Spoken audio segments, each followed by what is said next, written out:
morning. I'd like to call the public hearing to order. As per protocol, I will commence with the reading of the motion. Motion for the appointment of a special select committee to investigate all documents, communications, and processes tied to the signing of the document titled Definitive Agreement by and between the Government of Belize and Portico Enterprises Limited, DBA, the Port of Magical Belize, dated October 1st, 2020, and to investigate all documents, communications, and processes that resulted in the document titled Definitive Agreement by and between the Government of Belize and Portico Enterprises Limited, DBA, the Port of Magical Belize, dated October 1st, 2020, being presented to Cabinet accompanied by draft legislation as attachments to Cabinet Confidential Memo 84 of 2023, dated May 15, 2023. Whereas paragraph D of section 61A2 of the Constitution of Belize provides that among the powers and functions of the Senate is the instituting and conducting of inquiries and investigations on any matter of public interest or importance, at paragraph G thereof requiring the attendance before it of any chief executive officer in a government ministry in respect of any matter of which he has knowledge by virtue of his office, or in respect of anything related to his office and the due execution of his duties, and at paragraph H thereof requiring the attendance before any committee of the Senate of any minister of government. And whereas the public has become aware of a signed document titled Definitive Agreement by and between the Government of Belize and Portico Enterprises Limited, DBA, the Port of Magical Belize, dated October 1st, 2020, and given that that document has been subsequently presented to Cabinet along with draft legislation as attachments to Cabinet Confidential Memo 84 of 2023, with certain recommendations from the Ministry of Finance, Economic Development and Investment in consultation with the Ministry of Tourism and Diaspora Relations, and within the context of questions regarding the legality of the contents of that document. And whereas the government has committed to fight corruption and work to restore confidence in government, and tabled same in a good governance motion in January 2021 to signal serious about meaningful reform and open and accountable governance to all Belizeans. And whereas the government acknowledges and heeds the call of the citizenry, including several of the social partners represented in the Senate through the Belize Chamber of Commerce and Industry, BCCI, and the Belize Business Bureau, BBB, the National Trade Union Congress of Belize, NTUCB, the Belize Council of Churches, BCC, and the Evangelical Association of Churches, EAC, and the non-governmental organizations, NGOs, in recognition that the chronology, communications, and legality tied to and related to this agreement are matters of public importance, and that in the interest of ensuring good governance and compliance with organizational best practice and statutory requirements, it is desirable that the Senate exercises its powers and functions under the Constitution of Belize to conduct an inquiry into and investigate this agreement. And whereas Standing Order number 69 of the Senate Standing Orders, which are further herein referred to, provides for the appointment of a special select committee other than a standing committee by order of the Senate, which shall specify the terms of reference of the committee, including its composition. And whereas Standing Order number 70 provides, among other things, that every select committee shall be so constituted as to ensure, as far as possible, that the balance of the parties in the Senate is reflected in the committee. And whereas Standing Order number 72 provides authority to enable the Special Select Committee to summon witnesses to a sitting thereof, now therefore be it resolved that the Senate shall approve the appointment pursuant to Standing Order number 69 of the Special Select Committee of the Senate, hereinafter referred to as the committee, with the following terms of reference and composition: to conduct an independent and impartial investigation and inquiry into the signing of the document titled Definitive Agreement by and between the Government of Belize and Portico Enterprises Limited, DBA, the Port of Magical Belize, dated October 1st, 2020, and to determine which, if any, established procedures and or investment policy were followed, to determine what advice, policy, or basis the Ministry of Finance, Economic Development and Investment, in consultation with the Ministry of Tourism and Diaspora Relations, relied upon to prepare Cabinet Confidential Memo 84 of 2023, recommendations and draft legislation, and subsequently submitted for Cabinet's consideration and approval. Into all communications and documentations tied to the government to the document titled Definitive Agreement by and between the Government of Belize and Portico Enterprises Limited DBA, the Port of Magical Belize, dated October 1st, 2020, into all communications and documentations tied to the document titled Definitive Agreement by and between the Government of Belize and Portico Enterprises Limited DBA, the Port of Magical Belize, dated October 1st, 2020, being presented to Cabinet along with related draft legislation as attachments to Cabinet Confidential Memo number 84 of 2023 in May 15, 2023, with certain recommendations from the Ministry of Tourism and Diaspora Relations. To require the production of such communications and documentations, papers and records as the committee shall deem relevant to the inquiry, and to examine pertinent documentation, to determine whether, consequent on the investigation and inquiry, statutory and other procedures were complied with, to require the attendance before the committee of former ministers of government, current ministers of government, signatories of the agreement, and those who may have information by virtue of his office which may be relevant to the inquiry pursuant to Section 61A2G of the Constitution of Belize, to require the attendance before the committee of those heads of departments, regulatory committees, and or those who may have information by virtue of his office or responsible for and involved with the issuance of environmental compliance, clearance permits, et al., and or any other official of government who may have information which may be relevant to the inquiry pursuant to Section 61A2H of the Constitution. To require the attendance before the committee of all such current and former public officers in the ministry responsible for the ministries of investment, trade, economic development, finance, tourism, etc., as well as those responsible for ports, environment, etc., pursuant to Standing Order number 72 of the Senate Standing Orders, as well as to produce all relevant communication, papers, and records of the ministry, departments, et al., as may be necessary to conduct its inquiry and investigation. To examine all such persons required to attend before the committee as witnesses pursuant to Standing Order number 72 of the Senate Standing Orders, to hold and conduct its sittings and meetings in public and broadcast live, except for sittings which are held only for the purpose of deliberation of the matters which are the subject of the committee, which sittings shall be held in private. That the committee shall hold its hearings with due urgency and expedition in accordance with Standing Order number 75 of the Senate Standing Orders, make a report to this Honorable Senate as soon as may be practicable of the result of its inquiries, with all such comments and recommendations as the committee may deem fit, furnishing this Honorable Senate with a full statement of its proceedings and of the reasons leading to its conclusions and recommendations. That the report shall be tabled in this Honorable Senate and become a public document. All committee members shall be allowed sufficient time and equal opportunity to question witnesses, and shall be permitted to question each witness who attends a sitting. Each witness shall be afforded the opportunity, pursuant to Standing Order 7213 of the Senate Standing Orders, to review his or her evidence and the findings of the report, and shall have opportunity to suggest corrections due to inaccuracy reporting within 14 days of the date from which the report was sent to the witness by the clerk. The committee shall be permitted to hire attorneys, accountants, and such other experts as required by the committee. The office of the Senate shall be the office of the Secretariat of the committee. That the committee be appointed consisting of 7 senators as follows: 2 from those appointed on the advice of the Prime Minister, 1 from those appointed on the advice of the Leader of Opposition, the 1 appointed on the advice of the Belize Council of Churches and the Evangelical Association of Churches, the 1 appointed on the advice of the Belize Chamber of Commerce and Industry and the Belize Business Bureau, the 1 appointed on the advice of the National Trade Union Congress and Civil Society Steering Committee, and the 1 appointed on the advice of the non-governmental organizations. The senators who are members of the committee shall, at the first meeting of the committee, elect a chairman of the committee, and the quorum of the committee shall be 4. I take this opportunity as chair to make apologies on behalf of Honorable Senator Bishop Bengushe, who is out of the country, and Honorable Senator Antonio Herrera, who has conveyed his absence is required today from these proceedings.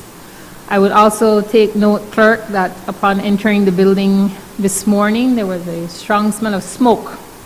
And it reminds all members of the committee that very many Belizeans are presently having to endure and face destruction from fire and compromise to their everyday lives because of fire. And the committee has asked Senator Cal to provide a statement in this regard. Thank you, Madam Chair. And thank you to my colleagues for allowing me to make a statement in regards to the fire affecting especially southern Belize. I want to first start by empathizing with our brothers and sisters in southern Belize, especially my community, San Pedro Colombia, Quiquehute, San Jose, Nalumka, San Miguel, and these areas. Madam Chair, I was on the grounds, and this has started about 3 weeks ago, and it has been an everyday fight for these villagers. I was actually approached by a woman whose livelihood and her family's livelihood was strictly on their farms, on the produce that they have, and she told me that when she went to see our farm, all she saw was ashes. All of the hard work that they have done is down to the ground, ashes, and all she could have done was cry, Madam Chair. And to me, that is really sad. That touches me deeply because I know the struggles of our people down south. They depend on farming as a livelihood, and now these fires is causing huge damage. But not only that, Madam Chair, this long-lasting effect that these fires, the loss of our forest habitats to our animals, who again we found a lot dead because of the smoke, the fires.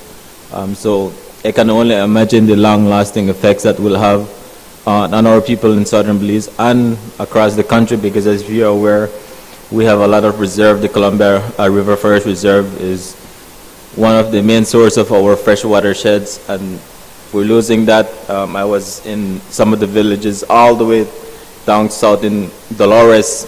Our people are having issues with water there. Water level is at an all-time low. It's really sad, the struggles that our people are going through.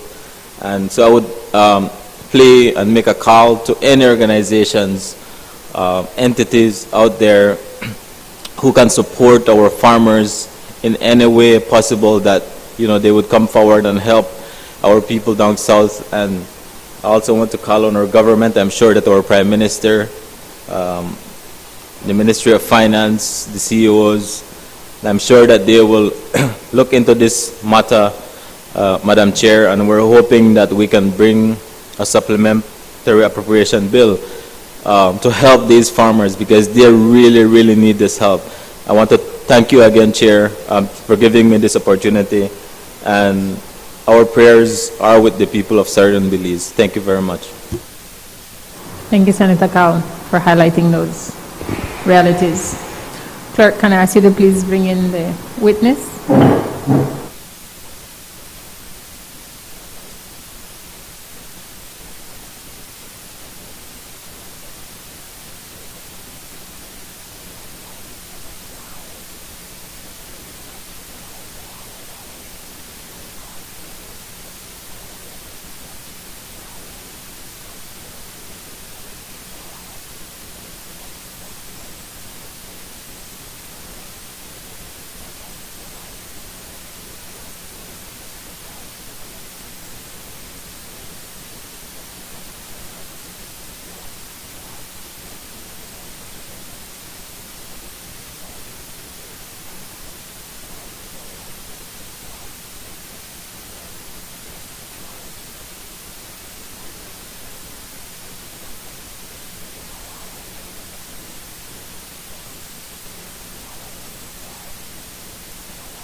Morning, Mr. Gegg.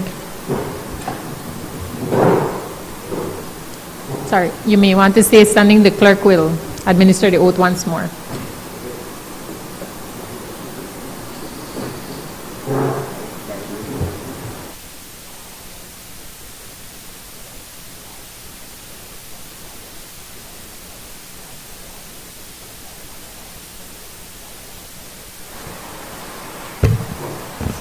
I, David Gegg, do swear that the evidence I shall give to the Special Senate Select Committee touching the matters in question shall be the truth, the whole truth, and nothing but the truth, so help me God.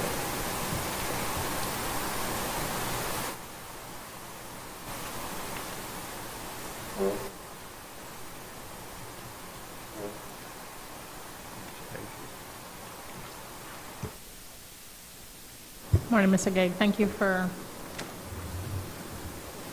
appearing once more before the committee.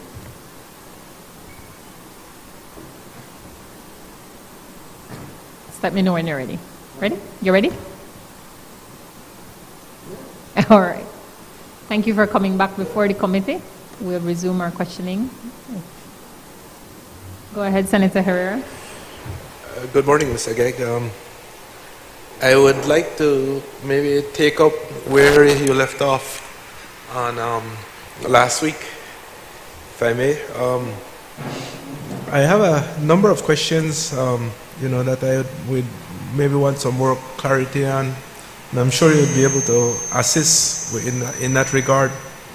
The first question I have is, how did you become aware of the work on the work of the cabinet subcommittee? Was that when you submitted your project? Was that when you submitted your idea of the project, and then they direct you to start interacting with that group? No, I was aware of the presence of the subcommittee and that others had had dealings with them. And I felt that to get my project launched, that's the first place I should go. Okay. You weren't directed to them by anyone. You went directly to the chair and the other persons in that committee to throw out your idea.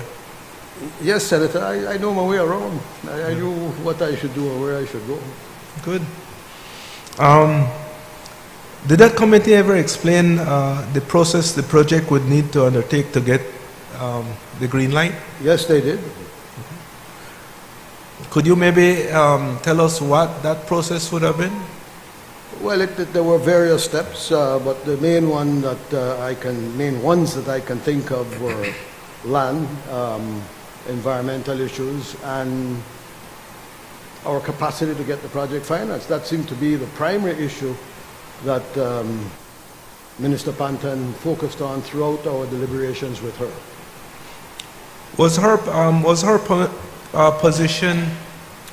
the chair's position on the issue of financing a little different from the other members? Yes. Okay. Would the other members have had different concerns? I think the other members were satisfied, especially after sending them the letter from Boscalis, that we had it covered. But I don't think she agreed with the other members. Okay.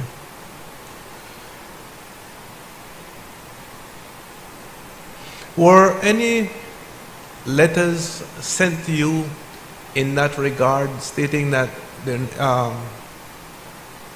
were some discomfort, if you will, yes, about the financing yes, arrangements? Yes. So that was communicated to you formally? Yes. And it's why I responded in the way I did. Which was?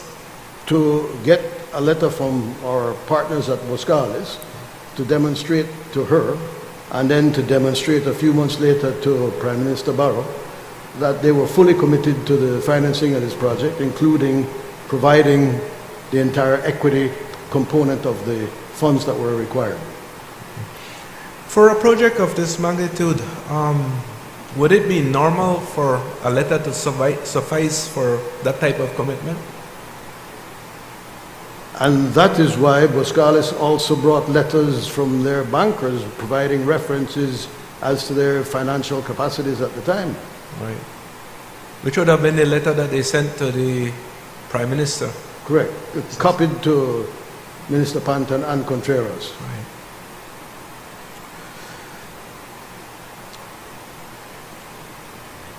You said that you met Boscalis in 2017. and signed an agreement with them in 2019. No, I said I met them in 2018. Sorry, I met them at the trade show first in 2017. 2017, right? And then they invited us to a conference in Panama in 2018. Right. And then an agreement was signed with them in 2019. That's correct. The environmental, social, and impact assessment study was completed in September 2019, correct?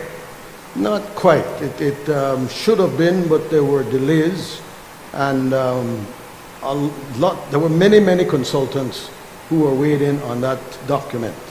And some of them, especially the guys from the highly qualified agencies in the Netherlands and England, were not happy with some of the content. And it wasn't until, I think sometime in maybe September of that year, that the entire group of all the consultants, about 20 or 25 people, got together at Dream Valley Resort in Kaya, where we sat down for a week. And we went through the document and determined word by word, page by page, how it needed to be presented, including all the annexes. And it took quite a bit of time after that to get it to the point where we were satisfied that, well, I'm not the expert, they were satisfied that it was worthy of being presented to the DOE at that point. And I don't think that was until March of 2020. And then the DOE, well, NEAC, I believe, would have had some additional requests for further studies. NEAC, coming out of the first meeting, well, that's not how it works. NEAC advises the Department of the Environment, and they're the ones who make requests that may have been tabled at the NEAC meetings. And that, to my knowledge, is what happened. Our first NEAC meeting, I believe, was June 24th. And coming out of that meeting, we were given a list of 4 major items that needed to be addressed and a couple other minor ones. Would you be able to share with us what those 4 major areas would have been? I would be able to share it with you. If you go to the website of the Department of the Environment, there's a document there called Supplemental Data to the Environmental and Social Impact Assessment for Portico Enterprises Limited. It's 132 pages long of additional data with Yes. lots of files of other types of documentation. Okay. In May 2019, Boskalis wrote to Minister Panton saying that they were offering financing as well for the project. What type of financing was this? I don't think that letter made reference to any type of financing. That letter was intended to have Minister Panton understand that Boskalis had we back. And that's why there was a further letter that was shared with Prime Minister Barrow a few months later, and that letter was called Portico Enterprises Boskalis Equity Commitment, something to that effect. And that letter outlined exactly what their commitment was. And it was to put up the entire amount of equity that was required for the project. And that, there was a second letter delivered to the Prime Minister at the time, which was a list of European bankers, a long list, I think 12 European bankers, who had undertaken to provide references for Boskalis and their financial standing at the time. If that was the case, then what was the purpose of the Cabé letter? Boskalis was providing equity. We needed to find loan funds. And Cabé had indicated that along with IDB Invest and perhaps others, they would be prepared to undertake a syndication to raise the loan fund components for the project, which, as is normally the case, would have been 70%, with the equity being about 30%.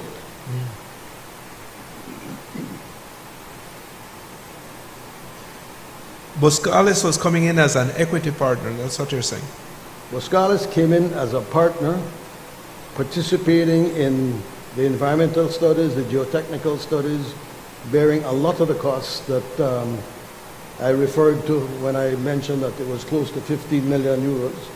And they had a right, through our agreement, to acquire equity in the project. That would have meant putting in additional capital at the point at which that would have unfolded. That could have been greater than 30%. That would have been, Could that have been greater than 30%?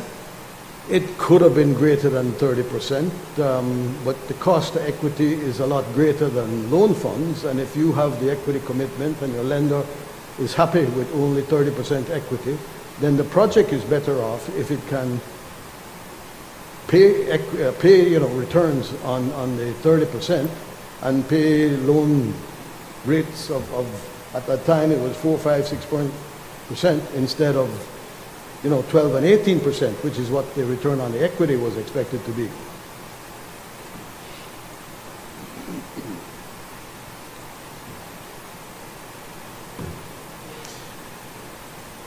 The monies from, the commitments from Buscalis did not include any type of loan funds. Those are strictly equity, as you're saying. What they've put up so far is what's known as development capital. I mean, for you to get a project anywhere, you have to invest in studies, in research, in documentation, in purchasing land, to get the project to the point where it could be considered as bankable. If this thing doesn't realize, that's money that is written off. Okay.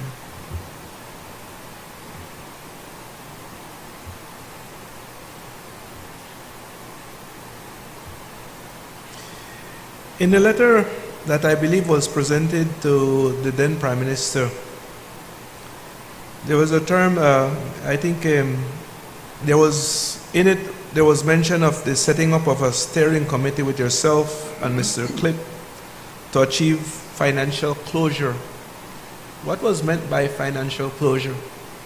Getting to the point where all the equity is committed.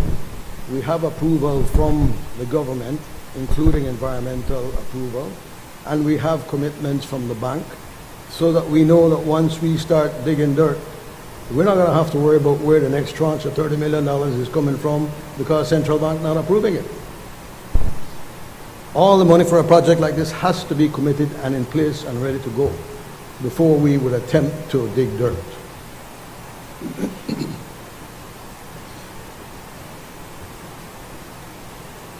Was that process ever completed in terms of getting all that finances together? We need our definitive agreement to be passed in Parliament and an act to come out of Parliament for that next step to be undertaken.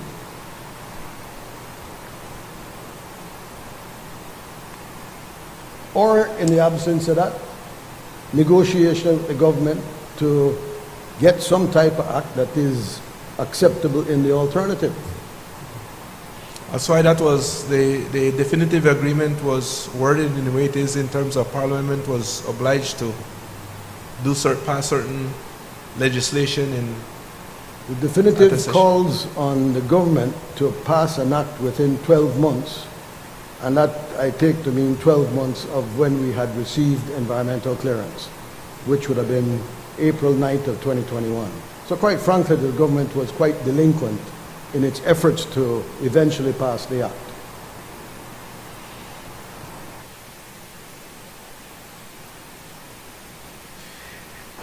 When we were interviewing former Minister Panton, she seemed to have not been satisfied that the financial arrangements were in place to move to a definitive agreement.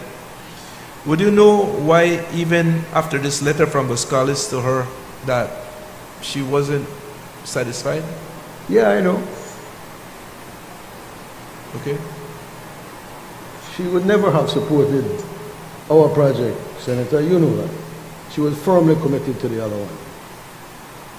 She was out there with a shovel digging dirt at the time they had groundbreaking. Totally committed to the other one. And did everything she could to prevent our project from materializing.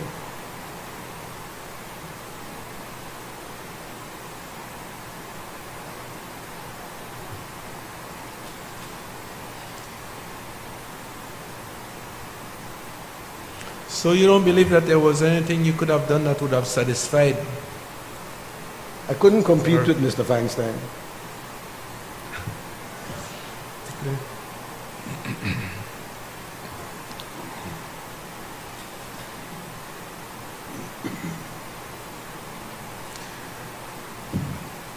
What do you mean by that, sir?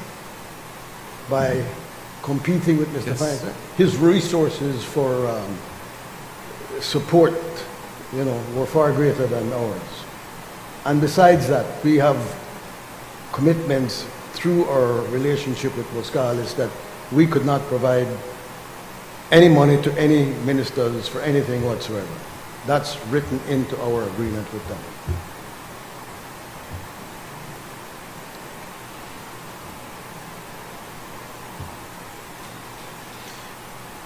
I know that the letter to the Prime Minister was copied to Minister Panton. Did you receive any type of information that she may have seen that letter? I believe she tore it up Why do you say that? because she didn't want our project to proceed.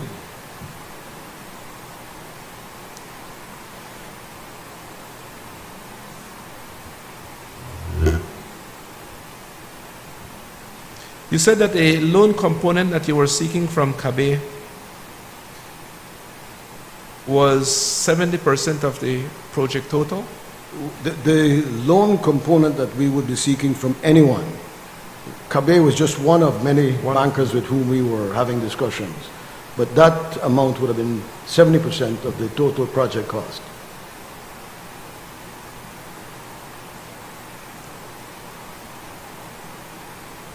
You mentioned that the agreement was signed after the environmental social impact assessment plan was approved in August of 2020. Is that correct? No, I didn't say that. I think from reading the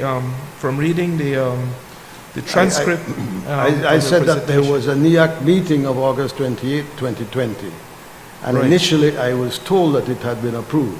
right. But then a few days later, I was told that, guess what? I don't think we had a quorum, so nothing is going to happen.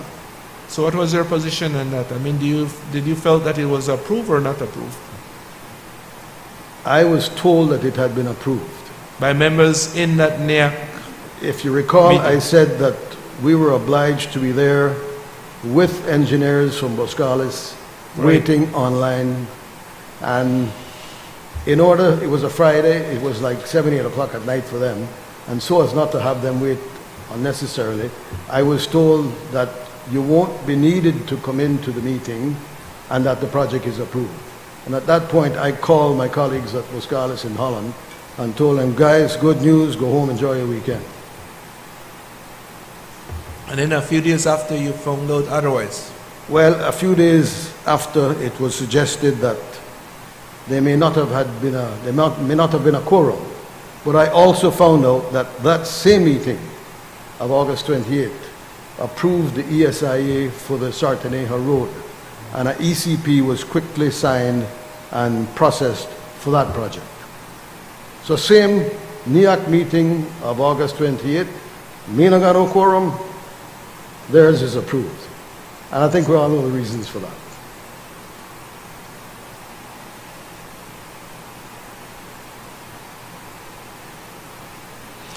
Did you have a chance to look at who was at meeting and whether or not you felt that quorum was there? No, I was asked to be present at the Port Authority compound where that meeting was held. It's kind of funny. Myself, Dr. Carrias, and engineer Mark Velasquez, who had done a major section of the supplemental data, were there waiting to possibly be brought into the meeting. We stood outside and we were never invited to come into the meeting. Earlier you mentioned that, well, you know many of the players in the country, having lived and worked in business for so long, you would have known who the members of the NEAC was? I knew some of them, but I certainly didn't know all of them. But at any point, did you look at who had attended that meeting and whether or not they would have had the quorum? I mean, that's I strictly had no issue interest of in numbers. that. I had no interest in that.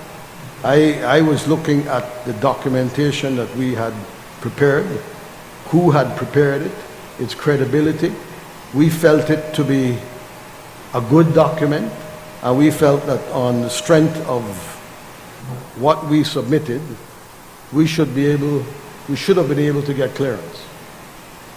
And we were Right, told but that if we there's did. no quorum, you can't get clearance. I'm saying that's Yeah, but- strict numbers. That same meeting had quorum for the other ECP that was prepared. You tell me how that happened. Or you tell me why I was told that we didn't have a quorum, when clearly there was a quorum for another ECP that was prepared by that same meeting.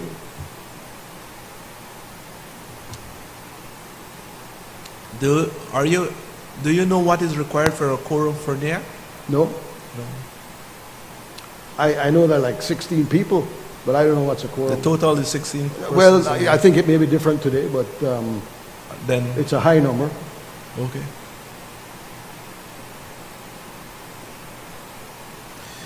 At that point, was that the only thing that was left for you to complete?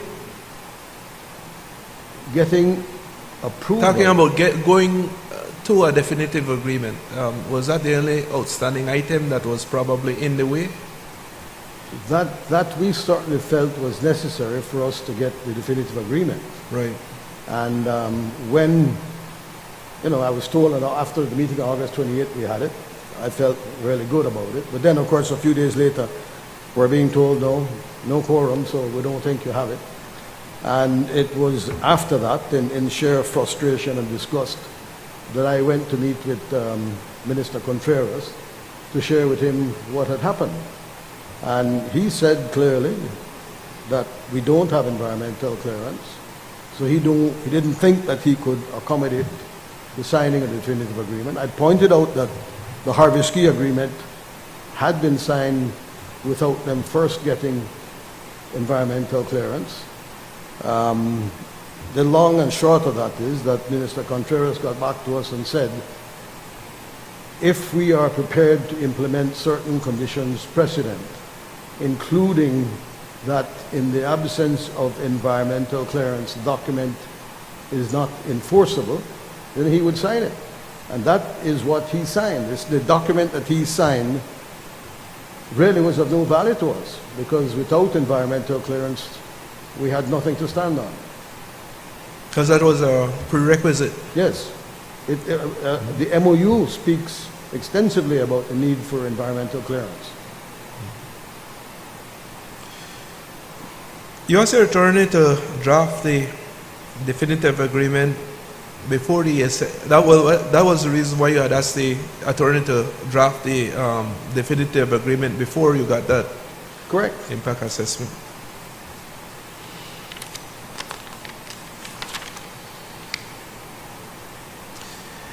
During the drafting of the definitive agreement, was there any active participation of persons in Ministry of Finance, persons in investment, in the actual drafting of that agreement? As far as I know, the Attorney General's ministry was involved. Certainly, Mr. Morales, David Morales, was very much involved. I think he did the primary drafting. I think he was the scribe. But I know he was back and forth with the Attorney General's ministry quite a bit. I can tell you that lawyers from Boskalis in the Netherlands were also brought in to the discussion, and copies of drafts shared with them and so on. And we ultimately came up with a document that everyone seemed to be in agreement with. Is this normal that these agreements would be drafted then perhaps presented to government, or is it there are negotiations that takes place prior and then an agreement is drafted? I mean, how is that normally done? Could you maybe shed some light on that? If you know what your project entails, and especially the scope of the capex and the fiscal incentives that are needed, the benefits, you write that into it, and it's up to the Attorney General's ministry to review it and sign off on it if they accept it, or to create inputs themselves. And I assume that was done. I was not the one handling the writing and the negotiations of the definitive agreement. But there was a lot of back and forth that I'm aware of. And it got to the point where we had a document that we thought was acceptable, only to be told that I can't sign it because it doesn't have environmental clearance. Initially, the draft presumed that we would have had environmental clearance. When we did not get it, that was altered. The agreement was amended to take that out and to put that condition precedent in there, which basically states that we must get environmental clearance before the document is enforceable. Who from the AG's ministry or person or persons would have been involved in the drafting or in the negotiations? That I wouldn't know, Senator.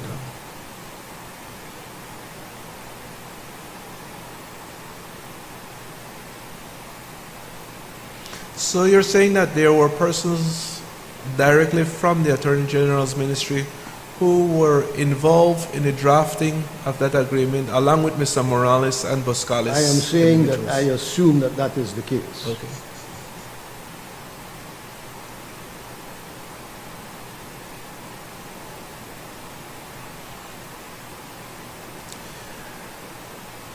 You submitted a proposed agreement to the government on June 21st, 2020, I believe.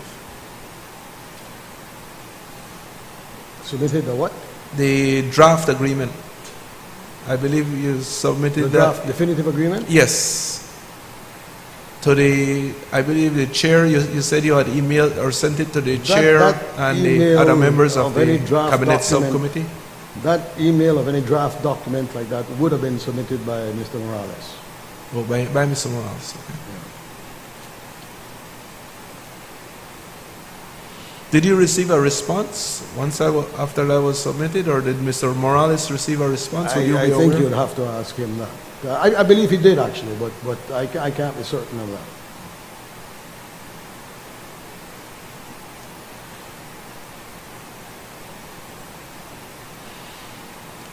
During this whole process,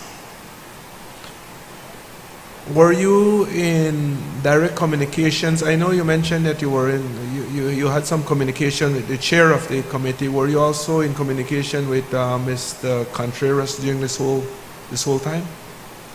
Was he an active player in the No, he process? was not of an this active time? player in all the meetings that we had with the CSCI and the correspondence with them and the many meetings we had with them. And I mean, I had conversations with Minister Contreras, and he made it very clear that he was her boss and that she was doing her job and that he was her boss.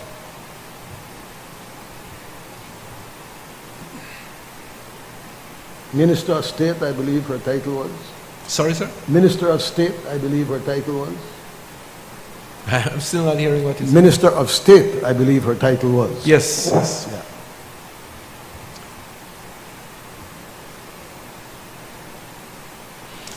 Other than the condition, as you call it, condition precedent that was required, was there any changes in terms of the agreement, the fiscal terms that were being proposed in the definitive agreement? Was there any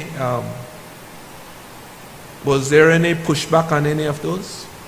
No, and Senator, just let me say, and let's try to be very clear about this. If this country expects to have progress, if we expect foreign direct investment, major project, infrastructural, agricultural, whatever it is, whoever are the developers and the companies behind those projects expect to get the same kind of fiscal incentives, benefits, packages of benefits that we got. We didn't invent this. Companies in Belize have been getting this same kind of fiscal incentive for decades. And I'm sure that companies in Belize today and tomorrow will continue to get fiscal incentives. And it's a must. If we don't provide packages of fiscal incentives to investors who are prepared to put up $200, $300, $400 million, they're going to take their money somewhere else. They don't need to bring money to Belize. There are lots of places where they can get returns without the fight and the hassle and the aggravation that, you know, they're now having in Belize. Right. These terms that is in this agreement or are in this agreement, are these reflective of what had taken place in the development down south? The name of it slips me at this point. The Harvest Key. Does it mirror what was offered in Harvest Key? I don't know that it mirrors Harvest Key, but I think the benefits are effectively the same. There may be one section that is somewhat different, and I believe it was the tax stabilization clause that we insisted on putting in there. And that is a clause where we can't be operating in a vacuum when a government chooses to implement new taxes on you after you've invested $400 million. It kills the project. You know, a good example is the head tax for cruise passengers. If we project that we'll have to collect X amount of tax from every passenger coming to amortize our debt, and all of a sudden a new government comes into power and says, well, no, I want $50 a person for a head tax. The cruise lines are not going to come. And, you know, that sort of eventuality would kill the project. And the tax stabilization clause was intended to make sure that that could not happen. Right. I know for the DPA there's some specific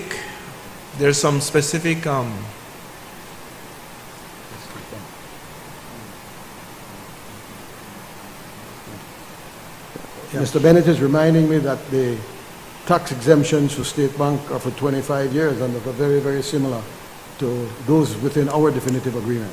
Yeah, your one was 30 years. 30 years and about double the capital expenditure that State Bank was expecting at that time. Okay. I know for example, like the DPA, or what was then, the DPA, I said, I know that for the DPA, what was formerly the EPZ, you know, there was a specific package of incentives. I imagine because of the nature of this type of project, it's a little different. And that's why I had asked if there was any pushback, if there was any comeback from the administration in, hey, you know, you're proposing this incentive here, but I don't really like it, or I'm not comfortable with it. Could you change it? Did you have that type of conversation? There was one clause in there which I think we may have stretched it, and it was about a 25-year concession, which was intended to be on the mainland of Belize only. And that concession was intended to be just for duty-free shopping. We knew that that was a bit over the top, and we didn't think it would be drafted into the act when it was prepared. We never had any problem if it was taken out. Mm-hmm.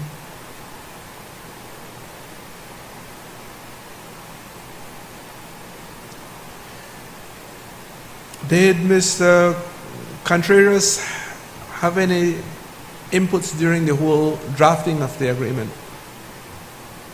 Well, he was the one who said to me that he could not sign it if it featured environmental clearance, and he was the one that said that we had to amend it to ensure that you know, these condition precedents be placed in it, including a condition precedent that we must first get environmental clearance for it to be valid.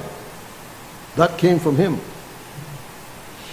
And he was probably getting that from one of the eight requirements that the cabinet subcommittee. Could have been. I assume that he was getting it from perhaps someone in the Attorney General's office.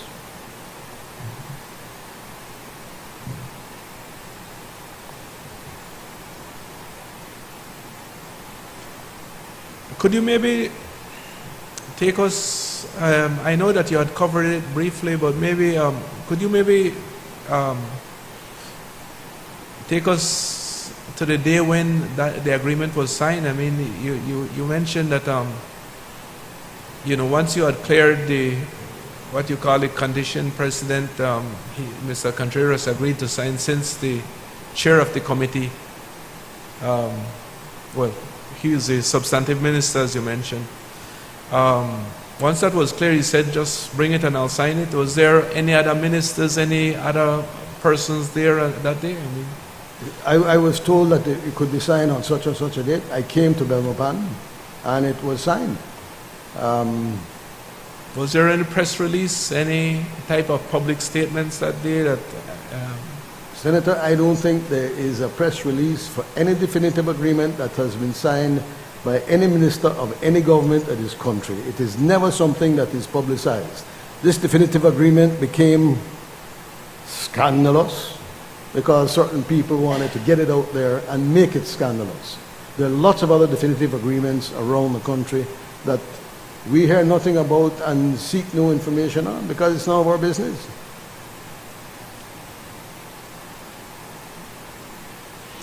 Was there any request that this be kept under wraps in terms of public? You know, knowing? I mean, I'm glad you asked that because the suggestion has constantly been that we try to hide it, and that is totally not true. BTIA had a full-day function in Belize City, and I think it was May of 2022.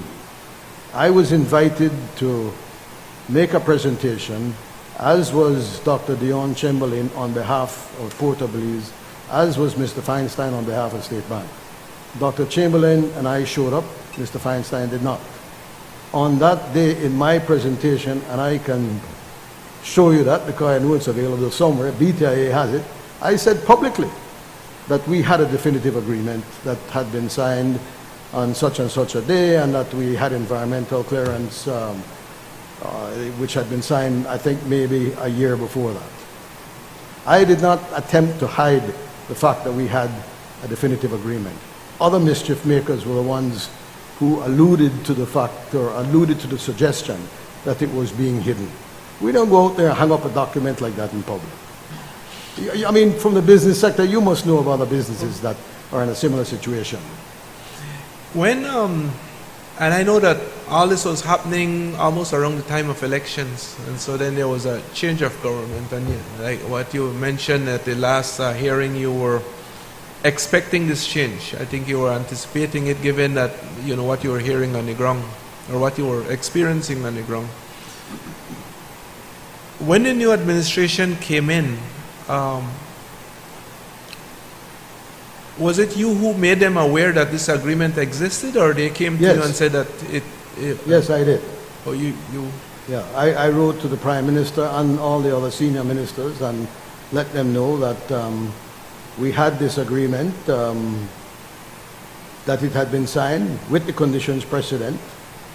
You know, the fact that we had been to our third NEAC meeting and that we look forward to having further meetings of the NEAC, which we hope would grant the environmental clearance that we knew was needed to get the project off the ground.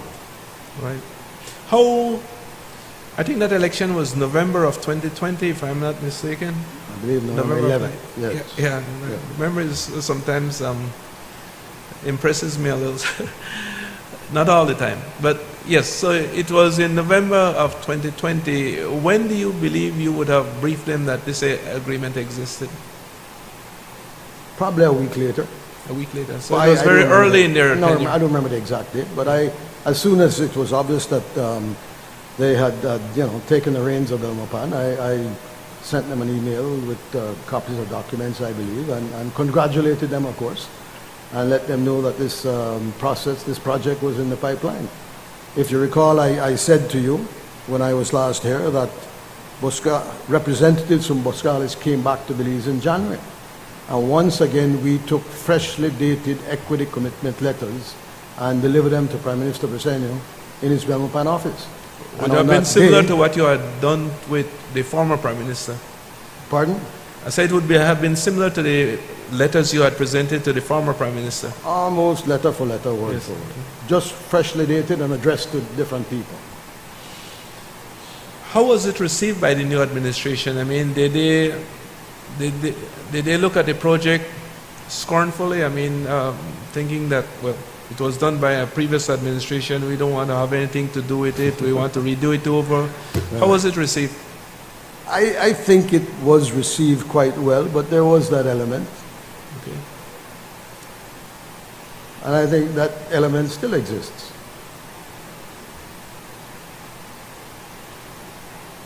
And from there it went then where it was where it was presented to cabinet, and then Well, I mean, before that, we had to have a fourth NEAC meeting, which I think was February 2nd of 2021. And it took quite some time before the DOE, who normally speaks on behalf of NEAC, got back to me. And when they did, they said that the ECP would have to be implemented in phases. And that's exactly what was done. And there was a bit of back and forth between myself and Boscalis and them at that point. And got to the point where I think April 8th or 9th, they said, we're ready to sign. Because we had agreed on the different phases that they had presented. You know, our ECP has all kinds of great things in it, including a management plan for which we paid over $100,000. Unfortunately, the operational guidelines of that management plan apply only to our area of influence. I think the NGO community center should take that management plan and have it implemented countrywide. Protect manatees everywhere, please, not just in our area of influence. It is a very good plan. It was prepared by Paul and Zoe Walker of Wild Tracks, who have the Manatee Rehab Center in Sartaneja. The benefits of that plan need to be implemented countrywide. were you promised by the current administration that they would be taking legislation to Parliament to get to? Yes. Okay. As they're obliged to do through the definitive agreement. The definitive agreement speaks to the fact that they are obliged to do that.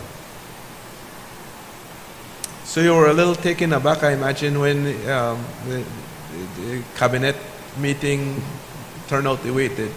Well, I was taken aback that it took them so long to come up with something, and then, yes, I was taken aback when we heard the results of it.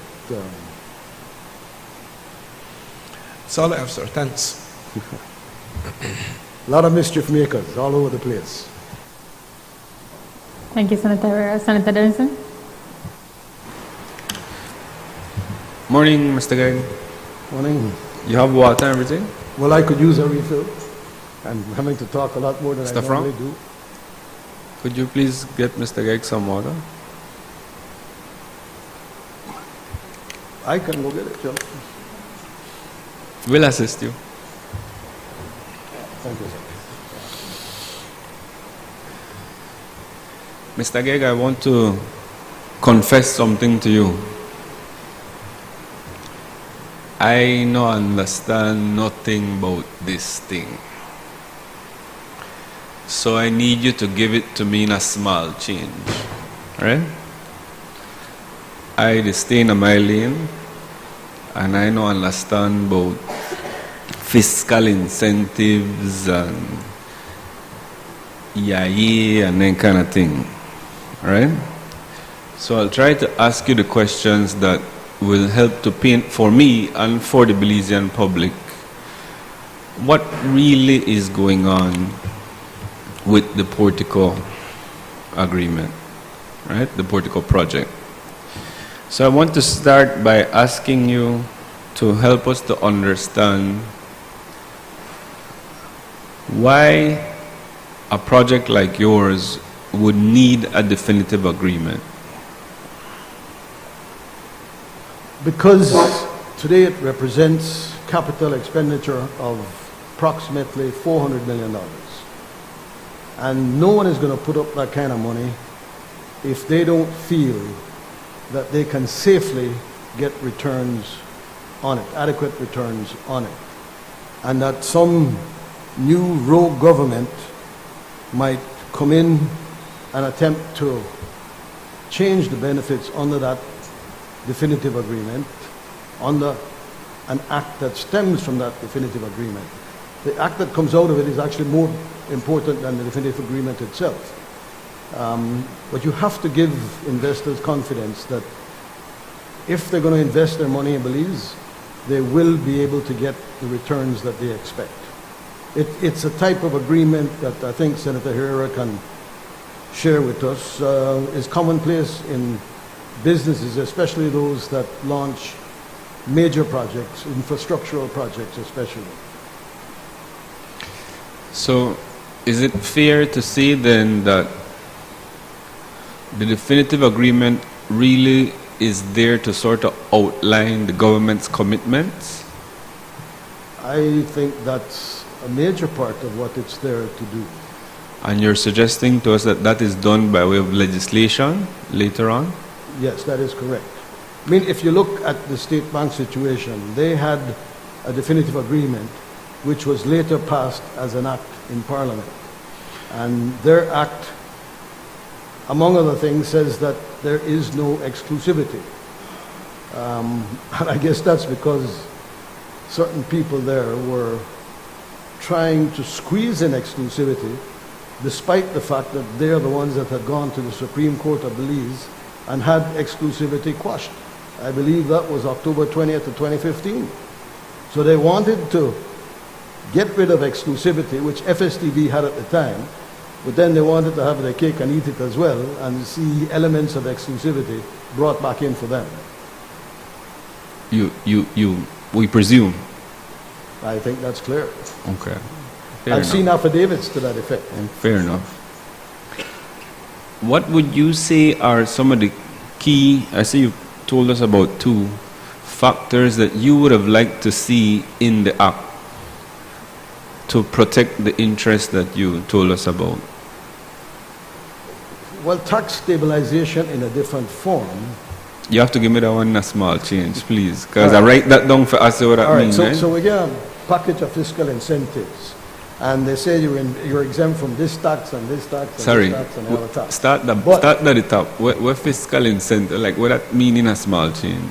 It means that the government gives you incentives whereby you don't have to pay these taxes. But a rogue government could come to power and create a new tax. The example I gave was the head tax for cruise passengers. You know, right now it might be $5 a head. But somebody comes in and says, well, I want it to be $50. So they implement that tax that is much higher, and quite frankly, a tax of that magnitude would drive the cruise industry away. So if that tax stabilization clause were not in there, and this rogue government came to power, and you know, certain people have said they will cancel everything we've done anyhow.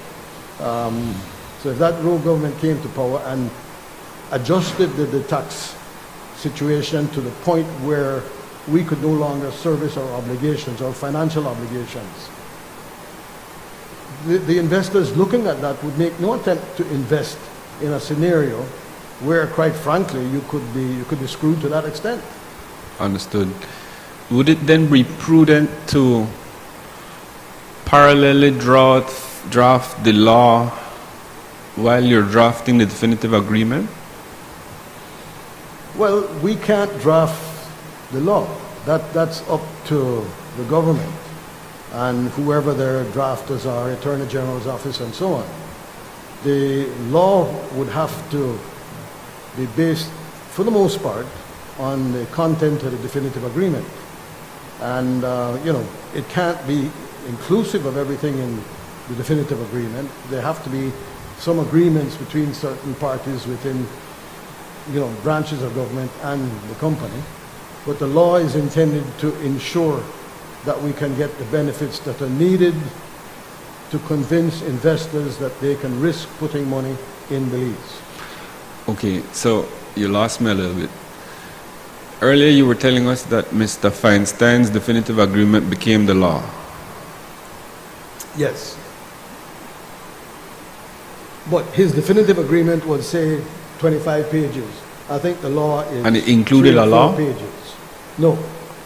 The law that came out of that definitive agreement was a lot shorter and more to the point, bullet points, and was maybe 5 or 6 pages.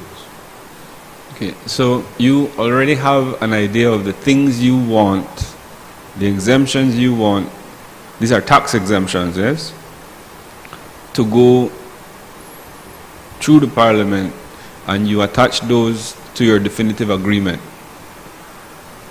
I think the way it would work is that whoever is drafting the act for the government would look at our definitive agreement and extract that information and put it into the act. No, but that's a government. I asked about you. So you knowing that But the would government try is the to one- ensure that The government you is the put one that has to draft the act. right. So I understand the act. The question I'm asking you is about you know that's generally how it will work. So then a prudent businessman would sort of make sure that in the definitive agreement you would include those provisions that you want. Yes? So what sort of negotiation occurs with the terms of definitive agreement then? The negotiations within the definitive agreement would be more with the law firm and the Attorney General, or the Attorney General's ministry. But there's a starting point. Do you make proposals?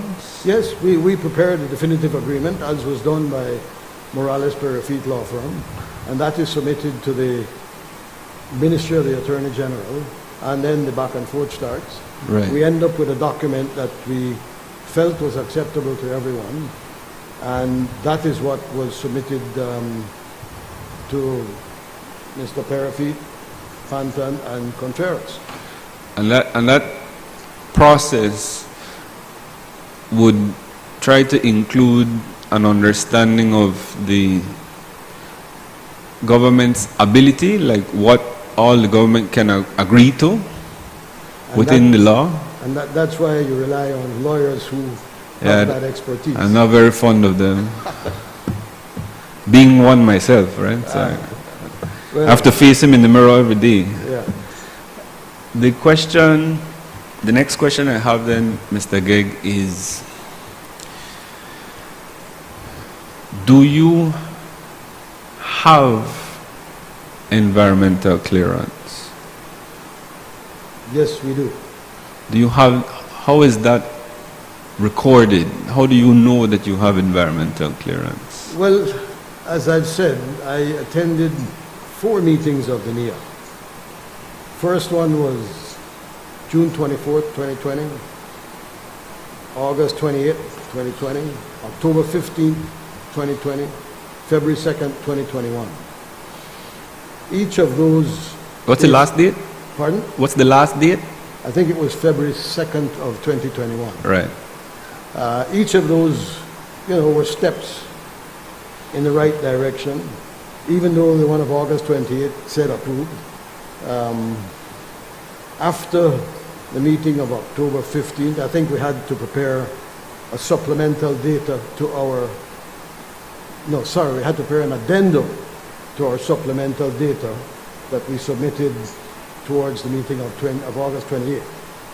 So there are really 4 different sets of documents. There's the full EIA, long list of annexes, supplemental data to the EIA, and an addendum to the supplemental data. And these are in writing? Everything is in writing, yeah. And they're all available on the website of the DOE. Is the approval letter available on the website? The ECP is available on the website, minus the signatures and the amounts that we are expected to pay to the government by way of annual environmental monitoring fees. Sorry. You said the unsigned version. What's the significance Well, of that? it's not the unsigned. They blank out the signature. Oh, And they blank out redacted the other side. signatures. Yes. Yeah. Okay, so that's what Crawford could say. That's the approval letter, after the document. Yes. So you got Got environmental clearance. Yes. And you got a document with the signatures. Correct. So you sure you got environmental clearance? And all my lawyers tell me that. All the lawyers tell you. And having that now, it means then that you have fulfilled the condition precedent for the definitive agreement. That is correct. The lawyers tell you that too. Of course. Who are these lawyers? Oh, my God. 1, 2, 3, lots of them. But our primary law firm for this transaction has been initially Morales Perafit and now Morales and Company. Morales and of Company. which Mr. Bennett is a member. Okay, understood. Okay, so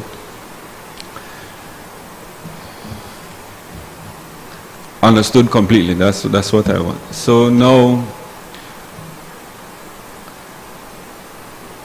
I understand from what you've said that as of when you got your approval, time begins to run for the government to do certain things. What's your understanding of, and please Mr. Geg, remember, you have to give me the thing in a small change, right? I represent the workers and like that, and all we know understand their kind of jargons. So if you could help us to understand, having the definitive agreement now and the condition precedents fulfilled, what does that mean you are entitled to? Oh, sorry, Portico is entitled to. It really means that we're entitled to, A, all the benefits What that means? under the definitive agreement, all the tax holidays and fiscal incentives and exemptions and tax stabilization and so on. That's what it means. I want to just backtrack a little bit, all right?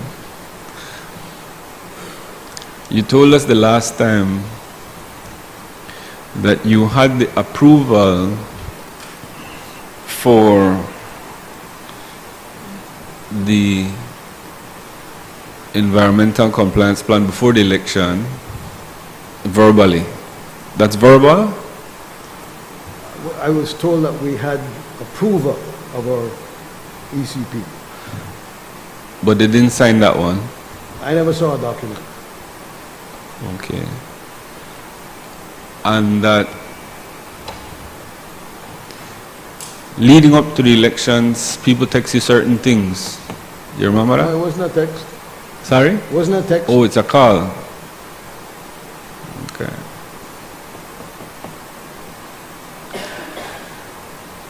And you suggested to this Honorable House that you made a certain interpretation of it to get it approved. And I'm glad to see your legal advisor is here right now because he likes it. No call, no No, no, I know they asked if I call name. No. I wouldn't do that. I will, but so there must have been great value in getting the NIAC approval. Otherwise, the project dead. Project dead. All right. At that point, the project At that was point, dead. the project would have been. It's nothing without the environmental compliance plan. That's what you call it, ECP. Yeah, ECP, yeah.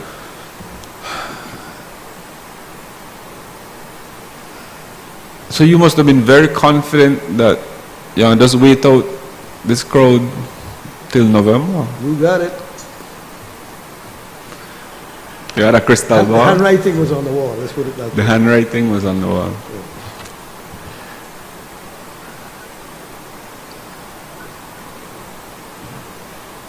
Were you approached by any members of the incoming government for such a assistance before the election? No, sir. Did you approach any members of the incoming government for such consideration? No, sir. Why you told us about Buscales and the agreement? Could you explain how that agreement, I don't know for butter nobody, that's my understanding. Well, I mean, I think it's a fairly accepted agreement when you're doing business with large international companies such as Buscales and others, and they make it clear that if you do anything like that, we can potentially be out, you can be out, you kill your relationship with us. And we weren't about to do that. So you made no campaign finance contributions on behalf of Portico? No. The letters you told Senator Herrera you wrote to the new government, right? Those, my understanding is like lobbying, yes? You're lobbying the new government to bring on board your project? I don't know if I would call it lobbying. I mean, they were aware that this project had been in the pipeline for quite some time to come. I know people in the new government, have known them for decades. They were aware of what was happening. It wasn't a question of lobbying so much as it was filling them in on what had happened, including requesting a meeting with Prime Minister Vicente so that the representatives of Boscalis could come to Belize, as they did in January of 2021, and present new letters of equity commitment to the new government. How would they have been aware of your project? Who's that? This day you said not to call name. Well, I think everybody in Belize was aware of the project. Oh, sorry, I must have lived under a rock. Yeah. Yeah. I mean, By they you mean the new members of the government, the people who formed the new government? I think they were certainly aware of it. I mean, let's face it, there was a lot of challenges from certain people. I remember one guy in particular saying, I have always 150% support State Bank. This And is I'm a sure member of you- the new Well, government? that was a member of the old government. Oh, no. I'm sure we all know who we're talking about. I don't, sorry Mr. Geg, like I genuinely don't know. You have to come out of the rock. Yeah, that rock is huge. So, Mr. Geg, this new government, do they have a similar structure as it relates to analyzing investments and like that as the old government? I think you call it a committee, a subcommittee. I think they do. I mean, the players have changed, but I think you have people who carry out the same roles. And I think they have good people. Are you aware of who those people would be that would consider your project? Well, I think people within the Ministry of Finance certainly would be considering the project. Minister Mala, Ministry of Tourism, was a lot more involved with the new government coming into power than was the previous Minister of Tourism, who really didn't have anything to do with it, other than maybe meeting him at conferences and shows where he was always there. But he didn't seem to have a handle on his project as it relates to what was being done by the previous government. I'm talking about Minister Heredia. Okay, thanks. I was going to ask you who was that. So, Minister of Tourism, one of the people who would look at a project like this. Who else would be looking at a project like this? We're talking about post the election, yes? Who else would be looking at a project like this? Oh, certainly Ministry of Finance, Ministry of Lands, because we have to create a road of 6.5 miles from the George Price Highway to our site. Mining unit, because of some of the studies that we've had to undertake, Department of the Environment. And as I said the last time I was here, and I'll say it again today, I mean, our teams are at the site carrying out exercises, relative to mangrove counting and that sort of thing, relying on artificial intelligence, drones, and now they're actually literally counting piece by piece and tree by tree. Mr. Geg, I want to ask you to please pull the mic a little bit closer because this ear is I'm so kind sorry. of... Thank you. You said something about mangrove something right there last year. The people are on the ground Counting mangroves. counting mangroves. Yes. The height of the tree, the width of the stump, the number of leaves, the type of leaves, Why are they doing that? because we know that we need to do it to earn the respect of international players who see the clearing of mangrove as an issue, and we want to ensure that our ultimate plan for this project minimize the removal of mangrove, even though it's our plan to replant it. Okay. But a lot of people have a problem with eliminating mangrove to create what's known as a dewatering site for your dredge spoils. Please, like, yeah, confuse me further if we start talking about that. So I just want to ask you about the process for taking a project of this magnitude to Parliament. What is your understanding of how that happens through the Portico project? Well, we have the definitive agreement. It's going to be up to, I guess, the Prime Minister to determine whether he'll accept it. You know, he already seems to have trashed it in Parliament. Or whether we sit down and negotiate an alternative document that's acceptable to both of us. I'm not looking to fight with these guys. We're open to coming up with a substitute document that basically achieves the same thing. It's necessary if the project is to materialize. I'm not following, because earlier you told us you have an enforceable definitive agreement. That's correct. The government has drafted a new act, Okay, which I think has been leaked to the media. I haven't But seen it. I've seen it on Channel 7. Okay, That act, if acceptable to us, could become an alternative to an act that would be passed in Parliament based on our definitive agreement. would that be giving you less or more benefits? It won't be giving us less.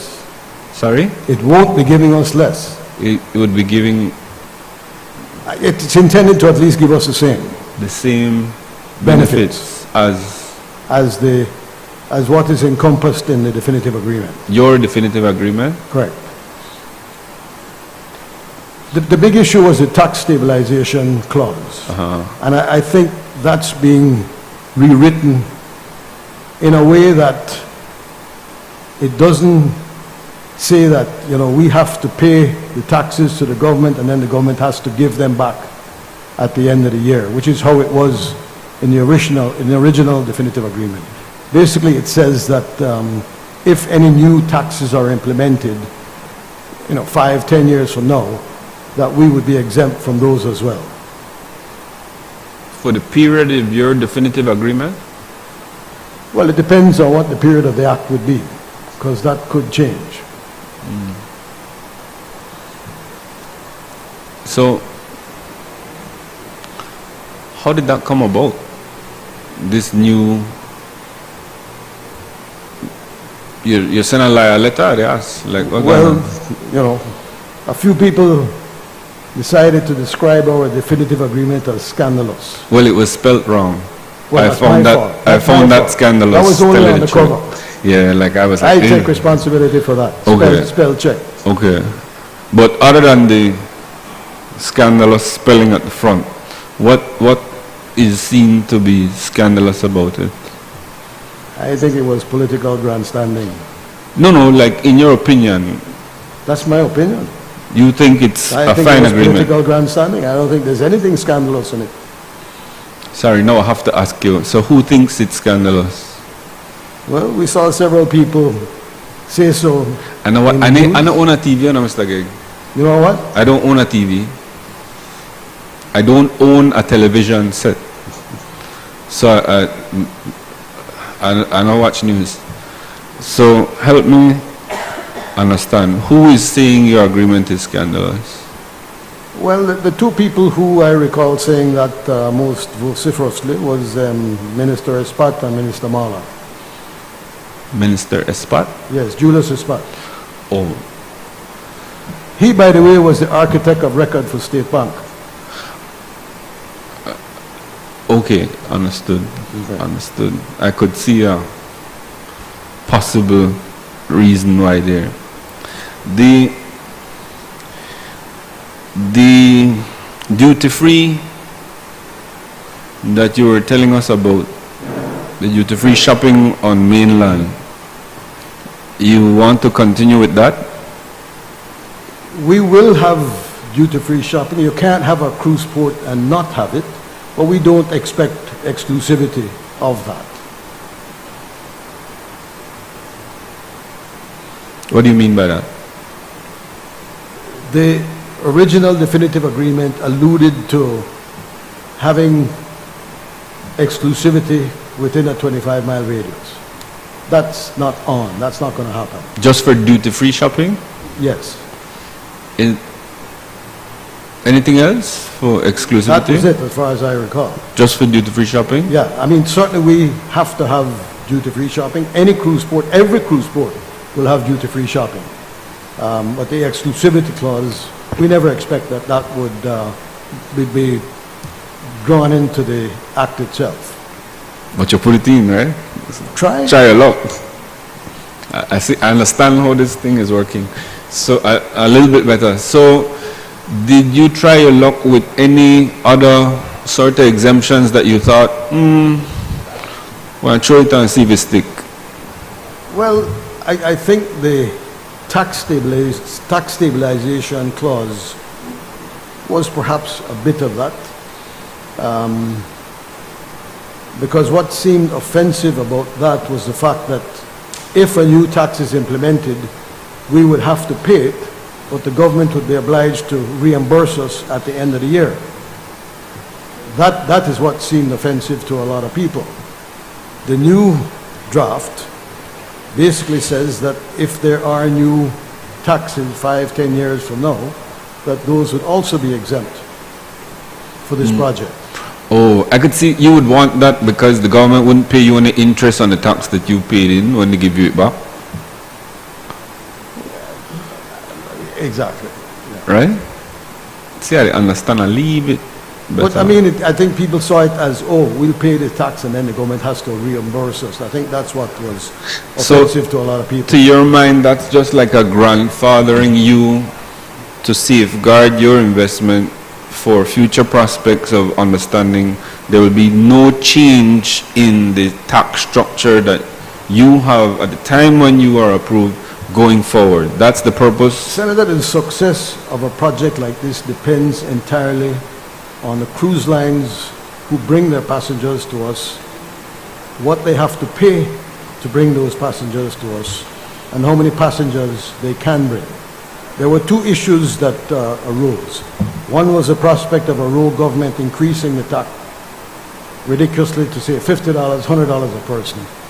The cruise lines would stop coming because they don't pay that kind of tax anywhere.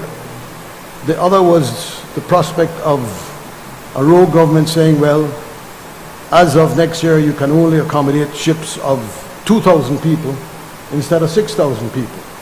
And if you can only accommodate ships of 2,000 people instead of 6 and 7, as is the trend in the industry, we would never get enough through flow of passengers to justify the investment should such a change in the tax structure take place.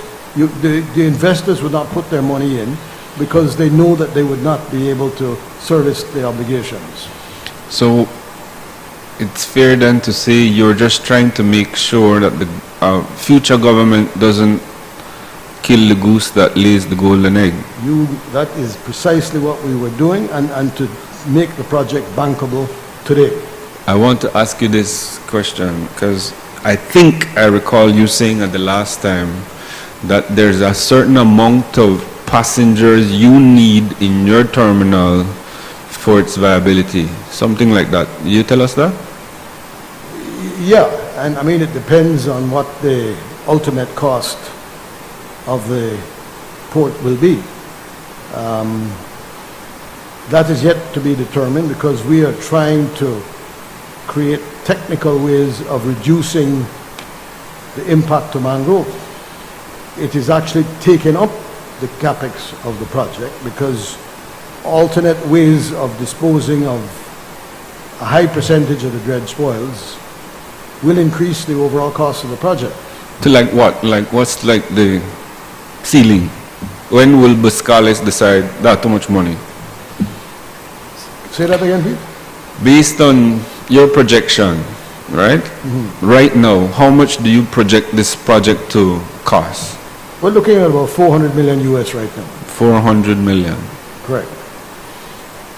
So, We know that to amortize the value of this project, we need to get about 1.8 million cruise passengers, probably the second year of operation, paying us a head tax of approximately $25 a person, $5 of which will go to the government.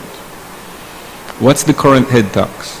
It's $7, of which $3 goes to the government and $4 goes to FSTV. How much do you say the new project needs? Our new project, 400 million, No, head tax. we're looking at a head tax of about 25. So you want to increase the head tax?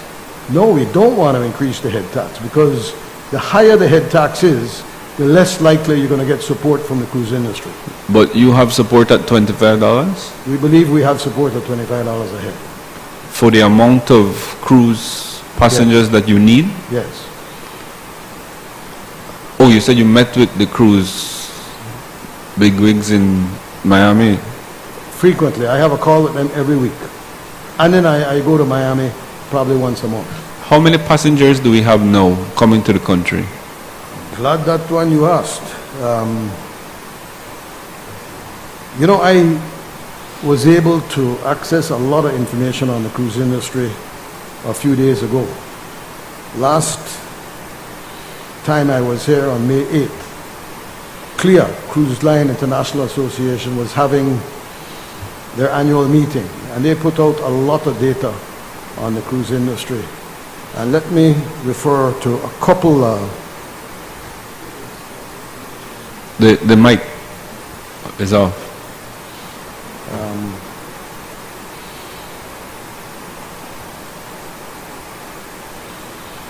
So CLIA was conducting its annual report and released many details which included the following. The cruise industry anticipates an increase in capacity of 10% annually between 2024 and 2028. The Caribbean, our region, is expected to realize 41.1% of global deployment in that period of time. Belize, unfortunately, is the exception for the Caribbean. Cruise arrivals to Belize City in 2024 are forecasted at 630,598 passengers, a decline of 8% from last year, and a decline of 20% based on 2019 arrivals. And unfortunately, the forecast for Belize is even worse because the cruise lines are all transitioning to their new and larger ships, which will not come to Belize. So, So Mr. until Ging, we create facilities where those ships can dock. right. So, I might. So, I want to ask Mr. Ging. So, where are you getting the next 1.2 million passengers from? Sorry, I don't have a calculator, but I think you say you need like Okay. 1.8 Yeah. and 600,000 to come. No, that's what's coming now. But you see, they're coming now because the smaller ships can still come to Belize. So those passengers who are coming around on the smaller ships, what is intended by the cruise industry that they be able to deploy their much newer and larger ships to Belize. And one ship today, for instance, might be 2,000 or 3,000 passengers, whereas a new ship of tomorrow will be 6,000 or 7,000 passengers. So, I know you have a cadre of lawyers. So, complementing that is usually a cadre of accountants, numbers people, Yes, right? Number, yes. I'm not good at numbers. So, have you sat down with your numbers people? Like, how are you being guided by that this is a good investment? We do scenarios continuously. Sorry? I say we do scenarios continuously. What that You know, mean? what if we have a commitment from 1.2 and not 1.8, and the capex remains at 400 or goes up a bit? Then the head tax will have to be 32 or 34 or 35. But you want to be able to keep the head tax down because you want to make the destination attractive to the cruise lines. Remember that coming to a port for them represents a cost. However, once they come to Belize, they make money by selling shore excursions and availing themselves of the attractions in the country, in Cayo, in San Ignacio, Jaguapa, you know, up and down the coast, Bermuda Landing, the Barrier Reef. That's how they make money. That's what attracts them to come to Belize. So we need $15 more per person for 1.2 million more people coming only to your port to make your project viable? FSTV was a acquisition of $18 million by the owner, by the present owners. So if you want to extrapolate a bit, the cruise tax of $7 to $18 million is what you would compare to our head tax, say, of 25 to 400 million. I don't understand. Yes or no? The cost that was incurred by the owners of FSTV was $18 million. To amortize that cost, they charge a head tax of $7, 4 of which they keep, 3 goes to the government. And based on the number of passengers that are coming to Belize today, last year, the year before, they were able to amortize that relatively small capex of 18 million over the traffic of cruise passengers who have been coming for the last 20 years. Our project, which is not going to be a tender port and which requires a channel and a docking facility where ships can dock, which is what the cruise lines want and expect, is a lot more costly than $18 million. A little bit.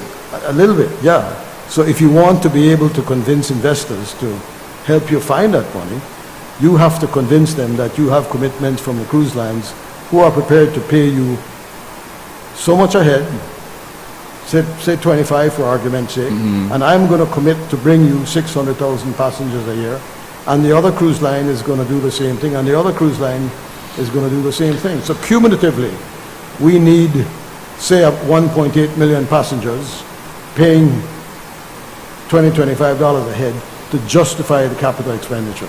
And do you have that commitment is my question. We are fairly confident we have it. The environment of late has not been conducive to giving them confidence in Belize. And we need to start building back confidence with the cruise industry to assure them that they can make the commitments that are needed for us to generate the capital expenditure to get this project functioning. I'll ask you a frank question, Mr. Gig.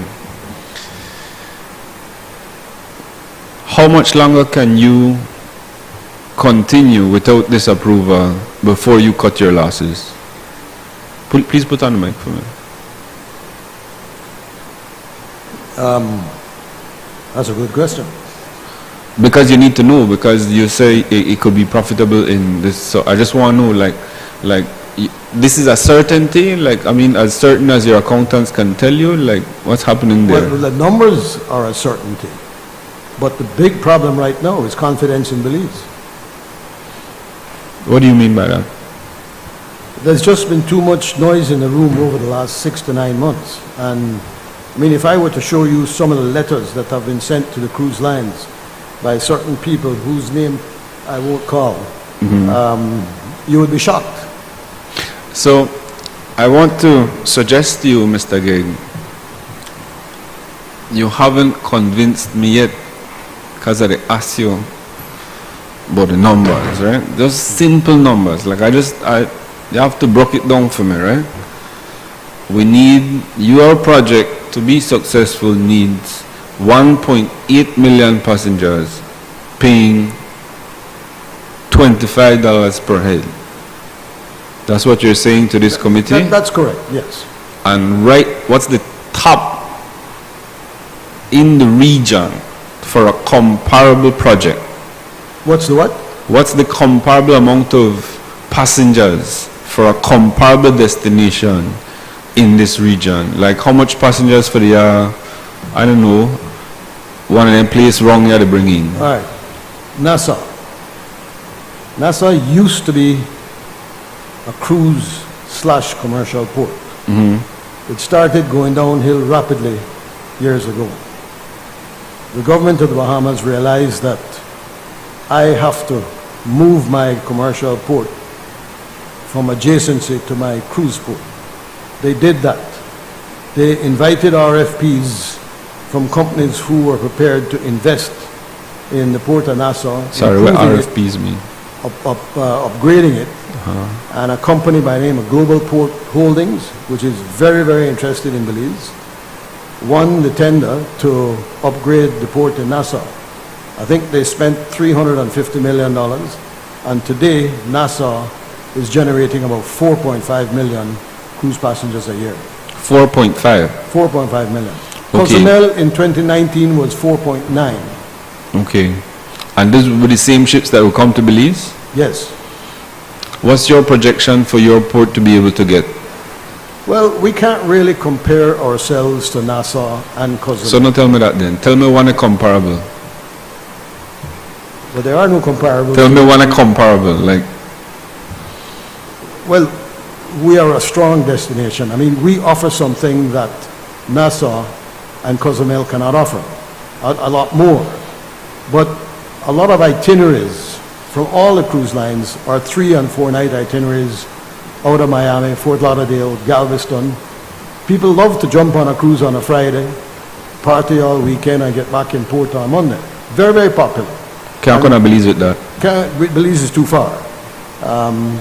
The shortest itinerary from which Belize could benefit would be 5 days.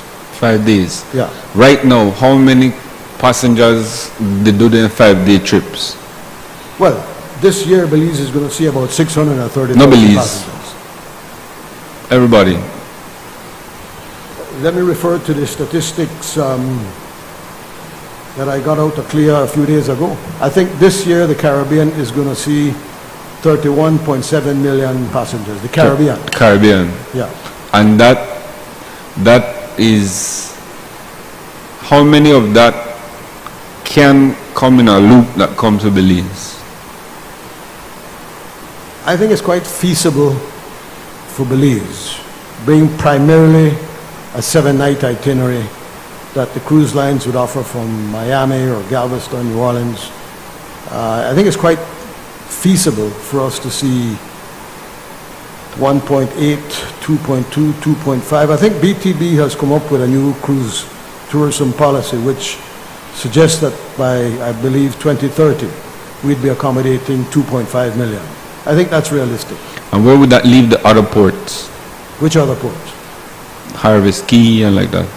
Harvest Key is serviced by Norwegian Cruise Lines, not by anyone else. So if we take out Norwegian, Norwegian How is much not left? included in my statistics. okay, so that 2.5. Yeah, No, that's a BTB statistic that's though. BTB statistics. So how much you project For Belize or for us? for you? I think for 2030, 2.5 is realistic. Mr. Geg, I want to ask you this. We can give you some tax exemptions. That's what you're asking the house to do, right? Correct? What happens if your business fails? What You happens- contemplated that idea, right? You what? You contemplated the possibility that your business could fail? All businesses could Okay, fail. okay. I mean, if we were to have another pandemic, as we did in 2020, it would have a devastating effect not only on the port, but on the cruise industry also. The cruise lines had to literally borrow billions of dollars to stay afloat during COVID. And it's, I wouldn't say it's miraculous, because the industry is very vibrant and dynamic. They're once again doing extremely well. But they had to tap into their ability, their balance sheet, their ability to project into the future, and to be able to borrow billions. I mean billions. I think Carnival was like 30 billion Royal Caribbean was like 22 billion, Norwegian was 16 billion. That is what they had to borrow just because of COVID. And that was on top of other debt that they may have had for having bought ships, over the last 10 years or so.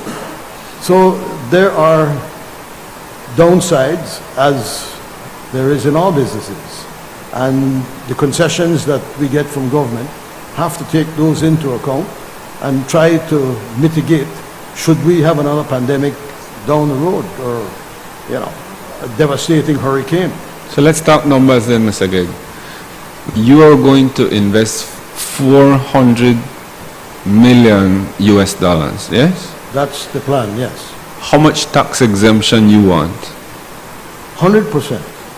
100%. Now, let me, when I say that, I'm talking about exemption on the revenues of The value of the taxes that you want In exempted. addition to that, there are lots of other taxes that are paid. Not to mention taxes that are generating by 7,000 people getting good jobs and going to the shops every week and buying their supplies on which they pay No, taxes. direct under the fiscal incentives, directly exempted. How much do you need? How much do we? How much do you want? How much do you expect that to be? We expect the exemptions to be 100%, which is what. So the any- people of Belize taxes would pay the 400,000 US? No, Help me it understand, don't man. work like that. Yeah, how it work? The fees that we collect from the passengers who are docking at the port, Uh-huh. they are the ones who will be reimbursing that capital expenditure. When a ship comes to Belize, if you go out by STB right now, you'll see 50 buses lined up. Uh-huh. And you'll see hundreds of people operating as tour guides and drivers and mechanics. Those people are all paying the suppliers on the ground to be able to go to Alton Han, St. Antonich, and Maya Ruins, and the Reef, and elsewhere. So there's a tremendous amount of tax benefits generated internally when a ship docks at a port. So you quantify that for us so we could see the benefits? Not right now. Oh, it's just like a speculation right now. It's not a speculation. We've done some projections of that sort of data. Not the projections, I want to say. Yeah. You could show me that? Yeah, I can show you some of that. I mean, for example, the CLEAR study says that 45% of all passengers will take a tour, and that the average spend is about $100 a person. I mean, that's money that's being spent on the ground in Belize in a variety of ways. You have a busload of 40 people, that's 4,000 US dollars in that bus, and they go and they buy and they spend and they do this and they do that, and they're paying entrance fees to NITCH. The cruise industry is the cash cow for NITCH. Excuse me. I would like to suggest that we suspend to give you a break and we resume at 1:30. Senator Dennison, several of your colleagues have additional questions. I know you didn't ask any questions last occasion, so I wanted to give you some leeway, but if there are no objections, can we suspend and give Mr. Geg a chance to regroup, and we resume promptly at 1:30? As it pleases Senator, I you. don't need a break. The staff might need a Oh, break, though, okay, Mr. then Geg. let's I- accommodate the staff. That's an important detail. I know you Of said course, earlier you yeah. don't Yeah. focus on the details, but I have responsibilities. So Let's we will accommodate the break staff. at 12:25 and we will resume sharp 1:30. Thank you.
Good afternoon.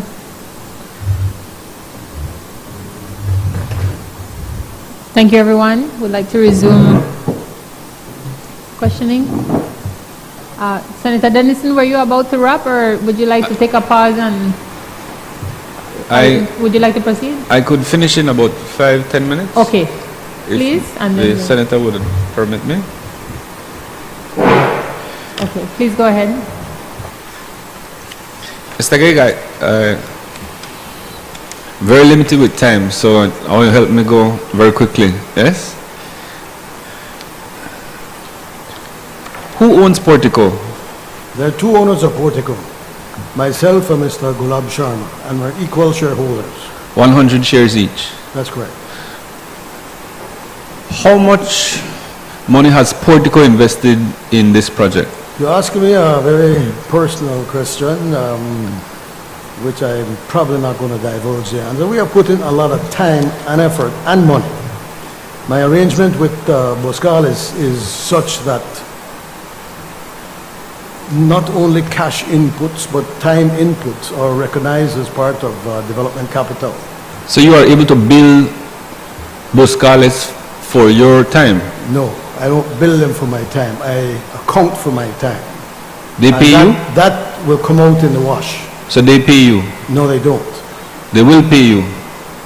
At financial closing, the inputs that have been made so far will come back through reimbursements of development capital. So that they put all the money?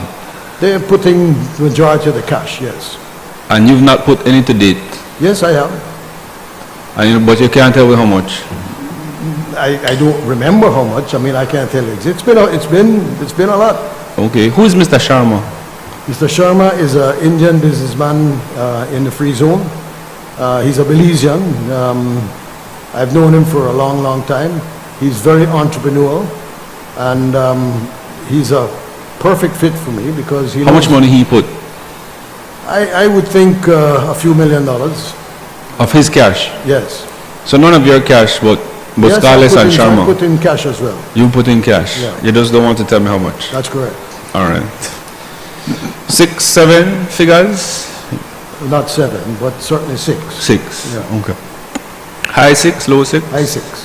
High 6. For you? Yes. The And many more in time. right. You hold yourself out to be an expert in port. I'm not an Tourism, expert in anything. cruise I tourism. just know a bit about this and a bit about that. No, man. Don't pull the humility card, Mr. Geg. You know a lot about this industry. I've got a lot of time in the industry. 52 years in tourism and 27 in cruise tourism. Would that be enough for you to know that what people do in this industry is get these approvals through a government and then flip the business? That's never been my objective, unlike other people who have done that.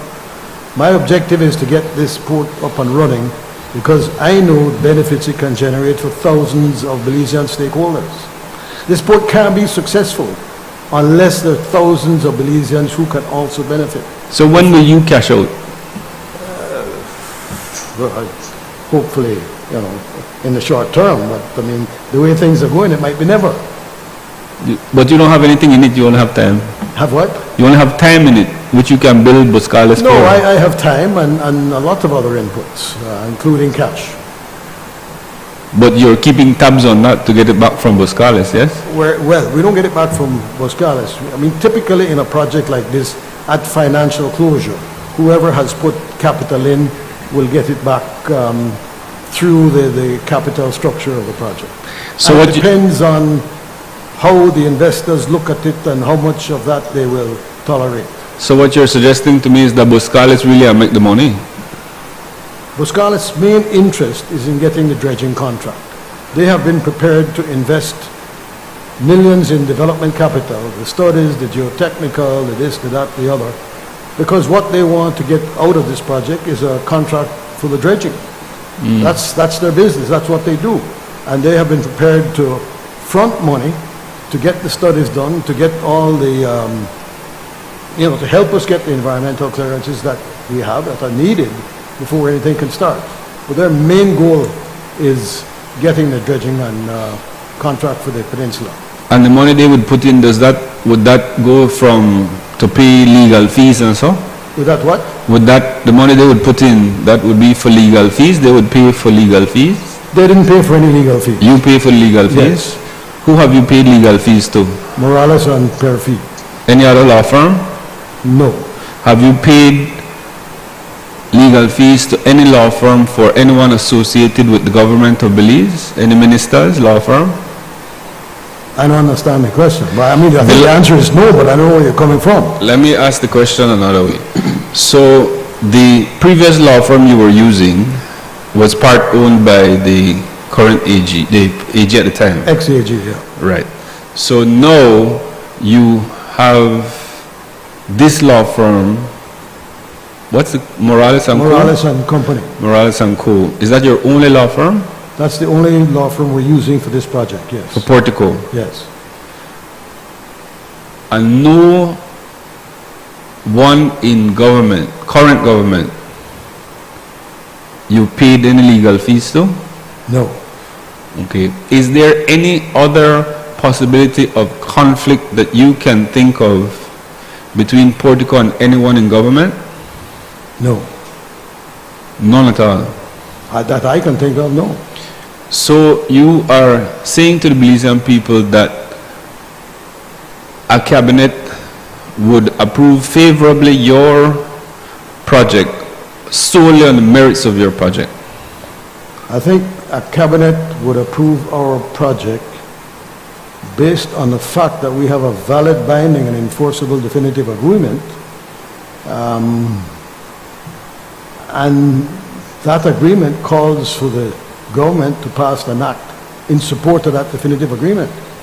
But you haven't tried to enforce the agreement? No, I have not. I hope that through negotiations, we can get to the point where the outcome is mutually acceptable. And if I suggest to you that you couldn't enforce that contract, that definitive agreement, you would disagree? Are you suggesting to me that we could not enforce the agreement? Yes. Yes, I would disagree. You would disagree. Absolutely. And that's your legal advice from Morales and Co? And others. Who are these others? Well, we saw an opinion letter provided by Douglas Mendes, very competent. Did you qualified. commission him? No, absolutely not. No, I'm asking people you commissioned. I think that commission came from the government. No, I'm asking you. You are relying on advice gotten by the government? No, but I am sharing with you the fact that there is an opinion letter from this learned lawyer, Douglas Mendes, in which he says the definitive agreement is valid and binding. But he didn't say that to you. Well, but it's public knowledge. No, but Would you like me to send you a copy? you're a businessman. I've seen the other advice too. You're a businessman. You have relied on advice. You're here getting advice from your counsel. You're suggesting to me that you've not made any request for legal advice on the enforceability of your agreement, your definitive agreement, from anyone other than Morales and Company who drafted the said agreement? Yes. I mean, we've had discussions with other people, but what I've relied on is the information from Morales and Company and from the other opinions that I have seen. But who, man? Call name. Douglas Mendes. This is another talk show. Douglas Mendes. No, that you have commissioned. That I have, no, I haven't commissioned others. I have seen others. You have seen others. Yes. And you are confident in that. I'm very confident in that. Mr. Gegg, so are you suggesting that if this project doesn't go through, that you are going to seek court action? We certainly have that option. No, I'm asking you. We'll cross the bridge of whether it goes through or not when we get to that bridge. But you're suggesting to us that it stalled because of us. It's stalled because of several things, including the cloud that this Senate inquiry has placed over Belize, not just the project. So, you know, Maybe you can help clarify that cloud then. Let's remove the cloud right now. If you tell the country of Belize, right, who really they're behind Portico, that might clear up the cloud, you don't think so? well, you see, the persons who are behind Portico are the ones feeling the impact of that cloud. Tell me. The cruise lines. Uh-huh. They look at all the nonsense that's going on in Belize, and they have second thoughts about making a commitment to this country. Look, the only way a cruise port is going to work successfully is if you get the cruise lines to buy in. They own the ships. You want them to be your partners so that they are here for the long time, bringing their ships year after year after year. The new ones that are built and commissioned in Miami, you want them coming here. So it's the prudent thing to do, to have the cruise lines on board as your partners. So, no, the cruise lines are making money with or without Portico, right? So, I asked you about Portico. The people of Belize want to know about Portico. The question the people want to know, this company, will it succeed or will it fail? And I've listened to you. I've heard some very good things about the possibilities of Portico, but people are skeptical about things with possibilities, right? So I want you to address your mind to tell the people of Belize how you know this project could pass, how you know you are making profit. We need to get our act passed, whether it's an act that reflects the definitive agreement or a new act that is negotiated with the government that basically provides the same level of benefits. Without that, we're wasting our time. I'll ask you a question, Mr. Geg, because you've dodged this one and the people really want to know. Who that the government you talk about, who you negotiate with?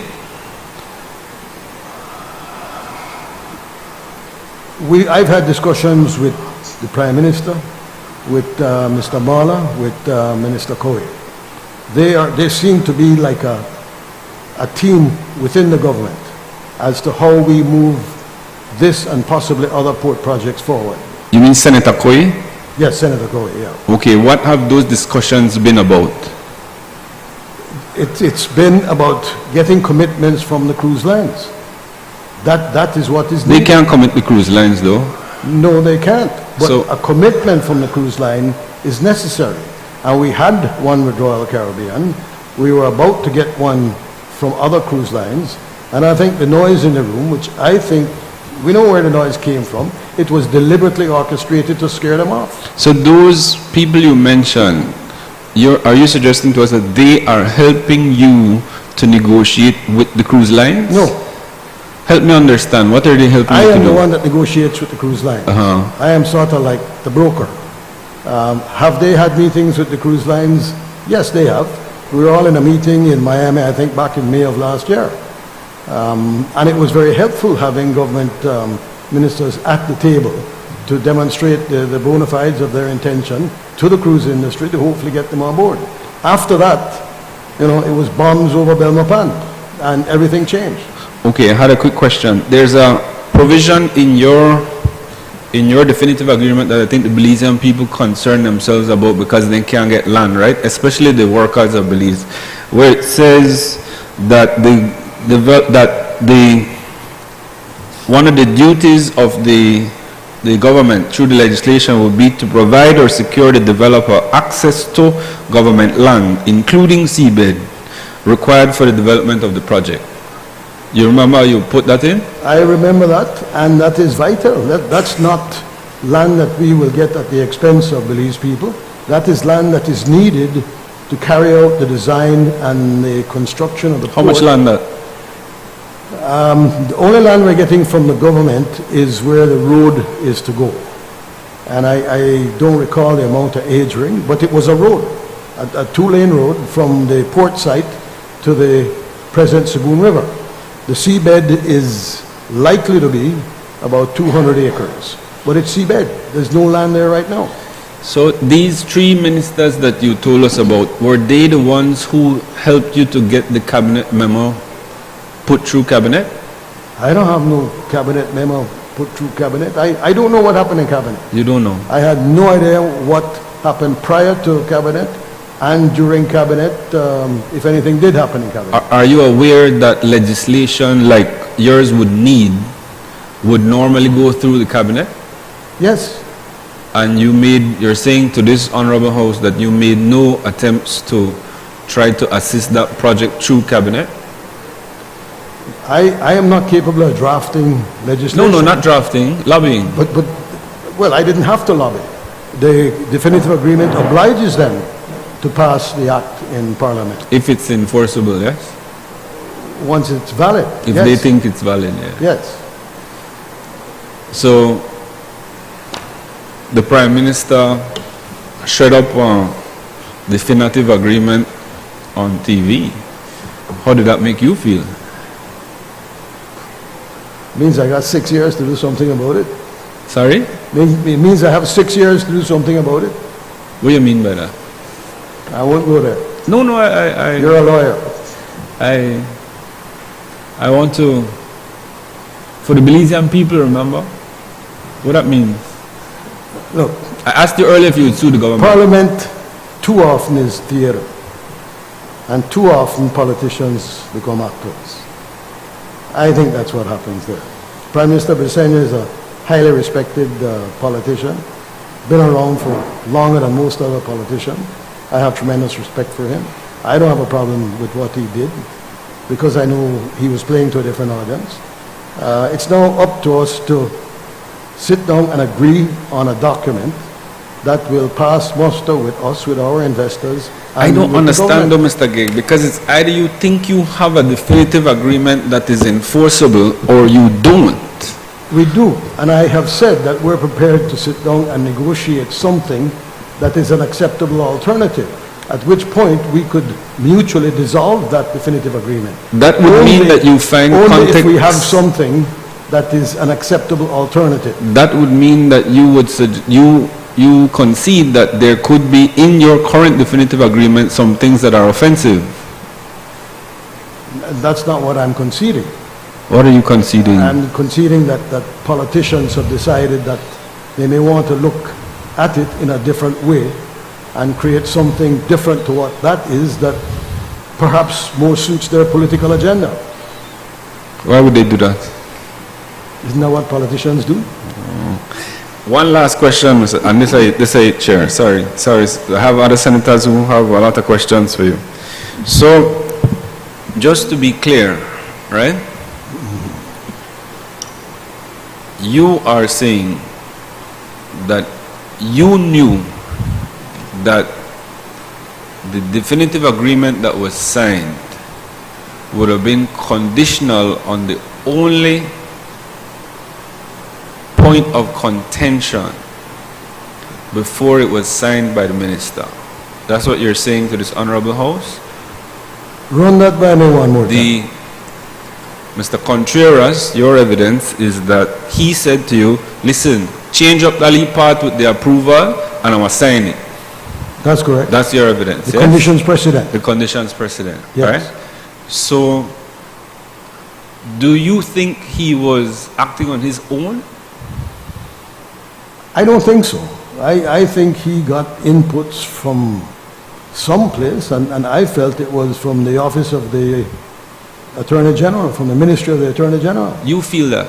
I feel that. Why you think so? Because of the timeline between when I first met with him and the fact that he said that he had to look into it and to review the situation. He didn't tell me who he was going to reveal it with or review it with, but a few days later he came back and said, this is what I'm prepared to do. Are you aware of any mechanisms that he had to get through before he did that sort of approval? That he had to get through? Right. No, You're not aware. I'm not aware. So, have you attended any of these subcommittee meetings? I attended several subcommittee meetings, but none at which he was there. None where he was there? No. What was that discussion there about? In the subcommittee meetings? Right, in relation to Portico. There were several. I mean, engineers came from Holland. They participated in a couple of the meetings. The AG was there. Godwin Holtz was there. Patrick Farber was there. Tracy chaired that meeting. They had a long list of people from Port Authority in the room. They had people from Beltrade. There were about 35 people in the room, and one of them that I recall. And are you aware that Mr. Minister Contreras' signature would then represent the result of that meeting? I don't think Mr. Contreras' signature had anything to do with that meeting. So he just signed it? So they have this The definitive committee. agreement Uh-huh. had nothing to do with that meeting. That meeting was about a lot of very technical issues. Studies, environmental, quantities of material, navigation, safety. I mean, that's why the Port Authority was there. So how do you know who was supposed to sign your definitive agreement? Because Mr. Contreras signed the MOU with us, and he was the Minister of Trade and Economic Development, Petroleum, Investment, blah, blah, blah. And that made you confident that he was the one to sign it? Yes. Have And I you- knew that he had also signed the one for Harvest Key. He, He had also signed the one for Harvest Key. okay. And you're aware of the processes they went through for Harvest Key's approval? Not in any detail. Okay. But you know that there is a process? I, speaking from experience, know that there's a process. And you have suggested to this committee that your project under that administration had the knowledge and input of up to the highest office at that time, the Prime Minister. Yes, And also under this new government, yes. your project has the knowledge and understanding of the highest office Well, I would say the highest offices have the knowledge of the project. of your project. Yes, And they support it, yes, both parties. yes.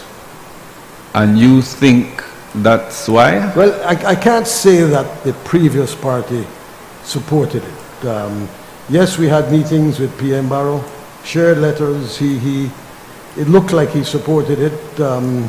He was never involved in the details on a day-to-day basis. So, I mean, I can't say that he was yay or nay. I had no reason to think that he was opposed to it. He had meetings with us on several occasions, including with a representative from Moscas who had come all the way from Holland. They have an office in Mexico City. That person would come usually for those meetings as well. I mean, a lot of people did a lot of traveling to meet with government officials to try And get you this thing off the ground. maintain that you're not butter nobody. I know about nobody. Honorable. That's very honorable, Mr. Gay. Very, very honorable. That's why they reject me. That's why they didn't reject you. But this government is pushing through a law for you.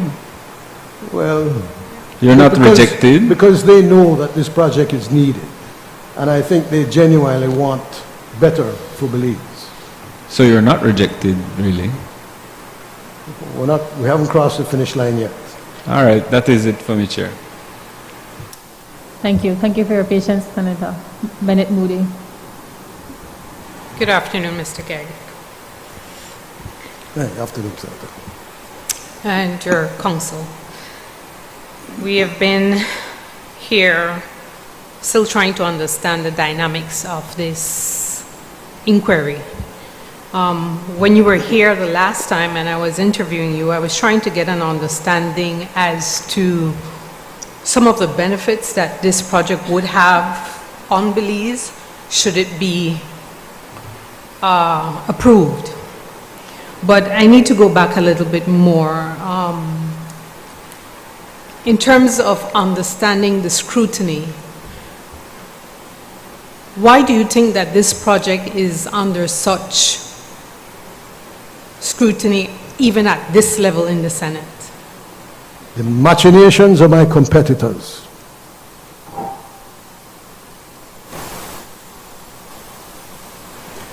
The Imagination. machinations of my would-be competitors.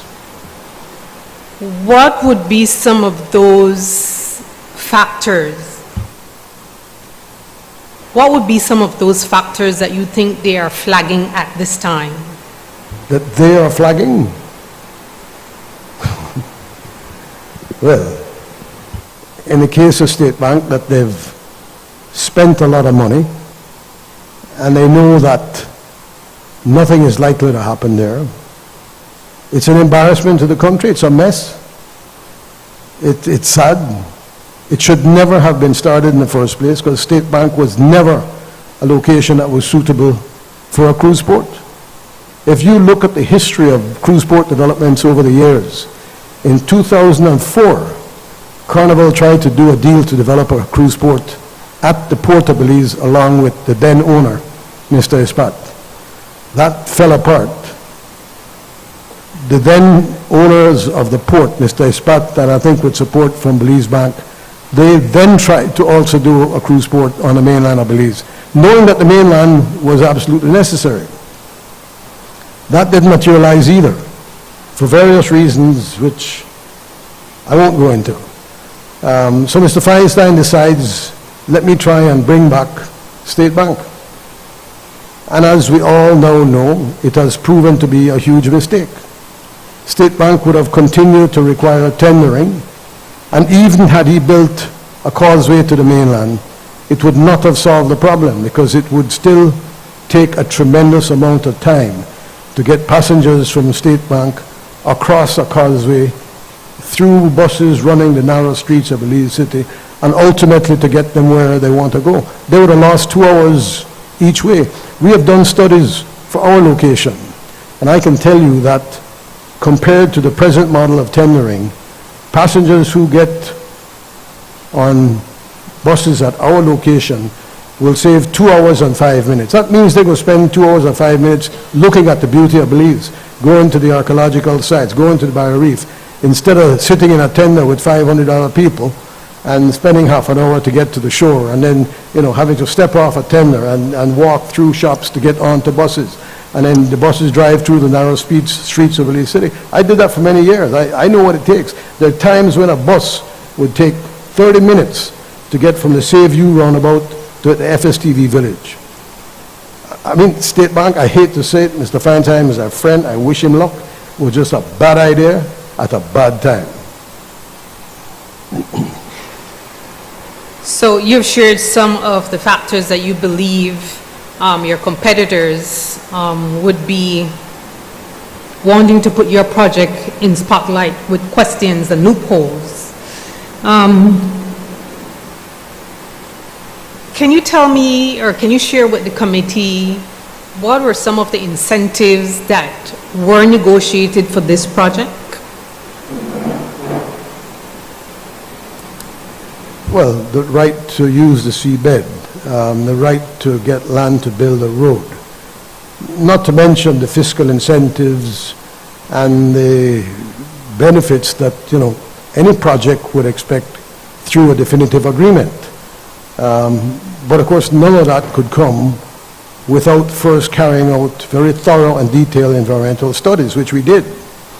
So we had to put a lot of effort on the front end to get what we knew to be needed to hopefully get us across the finish line. So what you shared just now in terms of the negotiated incentive, do you think those are fair in terms of what may exist? Because you alluded to other definitive agreement that exists. I'm not sure if you had the opportunity to read those. We were informed by you that other definitive agreement exists. So the package that was negotiated for this project, do you think it is in fairness to other projects or to other definitive agreement? Because the reality is we have a definitive agreement before us. We're doing this inquiry on Portugal Enterprise Limited, but it cannot be done in isolation to other existing ports, if I could call it that. But could you elaborate for us? Do you think that the negotiations that you have or the incentive breaks that were placed on the table, are there in fair parallel to other companies that would have put forward those same things or more? I think they're fair. I think they're absolutely needed if we're going to convince people to invest in Belize. I don't negotiate for State Bank or anyone else. If they didn't get as much as we got, that's not my fault. They could have pushed for more. I'm sure they would have gotten it because they've gotten everything that they've asked for. We knew what we needed because of the scope of this project, much bigger than State Bank. So if it appears, and I don't think it appears clearly, that some of our benefits were greater than what State Bank may have gotten, that's not my fault. They could come in tomorrow and ask for more incentives. All right, Mr. Gegg. I think I have, I think that will rest my case for now, unless You would like to elaborate more on what you mean by those incentives would have been, what was it the word you used, beneficial or needed? Well, both. I mean, incentives are needed if people invest large amounts of money and if the development can pay its bankers and its equity providers. And that is needed if you're going to convince people to invest in a project in Belize. And this is not, you know, a panada shop around the corner. It's a major project that requires a lot of infrastructure, a tremendous amount of development, tremendous amount of studies have gone into the project at this point. And if we want to compete with other countries in the region, whether the Caribbean, Alaska, elsewhere, we need to guarantee the investors who are prepared to put their money up that the returns are going to be available to them. Now, Belize can't develop if we don't avail ourselves of large infrastructural projects like this. We need projects like this. There's a lot of capital available through institutional investors and other sources. But they can put their money anywhere and be a lot more comfortable with the prospects of getting returns on it and not having to face the nonsense that we have faced for the last 6 months. That is why I say, to an extent, we've scared off people. There's just too much noise in the room. But Belize needs to develop, and it needs projects of this magnitude for it to develop.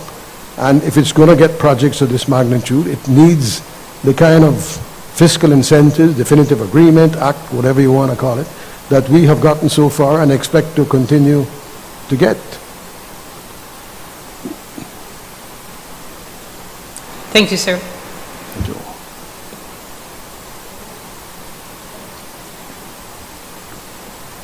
Senator Cow? Good afternoon, Mr. Geg. Afternoon, Senator. I have a few questions. When it comes to drafting the definitive agreement, how did you choose the law firm that you have now and that did the definitive agreement for you? Was it recommended by someone? Was it you who approached them? You know, what was... I know a lot of lawyers in Belize. A lot of lawyers are my friends. And a lot of them recommended the firm as a firm who had experience in drafting these types of agreements. Look, I'll be honest with you, the fact that the AG was a law partner, that to me was a plus, so I thought, you know, until I found out how opposed he was to it. But I went to a firm that was recommended by pairs of the lawyers and sat down with them and asked them if we could process this definitive agreement, and we did. Did anyone in the then government recommended the firm to you? No. No. And then you also said that you knowing that the AG was part of that firm and was also part of the government, and you said that you saw that as a I saw that as a plus. As it turns out, it was a huge negative.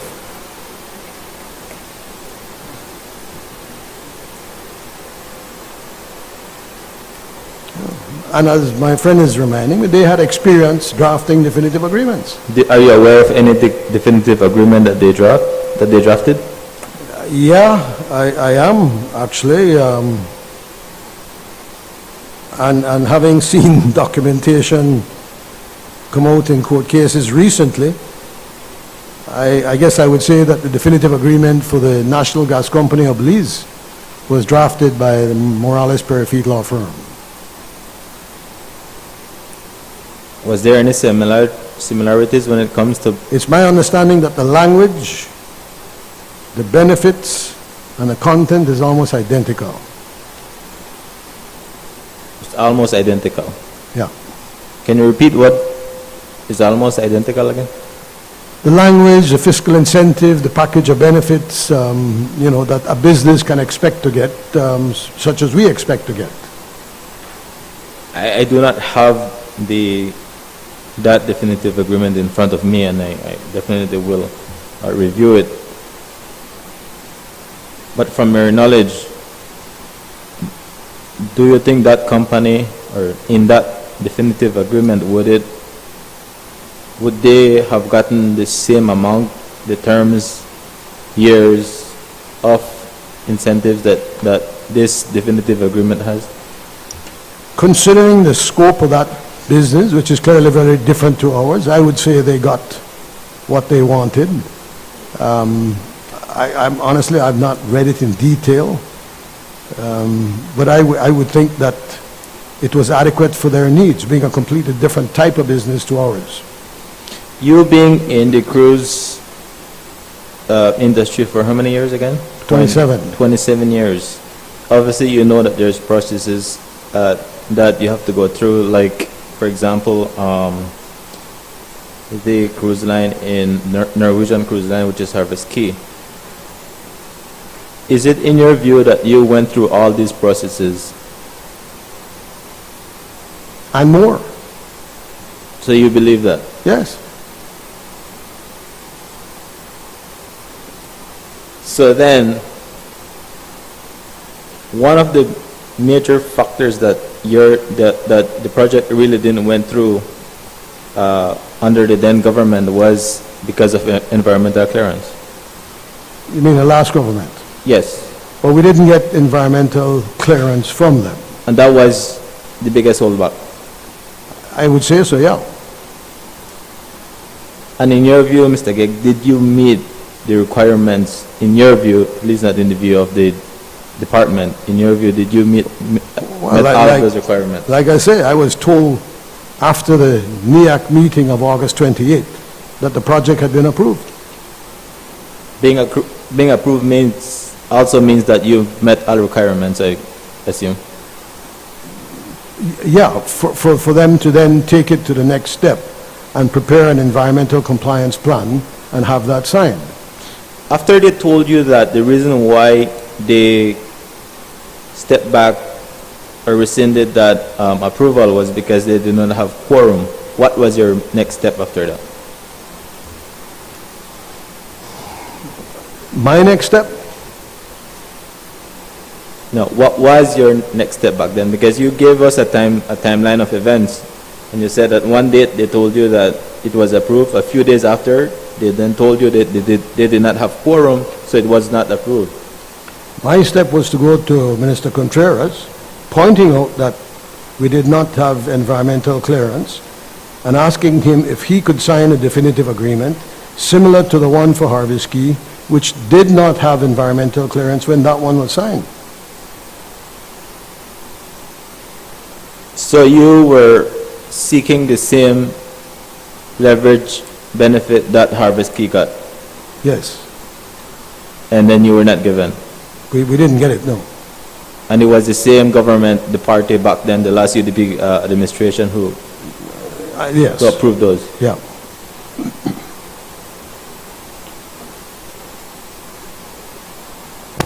I think that's it for now, Chair. Senator Khan, let me invite you to investigate who signed the definitive agreement for the National Gas Company of Belize. That's another inquiry. Senators, any other questions? Mr. Senator Denson, you have any other? Just one Yes, go question, ahead. Chair. Mr. Geg, just final question. Are you aware that the 3-page acts that are used for fiscal incentive bills, right?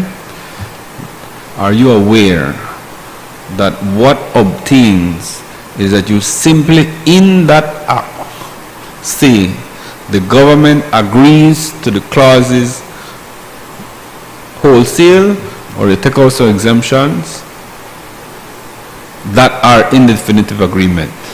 That what comes here is not the content of the definitive agreement, but just a 3-page act that makes a simple reference to the government agrees to those things in the clause. Are you aware of that? Yes, I am. Have you seen the bill? Sorry, sir, just a follow-up. Have you seen the bill that was proposed for your project? I have seen a bill that has been proposed as an alternative to the definitive agreement.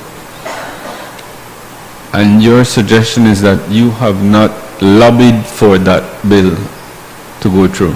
No, I would prefer that our definitive agreement be transformed into its own act, into its own bill. But if the other bill, which I have seen because it was leaked to Channel 7, I mean, I'm okay with what's in that. Okay. No further questions. Thank you, Mr. Gegg. Senator Herrera, you have any follow-ups? Okay. Well, thank you again for your time, Mr. Gegg. Do you have enough water? I think so. I just have a few cleanup questions for myself, and thank you for being verbose. Reference the Harvest Key definitive agreement. Are you aware that that agreement was challenged under its environmental clearance? Yes, I am, and PTIA succeeded in its challenge, but because the definitive agreement had already been signed, it held no weight. Was that why you pushed Mr. Contreras to sign your definitive agreement? No, I just knew that it had been signed without environmental clearance first being granted. Yes, but then it did I was cross aware- your mind that it put you I in was a... aware of the background. Yes, and that ultimately it became a moot. It's my understanding that the environmental document for Harvest Key was challenged not because they had a definitive agreement and they didn't have environmental clearance. The quality of that document is what was challenged and what failed at the Supreme Court, as far as I understand. Well, I was just about to say, let's keep it to the record, because it was challenged on the processes and what it went through. So that's why I'm asking you, did it then cross your mind, well, it's better to have this in hand than not in hand, because even if we get to what Harvest Key got, which is a legal challenge, ultimately, if there's not an injunction against the project, then it becomes a moot legal victory for anybody that would challenge the agreement, correct? I had no reason to think that our environmental documentation would be challenged. But it would hedge a bet. It would hedge that even if there was a challenge, then it would be academic, correct? Yes. Okay. You mentioned 52 years in tourism, 27 specifically in cruise tourism. Can you tell this committee what the cost-benefit analysis has been in terms of overnight versus cruise? I don't think you really want me to do that, but I Why? will. No, I'm asking you. And remember, you're on your oath. Please. I don't think there's any doubt that there is tremendous benefit from the overnight sector, probably more than the cruise sector. But something that I think is overlooked when people talk of the benefit of the overnight sector is the fact that probably 85% of our room stock is owned under strata titles by foreigners. And a significant portion of the revenue that comes from those rooms goes back to the foreigners who own those condos and units through strata titles. So that's a perfect segue, because then my next question is, who makes money from cruise tourism? Thousands of Belizean stakeholders. No, they're employed in the cruise tourism. I'm asking who makes the real money? Thousands of Belizean stakeholders. Yes, but listen to my question. I'm not asking who's employed and who, I don't see, Senator, sorry, I'm not finished. But I'm just trying to see where the line is between the haves and the have-nots in this country, in that who is employed in cruise tourism, who runs the taxis, who prepares the food, who braids the hair, drives the bus. Are those, you're saying those are the people that benefit financially from cruise tourism? absolutely they are. Cruise lines Through employment? Cruise lines come to a destination because they want to share the beauty of a destination like Belize with their guests. They sell services to the guests at a profit, but they have to buy that service from people in Belize on the ground who supply that service. And your testimony is that in those negotiations, the Belizean and the local tour operators benefit from those negotiations with the cruise line for those packages? If my negotiations Yes or with no? the cruise lines lead to the building of a port, then yes, they No, will that's not the benefit. question. I'm asking because you said thousands of Belizeans are the one that benefit financially from cruise tourism. And I'm asking you then, are those Belizeans, the thousands of Belizeans you're referencing, those are the ones that are making money from, and have made in the past? Because this is not our first cruise project.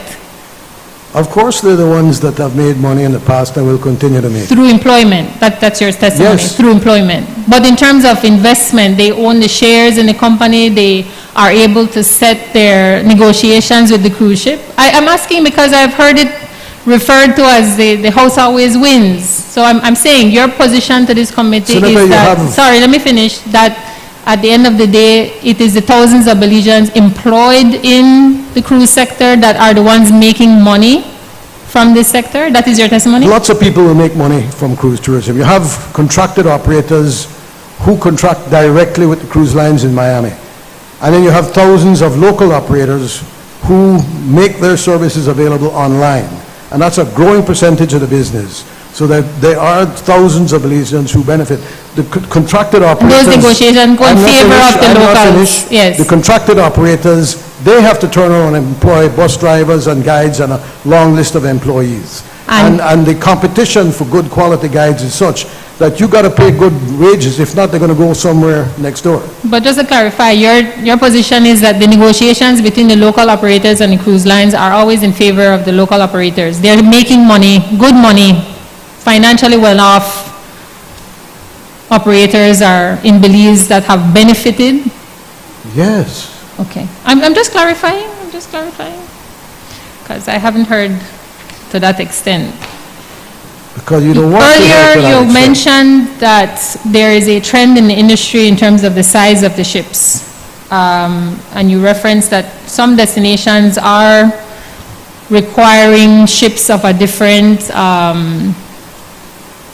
not just in terms of size, but they're turning back ships that don't have certain capacities, wastewater treatments, advanced wastewater treatments, turning back from the destination. So while you do reference that there's an increase in the size of the ships, is there also a trend in the industry of the size of the ships going on the other end because of impacts?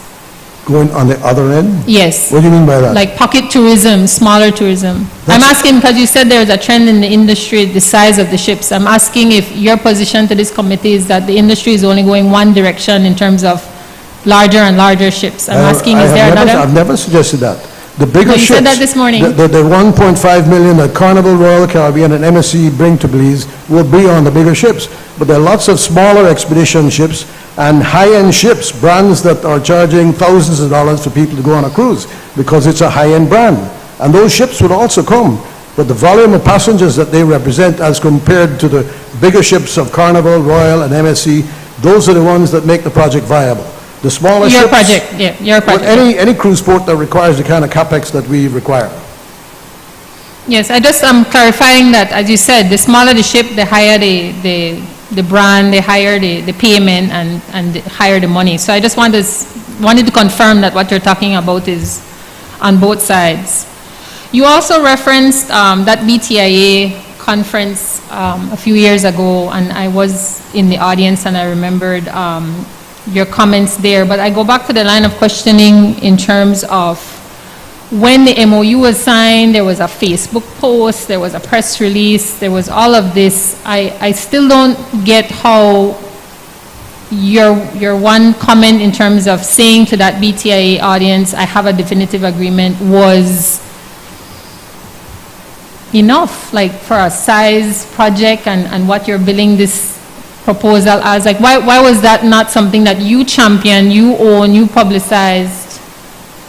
But that's exactly what I did. No, I'm but not to gonna a limited take audience. a document and hold it up and share it with everybody. But that's what I'm asking, why not? Why not? This Because is your life's work. Nobody takes a definitive agreement and shares it with the public. National Gas Company hasn't done that, and you know who signed Well, that? Tracy and Mike I Perfect can't signed that one. speak to anything that anybody else has done. I'm asking you, sir, why is this your life work? This is your Because crong you after don't 52 take a years. document like that and hand it Well, up in I'm not public. saying about the document itself and the details. I'm saying the fact that here you had, which you've just told, an enforceable agreement that was poised and primed to do all these wonderful things for Belize and benefit tens of thousands of Belizeans in a real financial way, and you're not singing that from Victoria Peak, you're not out in Belize City talking about that, you're not in Shunush to the Since- senator's question previously. I'm just asking, why was it, if it wasn't a secret, you shared earlier, it wasn't a Since you secret. say you were at that meeting, Senator, I invite Yes. you to go back to Oh, I have. BTIA, whatever the source is, and you will see exactly what I didn't say only about the fact that I had a definitive agreement. I said a lot of other things, and I also disclosed the fact that I had a definitive agreement. Yes, but Nobody's we're- ever done that before. We're here talking about this agreement, and I'm just asking you, if to a closed audience, if you remember you had to sign in, that was a hotel room, limited people, to a Where? closed at the BTIA No, conference. it was not. There was a conference room upstairs of the Biltmore. Biltmore, that's a closed room. That's a closed room. Well, there were several hundred There people there. was, well, I remember about 300, There but you that's go. only my, but that's not, That's enough. that's not Belizeans. That's enough. Sorry, Sandra? Sorry? Oh, apologies. No, I'm just asking you, sir. I thought, especially since you said you were so elated when you got the call initially saying you have approval, here you have now, you have a signed enforceable agreement. I'm just asking, why not share that? Why not say, you know what, we're ready to roll? You sat Has- here last week saying, if you have land in this area, come and Has sell any me. other business owner in this country ever hung out a definitive agreement and showed it to the public? I'm not saying necessarily that to share that the details of your agreement. I'm saying that this project was now online. Even after you got your ECP, that you said that you signed, they redacted the names on the website, but you have that. So right now, even before last year when this inquiry commenced, I'm asking prior to that, why no fanfare? Why nobody's talking about it before that cabinet leak to Channel 7? Because the attacks by my competitors were continuous, daily, nightly, social media. It was pathetic. And you know what? I just said, let me do my thing in the corner. And here I am today, and where are they? Well, I can't help but feel though, sir, if you think that you had this and this project is what it is, then would it have really mattered what any critic said? Senator, I have a lot of contacts in the industry. The people who know that they will benefit from this project, those are the ones that I keep in touch with. I don't have to go and go on TV and, you know, say this and say that, and I don't even have social media, YouTube or, you know, whatever you call it, Facebook. I don't even have a Facebook. I don't need it. There's too much garbage out there. I have my ways, I have my support, grassroots people on the ground who know they're going to benefit from this project when it materializes. They're the ones who count. Well, that takes me to my next question then. I mean, we're talking about if the copy, and I would ask you officially to share your signed copy with the committee, just so we can cross-reference. Copy of it. what? Your signed definitive agreement, just so that we can cross-reference it with the material we have. But then you feel that, you know, after getting to your testimony, what everybody else got, that there is no obligation to share with the public, this is what I'm getting, but here is where I'm getting? Like, you didn't have any sense of obligation to share with the nation, this is coming down the don't think line, you let's can get say ready? that is true. Almost every page of every document that's been produced for this project has been shared at some time or another with the public by various persons. You mean the There is DOE nothing- website? There's nothing that's been hidden. No, but I'm asking the DOE website? DOE website, social where media, specifically? you know, Jules, Channel 7, Channel 5, Love, everything's been out there. Good, bad, and different. I mean, everything is there. Not one page is missing if you want to go and do your research as to what's been put in the public domain. So you don't have an obligation or a sense of duty to say to the public, I will go out there and I will show my critics that their concerns are misplaced. To defend this project, you will leave that for, I a have my vacuum? ways. I have my ways of defending this project. I think I've done a pretty good job of it so far. Look where we are compared to the others. I think that says a lot. And yes, I mean, there are a lot of grassroots people who I'm in touch with. You might not know it or think it or realize it, but I know what I'm doing on the ground. I know the people who are going to benefit, and they know what's going on. And they're the ones that count. well, earlier, you mentioned the line of questioning in terms of where you are. So you know where you are. You've said that more than once just now in terms of look at where. So tell me where are you? Do you have a new signed definitive agreement? Do you have commitments? I mean, you look very calm and collected even for low six figures. You know, how is it that you are so comfortable and at ease with where you are? Because I know I've done nothing wrong. According to your definitions, your I understanding. know that I have done nothing wrong. Okay. And that is what you feel that is at play here, that people are accusing you of doing something No, they're wrong? accusing other people of doing something wrong. As in signing the definitive agreement? No. So are you Like in launching collateral a Senate damager? probe after a letter from Waterloo 2 days later without sharing it Miss- with your social partners. Mr. Gegg, I will caution you that I have warned you earlier, and if you continue down this line making baseless accusations, you will need to hire new counsel to defend you. They are not So please be baseless. careful. Let me remind you. Produce your evidence. let me Please remind you, produce I your am here evidence. as a guest of this Senate inquiry. And I am the not here chair. under the powers provision ordinance. I am here as an invitee. Mr. Gegg, produce your evidence or apologize. I will wait. I will wait for you to apologize. Produce your evidence or apologize. What evidence you want me to produce? That I'm here as an invitee? Give me your your evidence to counter that it is a baseless accusation that you have made. Please take a minute, take off your Senator, microphone, confirm Your with your... colleagues have said to me that you have not shared with them the Waterloo letter of June 8th. Now, if you want to admit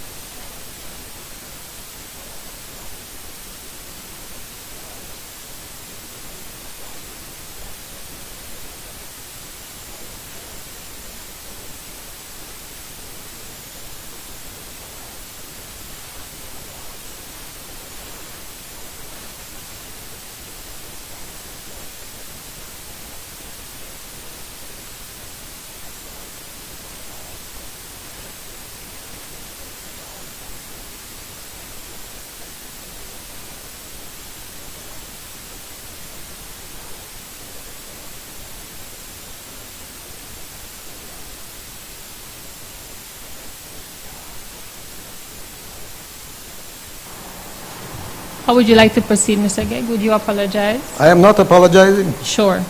We will I am handle- here as We will an handle that invitee separately. and not under the Powers Privilege Ordinance 1962. That Can is you believe your that?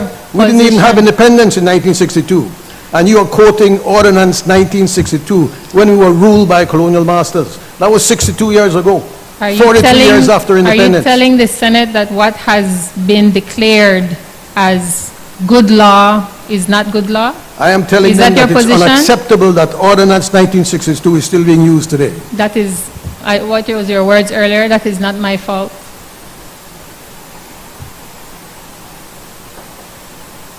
I am here as an invited guest. I have afforded you the opportunity to apologize. We move on.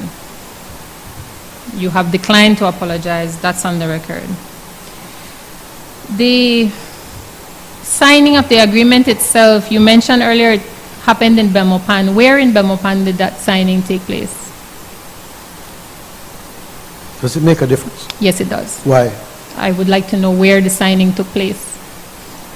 At an office at some part. It wasn't the official office, but it was an office in Belmopan. You know the exact location? Yes. And you're declining to share the I exact don't know location? the street address and so on. Whose office was it? It was an office that I went to with Minister Contreras. Whose office was it? I don't know. It was a government office, a private It office? was a private office. A law office? No.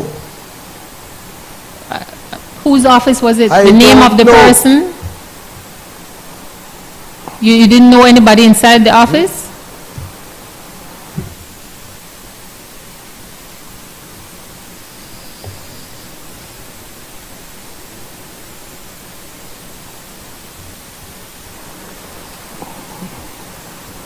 So what? No, Whose office was it? I don't know.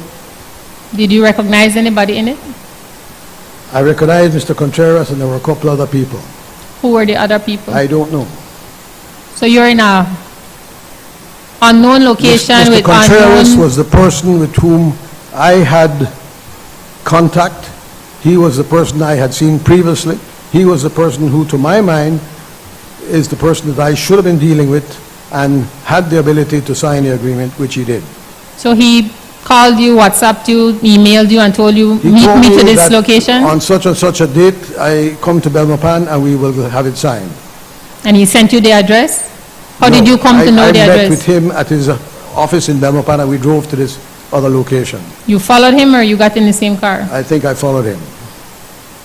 So if you would go back to that location, you could identify it? Probably, yes. Okay. We'll come back to that if that's necessary.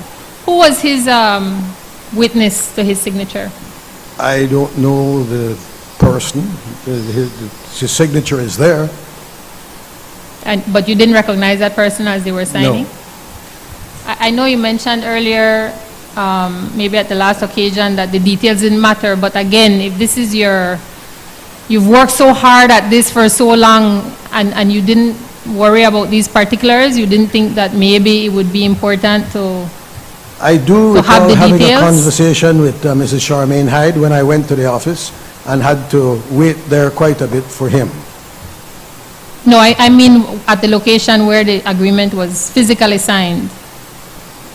What was the question? Who were the other people in the room? Senator, I told you I don't know them. Okay. No, that's why I'm just confirming that you're saying you didn't know who the other people were. Would you be able to furnish with this, to this committee a copy of the unredacted ECP? Of the unredacted, ECP? yes? Okay. Earlier you spoke to lobbying other members of this administration to talk about that begin, you said about a week after elections? I wrote to them probably a week after the election and updated them on where we were with the project. And did you conduct physical meetings, in-person meetings? Not until Boscalis came from Holland and we met the Prime Minister in January. Okay. There's a photograph online with you and members of the Northern Caucus at the Biltmore. Do you remember that photograph? It was around a table At the Biltmore? at the Biltmore. That was not the Biltmore. That Where was it? Tony's Inn in Corozal. Okay. Was that before the January meeting? But the Northern Caucus was a PUP caucus that was before the election. No, this photograph, as I said, online, it's purporting to be shortly after the swearing in of the new cabinet. I'm just asking if the lobbying may have started at that point. The lobbying has never stopped. No, I'm asking when it started. 7 years ago, Yes, but with both parties. yes. So I'm saying, but when did it start after the election results? You said earlier January, I'm just You know, confirming. if you could tell me the date on that picture, it would help. I remember going to a meeting in Corozal, a meeting with the Northern Caucus. What the date was, I have no idea. Okay. You didn't find yourself, remember we were in COVID and the swearing in had to be done outdoors, if memory serves. I'm just asking, you didn't find yourself at that location when that was happening?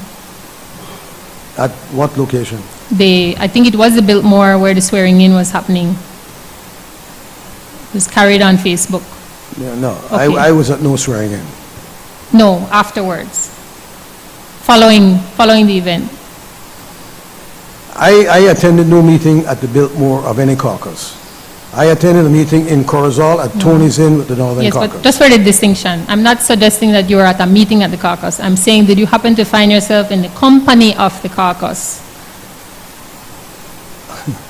I may have been in the company of people Members who of the may have caucus? been part of the caucus. Yes. But at no time was a meeting organized with the body that you're calling the Northern Caucus. No, just members of. I'm just curious if at that point, Portico did come up, like the lobbying would have come up at that point. The lobbying has never stopped. Yes, so are you saying then you did have a conversation about Portico to those persons who happened to be members of the Senator, caucus? If this was right after the election, I don't think we're talking about Portico. I think we're talking about congratulations. Okay, that's why I'm asking, because like as I said, I just saw the photograph, so I'm just asking I you. wish you would share that with me, 'cause I don't know what you're It's talking about. online. It's online.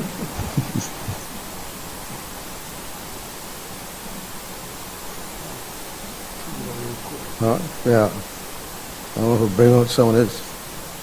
Sorry, I'm just, for clarity, it's the swearing in for cabinet that was happening at the Biltmore. Oh, so it wasn't a caucus at the Biltmore? No, it was, the photographs was with members of the Northern Caucus following the swearing in of cabinet. I'm just making the distinction for your, When was the swearing for in of clarity. cabinet? I think it's online. You've made reference several times that it was, everything was contingent moving forward on the environmental clearances. I just want to confirm that you also shared that the source of the funding or the confirmation of the funding is also a dynamic point as well that may have prevented the project moving forward at different intervals, correct? Say that again? You've mentioned several times that the environmental clearance, that getting the approvals, the green light, as they say, on the project was the principal reason for the delay. But then you earlier testified as well that it was also confirmation on the source of funding and 70% coming from CABE and other sources. So I just want to make that clarity that you're saying that both were responsible at a different point of the project, different intervals, that would have caused the project not to be on its best I'm not foot. understanding what you're saying.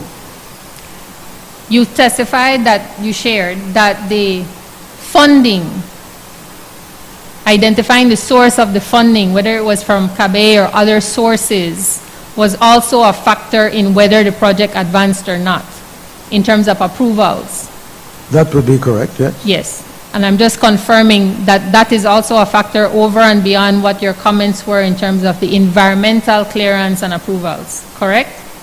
One has nothing to do with the other. I'm not saying it does. I'm just clarifying that both financing and environmental approvals were reasons for delays and in the processes of approval, correct? No. Okay, correct me. What was the delay was the fact that we didn't get environmental clearance when we were promised, and it took time, and the new government came into power, and it was sort of negotiating all over again. I was asked last time I was here, was I in a rush to get it through? And I said, yes, I was in a rush, because I knew that with a new government coming in, it would burn a lot of time, and here we are 3.5 years later. I take you at that position, but I'm just confirming that identifying the source for securing the US 400 million is also a point that has delayed the approvals of these projects of this project at different intervals. Do you have the confirmed source of funding for the 400 million for this project? No. Okay. So then that answers the question, because that was part of the requirements of it, correct? To show that you had the money to go along with Do we have it in the bank? No. project. Did we have commitments? Yes. But with all the cloud that you've created, then it's become more problematic. I hear you mentioning noise, nonsense. Are you referring to the work of the Senate when you make these comments? I think the work of this Senate, chaired by you, Senator, is a charade. Thank you. That comment is also noted. When you signed the definitive agreement with Mr. Contreras, and then subsequently you said that you shared it with quote-unquote senior ministers, who were those ministers that you sent correspondence to, and did you attach the definitive agreement to those correspondences? I didn't send it to any ministers before the election. No, I mean after. You meant, well, you would have to been after because you mentioned senior minister. So it would have been after that cabinet swearing-in ceremony. It would have been the Prime Minister, Senator Cowie, Senator Marla, and Senator Courtney, Okay, and Senator Hubbard. okay.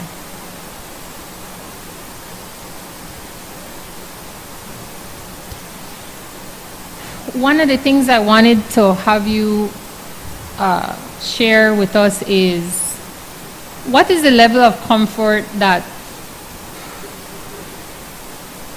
the investments climate, you know, on the premise that all of this hadn't happened, that gives you comfort that what happened to State Bank and other projects would not happen to you and this project? Where is the confidence and the level? I've gone over that repeatedly. It's about location. No, I don't mean that physical point. I mean, you referenced earlier today a rogue government, changing it, and that's why you needed an act. I'm just saying, over and beyond everything else, you start to, as you use the expression, start digging. You put real money in the ground, but then dynamics change. You don't seem to be concerned that things will change or shift. So I'm just asking, what gives you comfort in thinking that that's not something that would contemplate, looking at the past and what has happened with this sector? Because of the cloud that hovers over Belize at this point, relative to investments in cruise tourism. Yes, and you're referring now to your competitors. No, I'm Or who are you referring to the referring? Senate inquiry. Okay, so everything is because of the Senate inquiry that started in July of last Yes. year? Okay.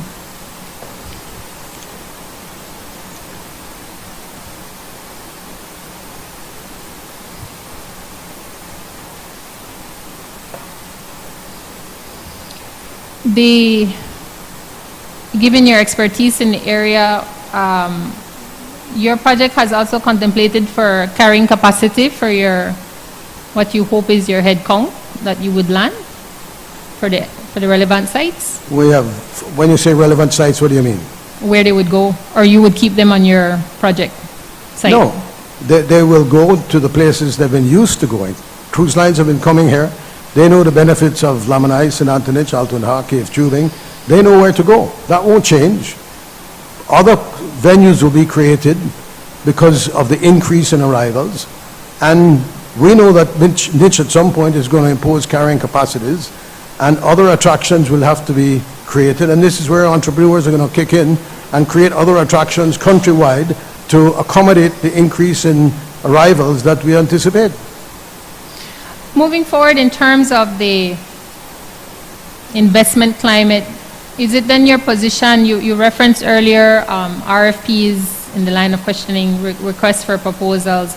Should that be something that in terms of fostering business climate and transparency, that should be the norm, that it shouldn't be just who has access and who knows their way around and who can write their own ticket would have access to the kinds of benefits that you're talking about? You know, if the government decides it needs an airport in Placentia, yeah, let them invite RFPs for something like that. But if I launch a business because I know it's needed, and I put 7 years in it and get to the point where we are, to suggest that an RFP be launched in a case like this is ridiculous.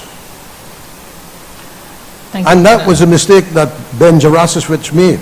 He thought that he was talking about RFPs, and his opinion, quite frankly, was completely off track when he said that he didn't think the definitive agreement was valid.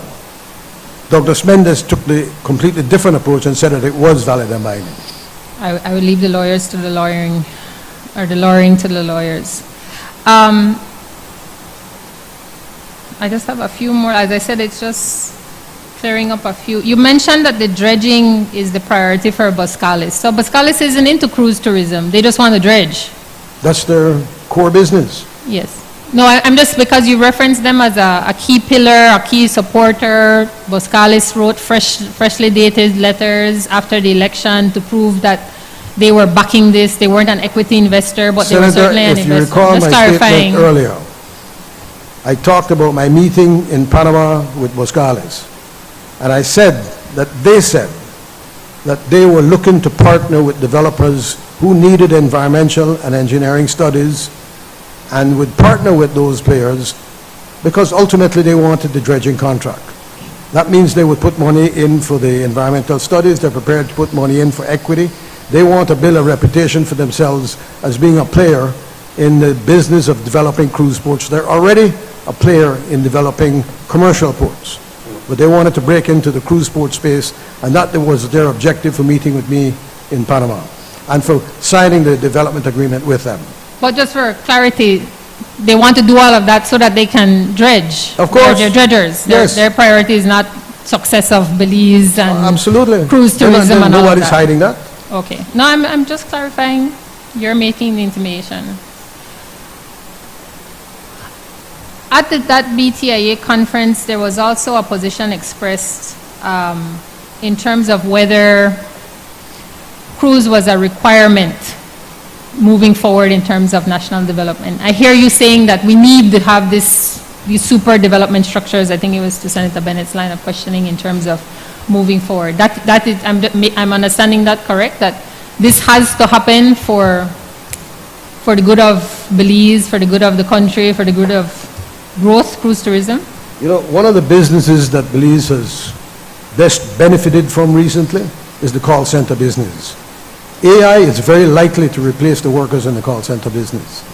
If we don't build this cruise port, there are thousands of stakeholders in Belize who are also likely to lose their livelihood because the cruise industry will evaporate. So, you know, you got the call center sector that might be going away. If we don't do something, the employees in the cruise sector will be going as well. Do we want more murders on the streets of Belize City? Do we want more crime, more unemployment? Or do we want to try and do something that will benefit that? And cruise is the fix-all? Yes, I wouldn't fix all, it's a contributor to the fix. Okay. In terms of the, you use the phrase over-the-top clauses that you were able to secure in the definitive agreement.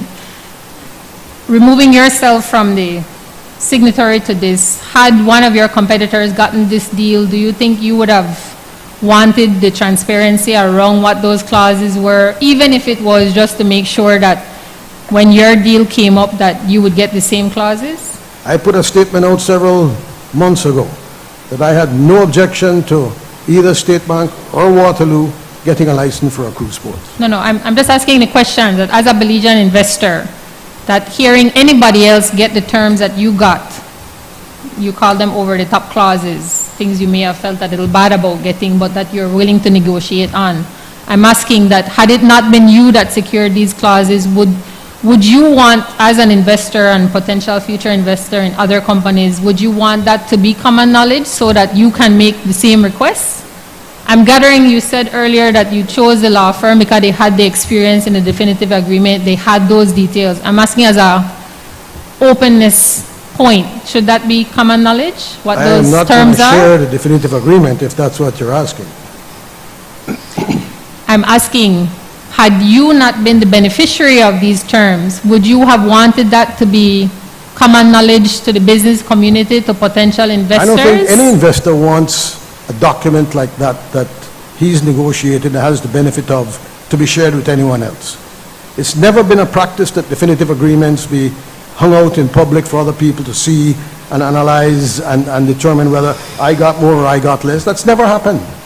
But the definitive agreements that you have even shared today, all of them have had to come to Parliament, which does make them public in that they've gotten a definitive agreement and what the concessions, the exemptions, everything is. So, yes, they have been made public via the legislation, which if they end up in court, or recall, if somebody in Parliament decides to hold it up and leak it, we can't stop that. No, but you said that it gave investors a measure of comfort having an act that detailed what the commitments were. You said that earlier. Of course it would give them confidence. They're not going to put their money in unless they have that kind of confidence. Yes, so that's why I'm asking you. Then it should be common knowledge what these terms are getting, because they have set a precedent, as you said earlier. if you can get more than what I got, then good for you. But that's what I'm asking. Had it been anybody else that benefit from it, you would want that to be public knowledge. I have never made any attempt to go find any other definitive agreement that anybody else has gotten benefits from. So you didn't use the previous agreement terms as references for what The ultimately lawyers you may have drafted? used it to facilitate the drafting of this agreement, but I'm not fishing around to see who got what or who got what. I Yeah, understand but like they're that. acting on your behalf. Yeah, that's what Okay. they do. Yes, yeah. Well, I just, you seem to be distancing there, so.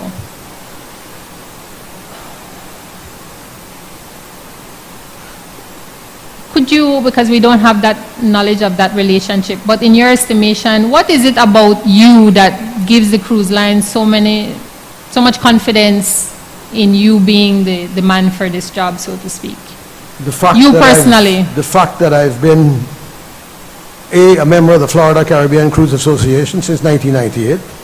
The fact that I attend conferences and meetings and trade shows religiously, several a year, 4 or 5 a year. Most cruise line executives, I'm on a first-name basis with them, and I've been that way for 25 years, 27 years. They know me and they know what I stand for. I can go to Miami anytime I want and knock on doors and shake hands and talk to them about, what we can offer in Belize. You have the connections. What's that? You have the connections. Yes. Okay.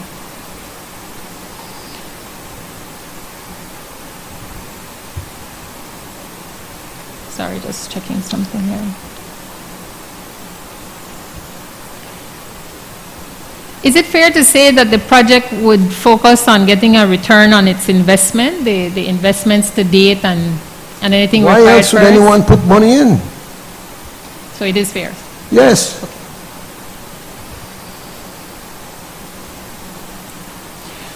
When you were apprised of the initial approval that turned out not to be the approval, who did that communication to you and how did they do that? Who did that what? Who told you that the project had been approved? And how did they do that? I think it was someone at the Department of Environment and probably by a WhatsApp message. Like who at the DOE? Who was your contact at the DOE? There were several people because, there's so many different aspects to our environmental issues. I was dealing with several people all at the same time. Is that typical in your earlier dealings, related and unrelated to this project? Yes, that it DOE officials would have contacted you directly ahead of a formal letter from NEAC advising of anything related to The letter would decisions? come from the DOE and quote the NEAC's position on whatever may have happened. But this didn't happen by letter. You're saying you were informally apprised. Yes, I'm asking if that was typical. yes. Okay. When you mentioned that you were approached for a 7-figure bribe, was that how it was done? Was that a member of the DOE telling you? I never said You anything need- about bribe. The inference was that you were asked to make a campaign contribution Isn't that a for difference? 7 figures. Isn't that something I'm different? clarifying, in order to get an approval from NEAC. I'm asking, are you then inferring that it was a member of the Department of the Environment or an official of the Ministry of I'm Environment? not inferring anything, Senator. I am not inferring anything. I told you what was said to me. I told you how I interpreted it, and I told you what came of it. Questions were asked to me if it was a certain person, and the answer was yes, because that certain person was a substantive minister at the time. I didn't call anybody's name.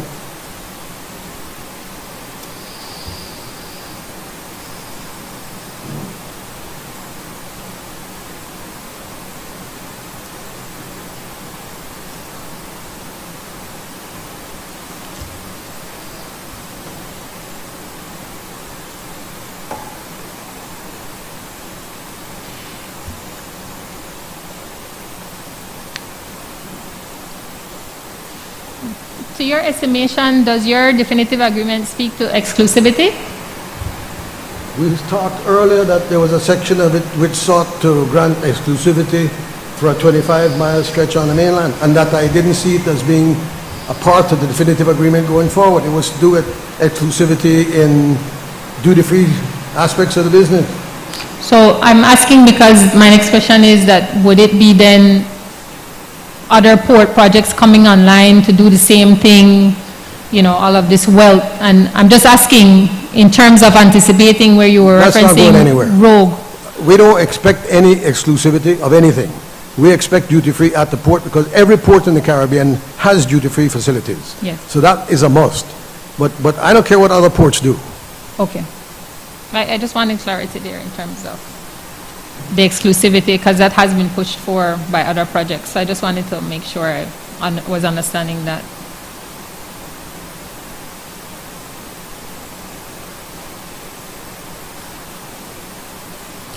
Under the previous cruise policy, do you remember what the position was or the recommended position was for cruise tourism and specifically the port development recommendation? No. No?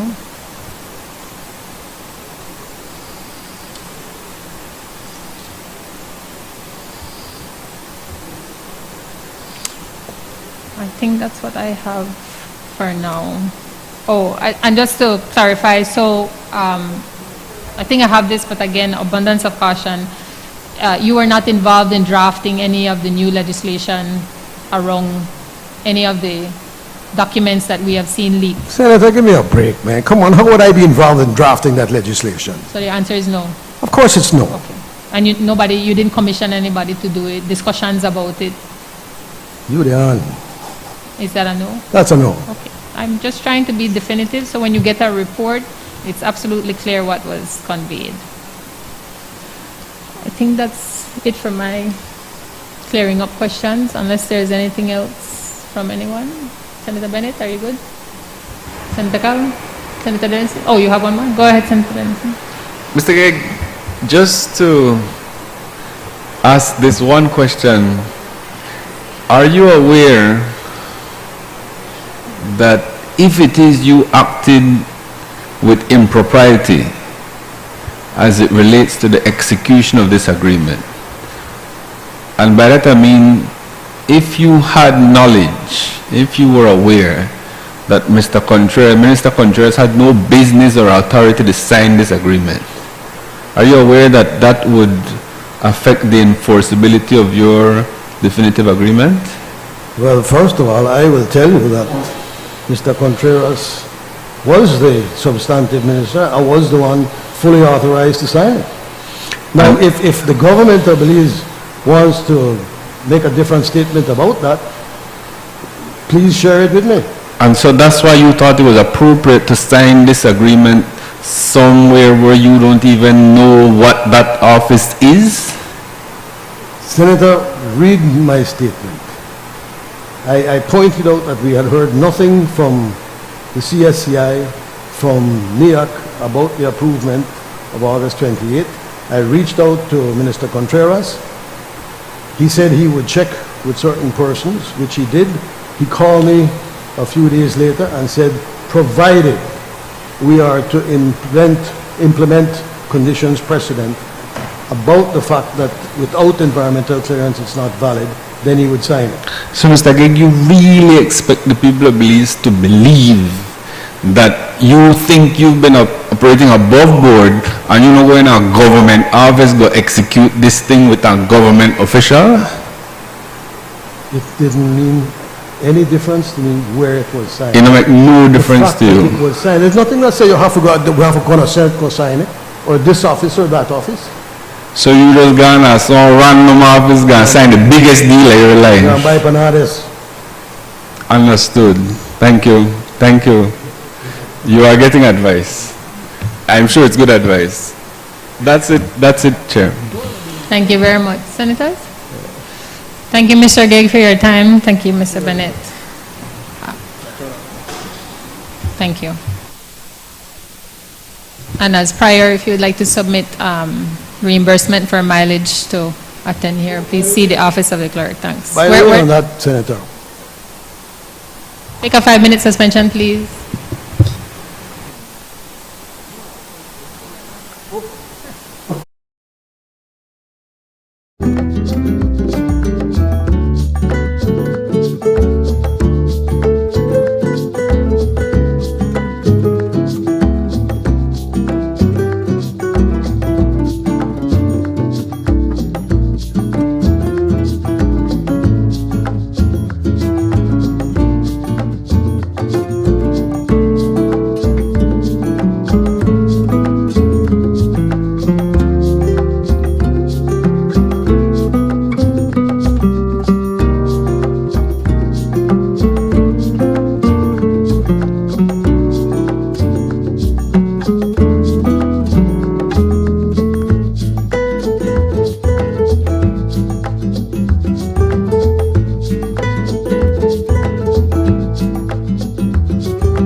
Resume proceedings. I've asked the clerk to swear in our next witness.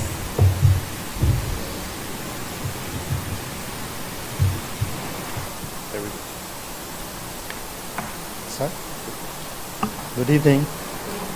I, Martin Alegria, do swear that the evidence I shall give to the Senate's Special Select Committee touching the matters on question shall be truth, the whole truth, and nothing but the truth, so help me God.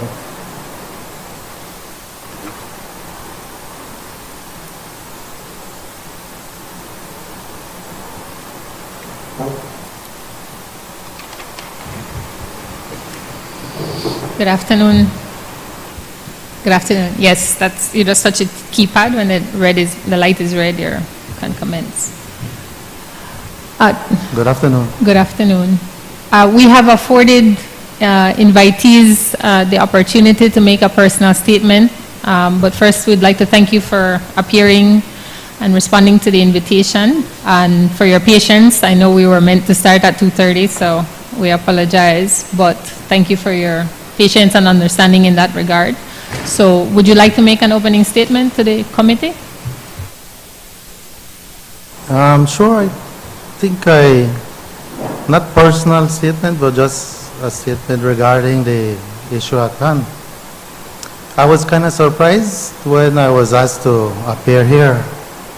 Why I say that is because in accordance with the legislation, since February 2020, before this project and others had come to the Department of the Environment, the law had changed that the Chief Environmental Officer at the time became no more the chair of the National Environmental Appraisal Committee.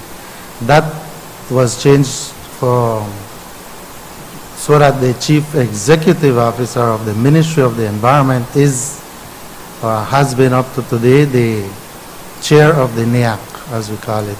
And since then it had been that the Chief Environmental Officer had nothing to do with EIAs that came thereafter. And so this EIA that is being referred to, it's unfortunate that I may be here saying I don't know, I wasn't involved, it wasn't me, because that's the truth.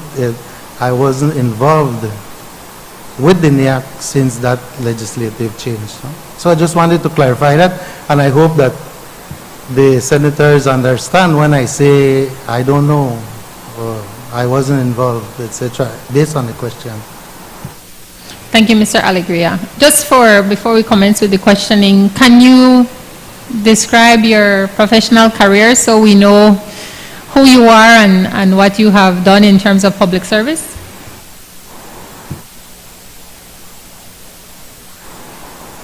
Hi. Well, my name is Martin Alegria. I wish I could say I was 42 years, but now I'm 57. Retired almost 2.5 years. I started at the Department of I started at Fisheries Department. I came back from Mexico with a aquaculture engineering degree, shrimp farming, no? Shrimp, lobster. And so I started to work at Fisheries for 1 year, back in 1991, 92. Thereafter, DOE opened. I think it was 1993 that DOE. And so I applied. Fortunately, I was accepted, and since May 1993, I had been at the Department of the Environment for almost 30 years, until retired 2 years ago. During that time, I said I had a bachelor's in aquaculture engineering. Then I turned pro-environment. So I had the privilege or the opportunity to get a master's degree in environmental resource management out of Florida. And then during work, I decided to do another master's degree in environmental law and policy. The first master's I got in 1996, the second master's in 2003, thereabouts. I started as an environmental technician, worked my way up until in 2012, I think it was, I was promoted to the Chief Environmental Officer. Thank you, Mr. Alegria. Colleagues, who would like to start? Yes, Senator Denison. Afternoon, Mr. Alegria. Thank you. You need some water or anything?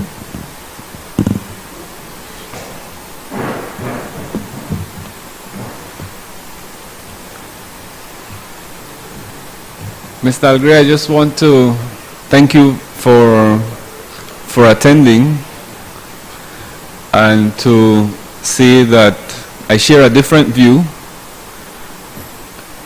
that notwithstanding this particular portico environmental impact assessment, I think you being here is important for us to understand the process. So I think that's where I would like to start and ask you to help the people of Belize to understand, first of all, what NIAC is, what they do, and how do they go about doing that. Pardon me, what NIAC is and something else? Right. What they are, what it is, what they do, and how do they go about doing that. Okay. The environmental impact assessment process is a planning tool.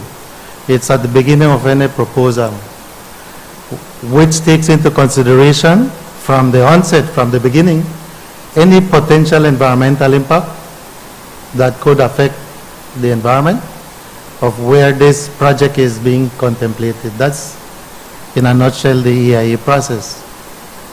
The EIA process starts when you as an investor want to develop a project, be it tourism, residential, industrial. You come with a project proposal submitted to the Department of the Environment.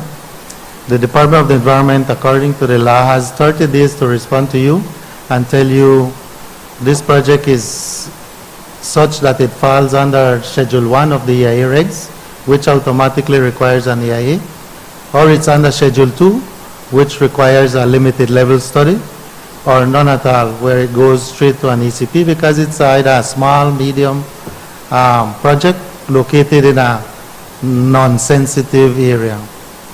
Once the department makes that decision during the 30 days, then let's say it requires an EIA because it's a huge project, then a terms of reference, well, the investor is informed, and then a terms of reference for that EIA document or report is developed in conjunction with the developer. Why?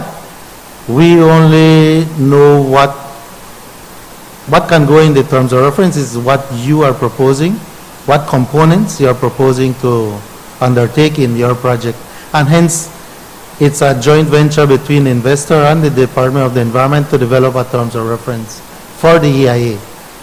Once we agree to that EIA, we ask that you go ahead and do the EIA report itself. Do all the studies, ecologically, most of them is ecological assessments. That can take, it's up to the developer how long he or she takes to develop that document. Once they have finished that, they submit that to the Department of the Environment, what we call the EIA report. In accordance with the law, we have up to 60 days to respond to you on what we see, the results or the decisions regarding that report. Usually within 60 days we respond that you need to develop more this part of the terms of reference, or you didn't address this part, etc., etc. So we might ask for you to go ahead and do more assessments as per the TOR Or it could be that it is exceptional work done and we accept it as a EIA that is submitted officially to us.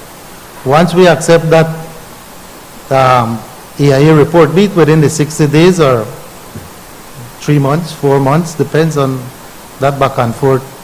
Once we accept that, like I said, we have 60 days to respond. That 60 days includes having public forum or public hearing, as we call it, and the sitting of the environmental committee that reviews that document and recommends to the Department of the Environment approval or not. So that is where the NEAC, National Environmental Appraisal Committee, comes in. Once we have accepted that EIA report, we then make copies and distribute to the NEAC membership, which consists mostly of government departments. I think it's 8, from what I recall. 8 or 9 are government departments that for some reason, or because of, they're included because they are agencies of government that issues permits, license, or approvals related to environmental implications. And then, of course, we include 2 NGOs, one from the private sector and one from the environmental NGO sector. And we include experts. I think it's 3 expertise that, as far as I recall, were added to the NEAC membership. One was Coastal Zone or Marine Resource Manager. One was tertiary level institutions, to include the universities and so on in Belize, and somebody, an expert in human social services issue, to bring that human aspects into development. So that is the membership, or if I recall, the membership of the NEAC that reviews that document. Once that document goes to NEAC, it's up to NEAC to do all these things that I explained, which is public hearing, site visits, NEAC meetings. It could be 1, 2, or many meetings of NEAC until they are satisfied that this EIA addresses the main issues of concern.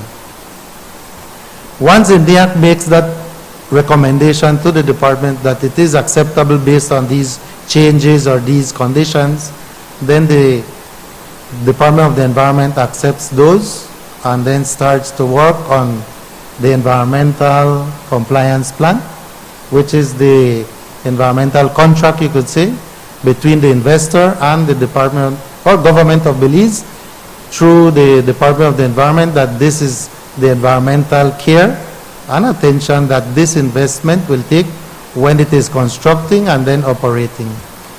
Once that ECP is agreed to based on the NEAC recommendations, then that is signed by the Chief Environmental Officer. And once an ECP is signed, then the investor or investment can then go and look at the relevant permits, licenses, approvals, most of which were discussed and agreed to in the NEAC deliberations, so that you could go and get those permits, licenses, or approvals to start your operation, your construction, basically. That's in a nutshell. Sorry if I took too long. No, that's a very thorough explanation. Thanks. I had one follow-up question directly related to that, Mr. Algria, just so the people of Belize can understand. Why do we need a NEAC, in your opinion, no? Back in 1992, 93, when the EIA regulations were being developed, we saw the need. Belize is, human resources is limited in terms of the expertise required for these highly technical documentations. That's one. 2, there's no one entity. Like in the US, for example, they have the US EPA that has experts in everything you can think about. In Belize, we have geology and mining, we have fisheries, we have forestry, we have ocean coastal zone management, a lot of entities that have a say in environmental protection. And hence we saw the need back then in 92, 93 when we were designing the EIA regs to include, not to make the DOE only be the only entity to review and approve such documentation because of the huge implications of such procedures and such interests for the nation. And hence we pulled out back then on memberships. Like I mentioned, I think I mentioned 8 or 9 were government permit licensing or approval entities. And we saw also the need that we cannot only have governments deciding. And way back then, you remember in 1992, we had the UNCED and all these sustainable development outcries that we decided to include 2 NGOs, 2 umbrella NGOs at that time, development and environmental protection NGOs. And so we included those in there, apart from other expertise, like I said. And Belize being the owner, the custodian, of the largest living barrier reef in the world, coastal zone or marine resource management expertise was the first one we asked for. Thank you. So would it be fair to classify the NIAC as being a very important tool in our protecting our natural resources? I would say yes. It's an important entity to screen any potential impact on the environment from investments. Mr. Algria, to your knowledge, is the NIAC an independent and autonomous body?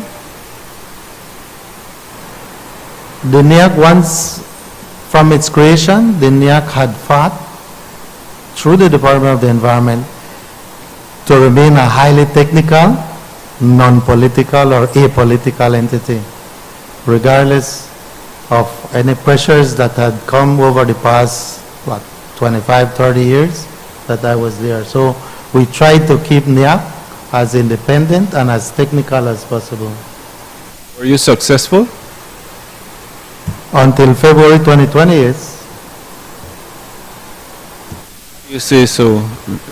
Because I, as chairman of the chief environmental officer at the time, with amendment to the EIA regs, was taken off as chairman of the NIAC, and the chief executive officer of the ministry responsible for the environment then became the chairman of that NIAC. What are you suggesting that the amendment was made to target the post you held? I don't know why it was made. But was that the only change that was made? No, they had other changes, meaning membership was one, of which the chairman was one entity, and then the membership was changed a little. They brought in CEOs, I think CEO of trade or investment, don't recall the ministry at the time. They brought in the financial secretary, FinSec, because of financial implications. Well, the CEO of the Ministry of the Environment, who was not part of prior to that, and other changes. So they had this membership, which I am alluding to. But you had some, you had the inclusion of amendments that addressed, you remember we have World Heritage Sites, I think it is. We are a World Heritage Site member. So we tightened up, as you would say, we tightened up on the marine component, to become more stringent in reviewing those projects that would have implications on World Heritage Sites. I think financially too, I think the application for a limited level study or application for this environmental, all those costs I think were changed. It varied depending on the size of the project.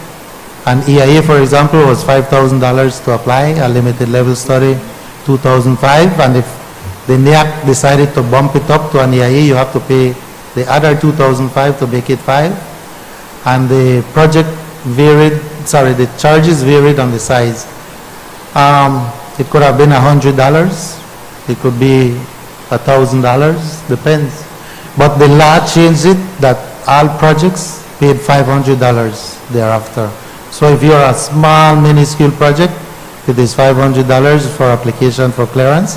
If you're a huge project, well, a medium, small, medium, it's $500 too.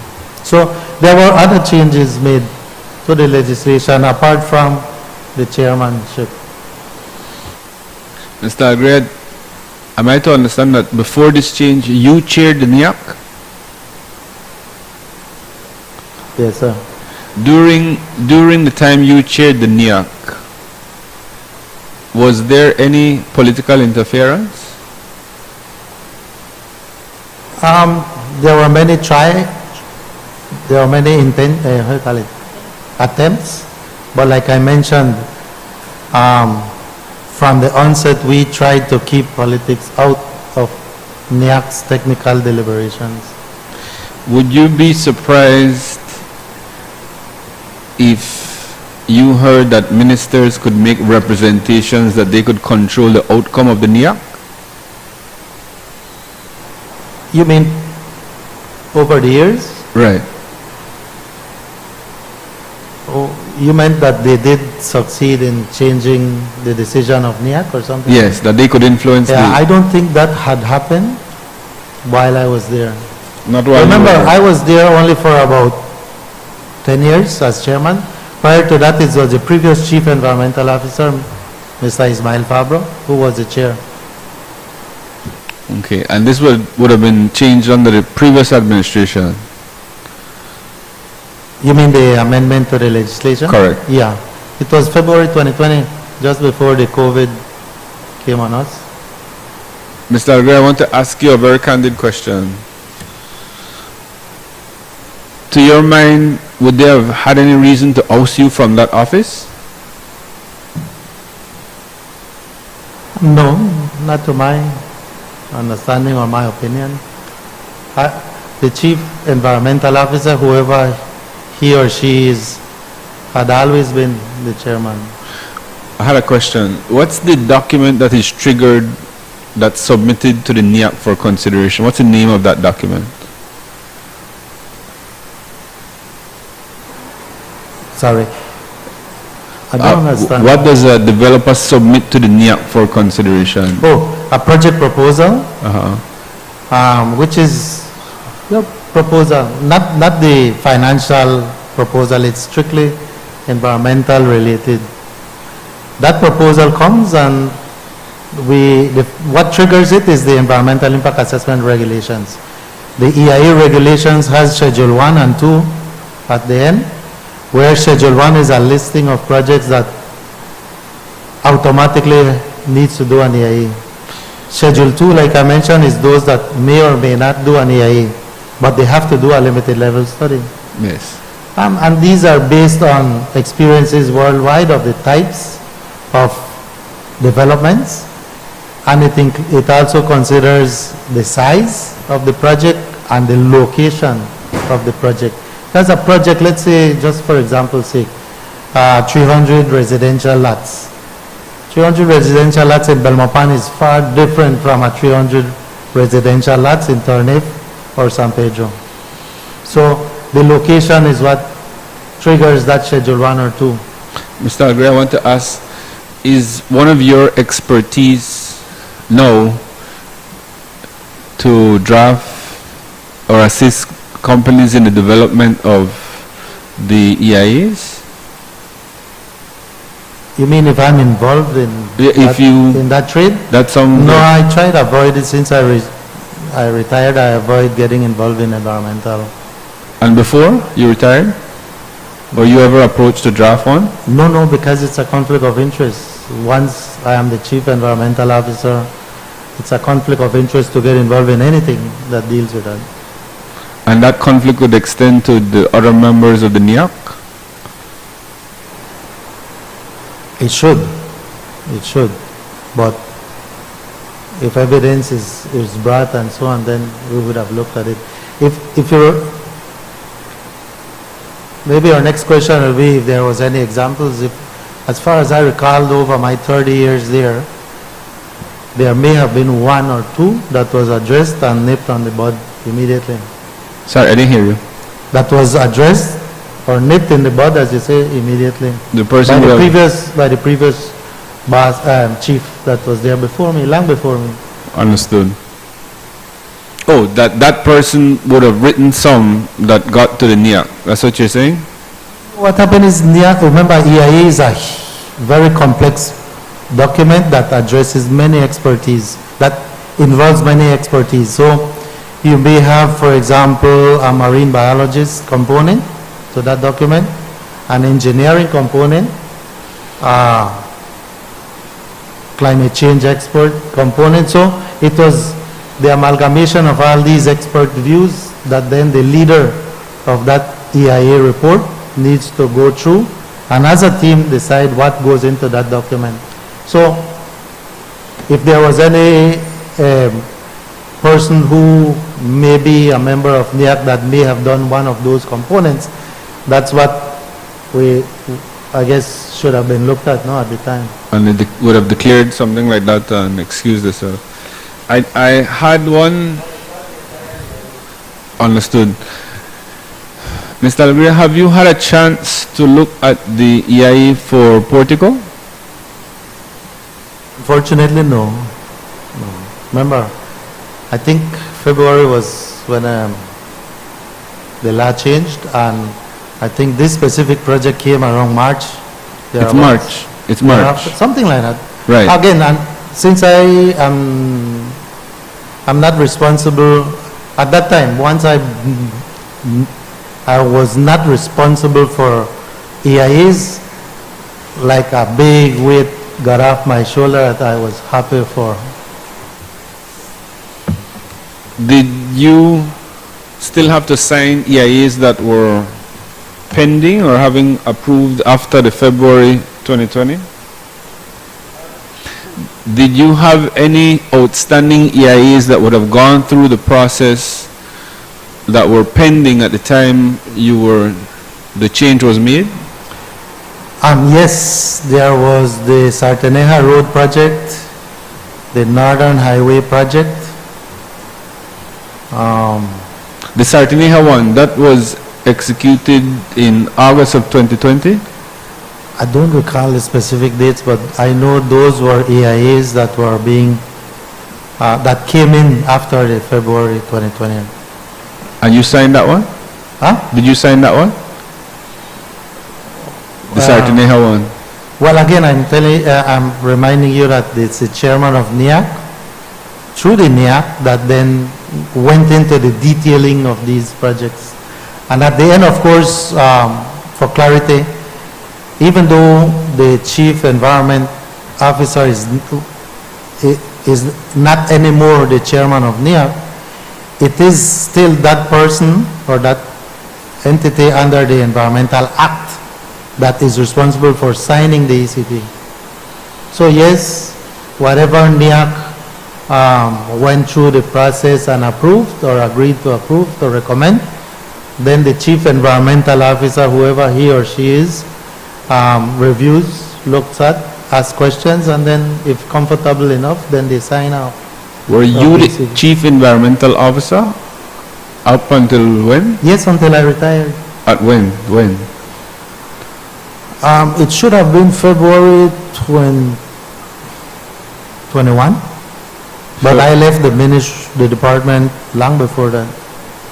So you left February 2021? No, that was when I retired. However, I left the offices months before that. Okay, so you would not I was have- asked to leave before that, Yeah, oh. so I was happy. All right, Madam Chair, that serves for my questions. Thank you, Mr. Alegria. Thank you, Senator Cal. Mr. Alegria, thank you for being with us this afternoon. I have a few questions, and it's just some clarity based on what you said earlier. Would an EIA come to the department before or after an MOU is being signed? So those are independent processes. I don't know the answer to that. I just know when you submit a project proposal for environmental screening, that was my purview, my role and responsibility. What happens simultaneously or before or after, I wouldn't be in a position to state an opinion. Because at what point would a project proposal be presented to you then? Project proposal is the first step of any undertaking, of any investment. Would that be before an MOU or after an MOU? That's an independent process that is done by different entity. And you were not aware? No, I was not aware nor never involved in those. Just for the record, can you state what year to what year you were chair of NIAT? 2012 to 2020, January 2020. January 2020. Between 2017 2020, was there any project proposal for any cruise lines coming to your desk? Sorry, repeat, I didn't hear. Between the year 2019 and 2020, was there any project proposal for any cruise lines came to your attention?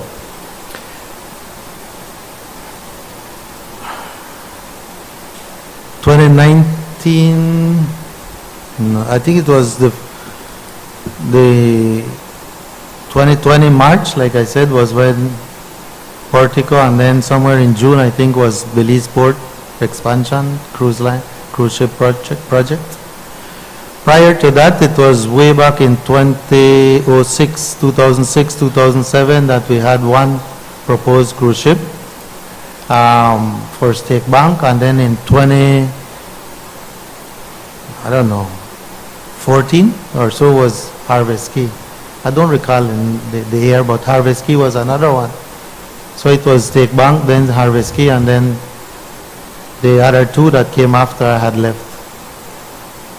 Then yeah. So you were not aware of any project proposals for Portico? No. You mean project proposal? Yes. It was usually a project proposal takes a year or more for a project to come on stream to reach the EIA level. So yes, if you're saying a project proposal for cruise ship, that may have come 2019, I guess, and in 2020 was when the EIA was delivered, no? So yes, to clarify, yes, there was proposals 2019 and goes 2020. Did you look at that proposal? At that time, we have in the Department of the Environment an EIA unit consisting at the time of 5-7 people who, they are the technicians that go through all these specific technical nitty-gritty, and they work for the NIAP. They are the technical arm that advises the NIAP. So my environmental officers in that unit were the ones that were involved on a day-to-day activity of any project proposal, including cruise ships or not. So you were not involved in looking at it, perusing it? Personally, I try not to get involved in the nitty-gritty of what the department does until almost at the end, or if they need any expertise or any points of clarity, then I would. But I leave the technicians to do their work. In not only the EIA unit, but enforcement, monitoring, public awareness, etc. So before February 2020, there was no EIA presented to you on any cruise line? Before 2020? February 2020, that was when the lot was Yeah, amended, when the you said? EIA was finalized and presented, I think it was post-February 2020, March or so about. Okay, and at that point you had no idea, haven't seen any EIA? You mean as the prior to chair? that? Yes, because you said EIA or project proposals? EIA. No. Like I said, when the investor finishes an EIA, they are sent to DOE for review, for see if the terms of reference were followed, if they did everything, the major issues of concern were addressed, and all that nitty-gritty is done by the EIA unit, not by me. And so if all is done well, then they were the ones that would ask me to inform the investor that yes, the EIA is in compliance with the terms of reference. But if that doesn't happen, I am not involved. Was there at any point anyone from Portico came to you about EIA before February 2020? I mean, for any investor who wants to get environmental clearance, they would come to the Department of the Environment, and I would more often meet with them in the initial meeting Right. to explain the EIA regs, as I tried to do just now, and they would then explain what their proposal is, and then we usually would ask them to submit a project proposal. So there may be meetings prior to any submission of a project proposal. Right. Once a project proposal is submitted and a decision is made by the EIA unit that an EIA is required as per Schedule 1, then that decision is conveyed to the investor, who then proceeds to develop that report based on the approved terms of reference. So just to be clear again, did at any point before the regulation was changed, the law was changed, was there any one from Portico came to your office there just to talk to you about any project proposal, any advice on EIA or any sort of? No, if they did, if they were doing the presentation or submittal to the department of the final EIA, that would be with my EIA unit and the environmental officers, technicians within that unit, not me. Okay, thank you. Senator Bennett, Senator Herrera. Any questions at this time? Thank you. I have a few, Mr. Alegria. Trying to sort out timelines. Well, let me go to process first. So just to clear up. So even though the regulations changed in February 2020, you are still the person legally required to sign all ECPs. Still is today. The Chief Environmental Officer, yeah. Thank you. So that even though you are no longer chairing NEAC, it was your office, you being the Chief Environmental Officer at the time, that would sign those documents to give that environmental contract clearance. Yes. Okay. In terms of what, and it may still be the case now, but under your tenure, the role of NEAC was advisory, it made recommendations. Is that right? Yeah. Correct. Were you obligated as the Chief Environmental Officer to follow those recommendations? One more. Yeah. Long before I took over as chief and as chair, the precedence had always been that we go with what the NEAC recommendation is of a EIA 99% of the time. So that was the practice 99% of the time.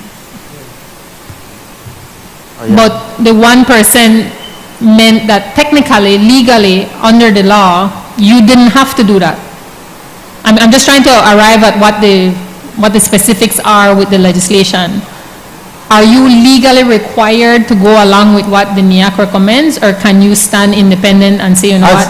As a professional, you are one with expertise in one, maybe 2, 3 areas, but you have to rely, and I think I mentioned it with the previous, that the gist or the spirit with which NEAC was set up in 1992-93 was exactly that, to avoid making decisions that are limited in scope, and we have to rely on NIAC membership and their expertise.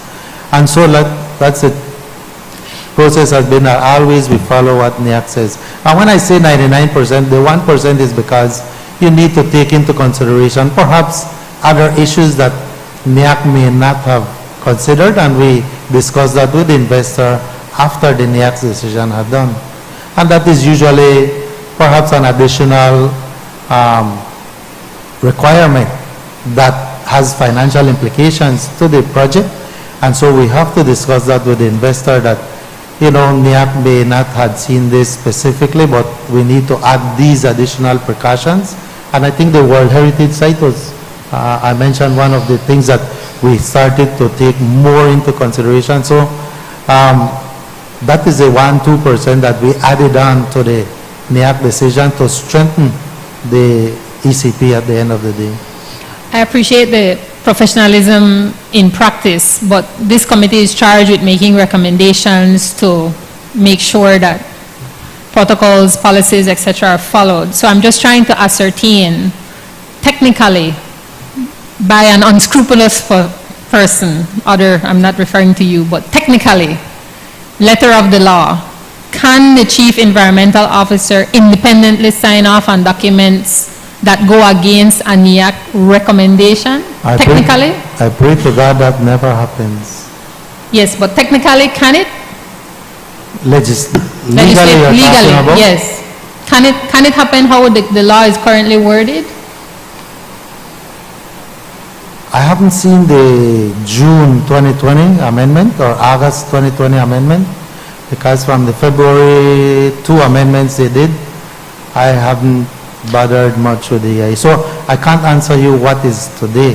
Yes, no, but we just agreed that under those changes, even though the CEO, the chief executive officer, became the chair of the NIAC, it still is today with the chief environmental officer to sign those contracts. To sign the contracts, yes. Yes, so that's to what I'm sign asking. the ECP. Yes, so that's what I'm asking. But, okay. Is the ECP technically a document that the chief environmental officer can sign on his or her own volition? That's not the practice. No, I'm not asking the practice. I'm asking legislatively, legally. Can the chief... Yeah. Well, I can't say prior to February 2020, that was never done, where the chief on his own decides on a huge project proposal to Yes. sign an ECP. You said that's a practice. You know the law. You were there at least 10 years. Well, let me clarify something. Okay. In the February regulations amendment, the amendment purported, apart from changing the membership of NIAC, the chair and so on, it purported to put into the NIAC the decision-making responsibility. And I kind of brought that to the attention of the ministry, that is ultra vires the EPA, because the EPA gave the chief, the Department of the Environment, and the person at the head of the department, which is the chief environment, that responsibility of deciding at the end of the day. And so I don't know if in June, after I had raised this issue in March, April, if they had amended, because I understand they have amended the EIA regs many times since 2020. And so I can't tell you, because it's not my interest to go and look up those laws again. It might be that it's still the chief environmental officer, and if that is the case, I hope what the scenario you are talking about, that you just frivolously just decide you assign an ECP because you're the chief, never happens, I hope. Prior to that, it didn't happen while I was there. And if the law says no, I don't know, that it is a NIAC that decides Yes. an EIA or not, then I'm sorry for the Department of the Environment. Yes, but just to give clarity on my end, I'm asking if under your tenure, if, as the law was at the time, under your tenure up to February 2020, technically, legally, could the chief environmental officer sign an ECP irrespective of a NIAC advice? Well, remember, the NIAC is only for huge projects that go through the Yeah. EIA process. There are many thousands of projects, small and medium, that come to the department that never sees NIAC because it's small. And those at the Department of the Environment through the EIA unit, many a times in consultation and working with other government departments, they analyze, assess, and recommend to the Chief Environmental Officer how to proceed with those projects. And if it is straight to an ECP, then ECPs are signed. But NIAC-wise, it has to be through the EIA process, Yes. which is more stringent, more in-depth, and longer to process. Yes. But there could be an interpretation that the chief environmental officer could carry through and say, well, I consider this within my domain to sign off on this contract. There's nothing there that says you can't for a large project. If what you're saying is NIAC is an advisory body. Prior to February, like I said, how the EIA regs were, which I knew, yes. Okay, thank you. Post, I don't know. Thank you. You spoke earlier of, let's call them political pressures or pressures from the development aspect and trying to strike that balance. How did you protect yourself from those pressures, if you did protect yourself? By trying to clarify what DOE is, or was, still is, what the EIA process is all about, and the need to protect the Belize environment. Trying to emphasize as strongly as we can that it's not, that we take our job seriously in doing what we are doing. And at the end of the day, based on my what do you call it, my convictions, I used to basically a lot of times say no, sorry but no, apologies but no. A lot of times when you say no to as a decision, you have to follow up with justification and perhaps alternatives. Meaning, if you do this or if you eliminate this from your, then we can reconsider the position. But the way it's being proposed or the way you are bringing it, that's a no-no. And so that is the scenarios that I had, and not only me, the previous chief had gotten into that. This project is critical for the investment of Belize, and we agreed with it, but there are environmental issues that need to be addressed. But you didn't keep records or, Oh, no. well, note, please assist, you didn't insulate yourself from any, I have never even looked at those papers. I don't know, I may have been a different public servant. People might say a stupid public servant, that I try to ignore things that are not correct. And that has created a lot of friends and enemies. So I try to do the right thing. who makes, if you had to describe to the Belizean average citizen, who makes a decision of which developments proceed? We've just agreed NIAC is an advisory body, and I know there's been public conversation prior about whether it's the technocrats and the bureaucrats that make a decision, or it's the executive and the elected officials that make a decision. Is that a DOE function to? So I just want that there be clarity in terms of who gets to say what happens and doesn't happen. No, we at the Department of the Environment, again, narrowing it down or focusing on the EIA process, we only are responsible for environmentally screening projects, investment projects. That's all. It could be projects that you have 3, 4, 6 of, but we stick to that specific project at that specific site and the environmental implications thereof.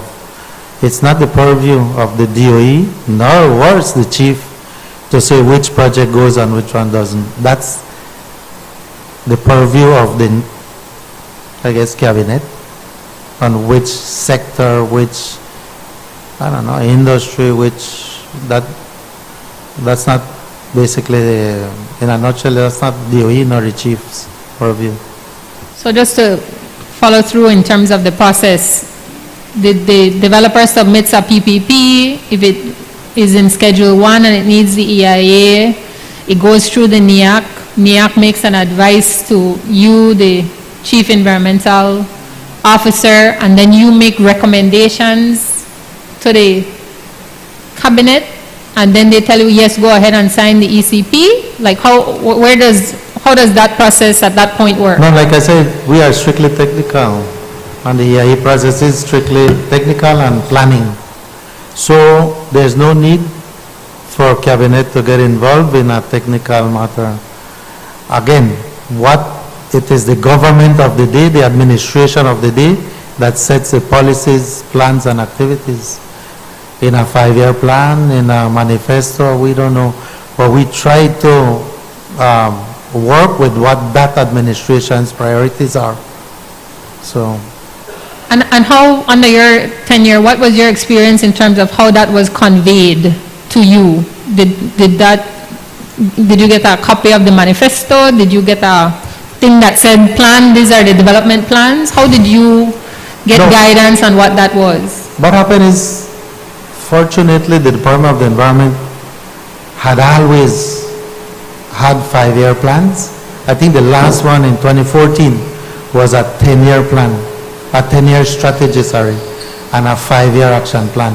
So we at the department, in consultation with all these NEAC memberships and public at large, what we tried to do was to feel what the public, private sector, general public, society, government entities, what their idea was for the next 5 years. But like I said, the last one was 10 years, 2014 to 2024. What the idea is, and that is what the priorities are, and that is what we put in our 10-year strategy. And out of that 10-year strategy, we do a 5-year action plan, which of course goes into yearly, annual action plans. And so when a new administration comes, one of the first things we do is present this to the new minister and CEO, explaining to them this is what is ongoing, or we had planned to do. Is there any change, any modifications, any addition? And there were a lot of these discussions, not only within the technical realm of NEAC's, for example, membership, but also with ministries. We were one of department that we try to, when a new government, we go to visit government offices to present and to explain what we do and what is their new priority. And we try to incorporate those in the action plans, not the strategy. And those documents are binding or non-binding? The strategy is more a guidance document that we try to bind ourselves to that. A lot of time the strategic, what we call environmental strategy, 10-year strategy, half of it only is DOE's role and responsibility. The other half is mining, petroleum, fisheries, forestry, etc., lands. So the implementation thereof is dependent on those entities, and we just can only use our processes, our legislation to try to influence what that strategy that we all agreed on, and that this is how we would like it to be done. But could be that other ministries, other departments have their own strategies or action plans. So, well, I was going to come to that, because then if your role is technical, to make recommendations to mitigate or to minimize environmental impact, would it be then, as a environmental expert, helpful to have a binding national development where we're going to build here, or we can build here, we can do something here, we shouldn't do something here? Has that ever existed? And more importantly, should it exist if it doesn't? Yeah, from my knowledge or my historical perception, I think there has never been a national developmental plan or a national developmental strategy in Belize. And so we try to take what the global scenario is, what Belize is, or regional, Central America, Caribbean, and then we try to nationalize it Belize. And that is how we usually would have come up with those 5-10-year strategy, 3-5 years action plans, and even the annual plans. But that is as far as we used to go. And if you had the powers that be, would that be something that you would want to see implemented in Belize? You mean to come up with a national developmental strategy? I would be one of the happiest persons if that comes true. Because that would guide a lot of the public sector in knowing what to do, where we want to go, and how we're going to get there. Because you cannot get there alone. It has to be all of us. Is that then a vulnerability currently in the system, in that your department and a former department, and I'm hearing, resources being always limited? Was that something then that no matter what was being proposed, you had to invest the resources, you had to go through the process, irrespective of the fact that you knew this thing shouldn't maybe proceed just on the basis of what it was proposing to do, where it was proposing to do it? No. Like I said, we look at investment and we try to assist investment, considering or taking into consideration the environmental implications. That was our purview. So we couldn't say, oh, we don't want tourism in Hopkins. That's not our purview. If you are proposing a residential layout in Hopkins, I can't tell you can't do that because Hopkins is a tourism destination. They could carry us to court for that. So. Yes, no, I'm more getting that there, perhaps, is it then that it's a vetting or a screening that, let's say they want to do that layout in a sensitive area for whatever reason, Ramsar site with, a special significance. I'm just calling out, is it that you could inform investors, Yeah. this spot isn't conducive or practical? And that was on our daily job description, where we advise accordingly. And I'll give you an example. We have had, right now I think, hopefully there's no blackout, but energy has been one of the issues in development, in strategic. When the government at the day started the solid waste project and implemented it, I think it was 2014 we started, Solid Waste Management Authority was established, and then we started construction of the sites. I think we started with mile 25. Project proposals started pouring in that there was this opportunity to use that garbage and produce energy. Excellent. But when we started to review certain proposals that were coming in, the idea was that we will use all of the garbage from Belize, from Toledo to Corozal, and bring it to mile 25. However, after year 7 or year 10, the volumes will not be enough to generate the energy that is needed from the waste, that we will need to bring in garbage from Mexico, US by barges, and we said, hell no. Sorry, but yes, it is a good investment, a good proposal, but we cannot agree to you importing garbage from New York, Mexico, or Guatemala. And so that's this type of scenario I'm telling you, that at that juncture is where we said, sorry, but we can't. Others can be that they are bringing in waste oil for energy generation, because you use waste oil for boilers and so on. But we are not a country that, because of the barrier reef and our sensitive ecology, terrestrial-wise also, we cannot be allowing to import bitumen waste now with hazardous waste or used oil at those quantities that we will lose management thereof. So those project proposals, we had to say, no, sorry, we cannot entertain that. And again, that was before those decisions are made. We consult with the ministry, investment ministry, not only environment and others. And that is at the end of the day a consensus that we cannot entertain those waste importation projects because we are not the dumping site for the world. So just, sorry if I'm, No, I'm old enough to remember when that garbage barge showed up asking to have Belize take it on. Under your tenure then, was it then that those types of vulnerabilities you say were called out, and then ultimately the decision maker, who you're saying was the executive, would then be charged to make those decisions? support and Yes. tell potential investors, Yes. sorry, we Sorry, cannot we can't. entertain, yeah. That's how it worked? Yeah. Okay. At least that is how it Under your was tenure? done, yeah. Okay, no problem. Speaking of your tenure, my research showed that you were there up until November 2021. Is that the case? Yes? Okay. Yeah, you could say that. Yes. Well, just to confirm with you, there was a article printed in one of the local newspapers that had you leaving I was physically there. that November 2021.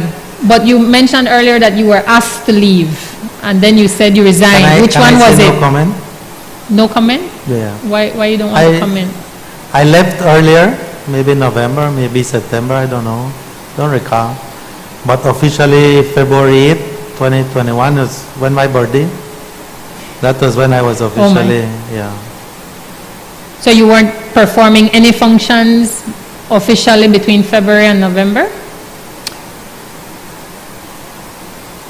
Yes, we relocated the office from Market Square to the Green Building.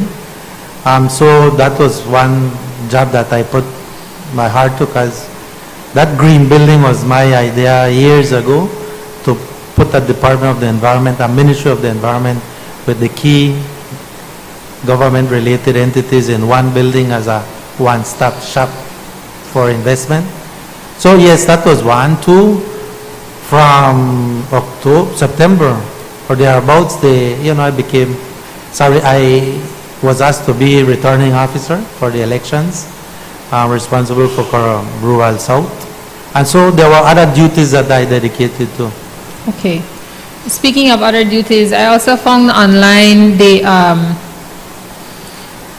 a press release from the government that indicated that they had asked you to put together a report for them. Cabinet had. Can you confirm that that is the case? It was contained in a statement on the cruise sector and ports. Are you aware of what I'm talking about? It was a statement from the government press office in 2021, October 19th, from Cabinet as a press release, and it said at the paragraph that starts with the word second, it was part of a number of points, it said, urgent review commenced today with an initial briefing to Cabinet by Chief Environmental Officer Mr. Martin Alegria. Serious questions have arisen from such briefing, including purported missing files. Cabinet has instructed Mr. Alegria to promptly produce a written report on the factual circumstances. Do you recall that report?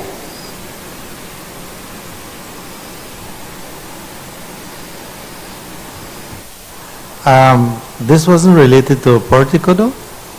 I don't recall any such. The I know- heading of it was Cabinet cognizant of various... Which cabinet? The new administration or Yes. the old one? This was dated Tuesday, October 19, 2021. 21, okay. Yes. Maybe while we were relocating office, if I recall, yes, there was a situation where they wanted briefing, and I briefed it at the then cabinet. But that was related to State Bank project, nothing to do with, It references the entire sector. I think it was State Bank specifically. Well, And so I recall they were asking me to do a quick synopsis, a report, which I did and submitted to the cabinet secretary, and I didn't hear back from them. just to share with you, the first paragraph of this press release says, Cabinet cognizant of the various domestic and international media reports regarding cruise port developments in the Belize district has considered the current status of the relevant projects and the current position of pertinent approvals. So it wasn't specific, Yeah. at least by the description here. Uh, Would you be able to furnish the committee with a copy of your report? I don't have any. I mean, those are cabinet documents that, like I said, but at the time, I hurriedly tried to develop what was there. And I don't know about filing missing, but the issue was that we were moving everything, filing cabinets, desks, everything from the old building to the new, and perhaps that's what you're alluding to, but no. But the I- press release, I'm only Yeah. reading. Yeah. And like I said, that's a brief report I did, and I sent it to the cabinet secretary. So I don't have a copy of So you did Perhaps send it to the cabinet- cabinet? We can, cabinet secretary. yes, that's what I'm saying. We can ask the cabinet secretary I don't know, for- it's up to you. Yes, I'm saying you did submit it, you did Yeah, fulfill I your... submit, I have to. Okay. That's cabinet that I have to submit to. Okay. We will make that request.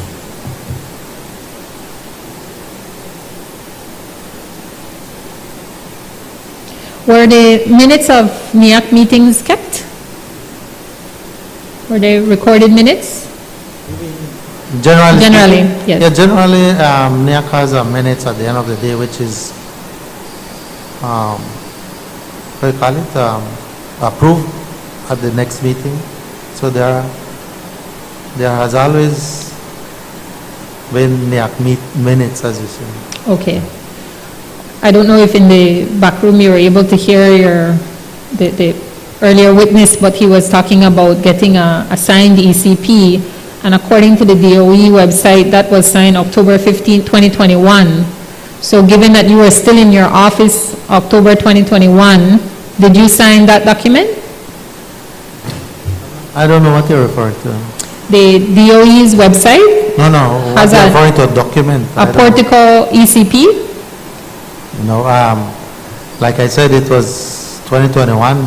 Yes. April thereabouts that NIAC, the new NIAC membership approved that specific project, and after getting advice from my EIA unit, the heads and the technicians, I was comfortable enough to sign that ECP sometime in April or May of 2021. So you didn't sign the October 2021? I For don't recall. Portico. I don't even know if some such existed. Yes, well, I mean, I can show you my phone, but yes, there is a document titled Portico Enterprise Limited, bracket Port of Magical Belize, ECP 2021, and it's posted October 15, 2021. October 15, 2021. Again, I think it was April 2021 that NIAC had given the go-ahead. So it was signed from April and then posted online October? It usually takes a few weeks from NIAC members, from NIAC decisions to the development of ECP, and it takes a week or two for it to be signed. Once it's signed, in theory, what we try to do is to put it online. So So you would have signed this? That April 2021 ECP, Yes, maybe the October you're referring to, I don't yes. know. Well, it's posted to the website October 15. I'm just asking, did you sign the ECP for Portico in April, 2021? I think it was April, May of 21. Okay, After NIAC had approved it in January, February of 21. After having, the new administration, I think, had 2 NIAC meetings or 3.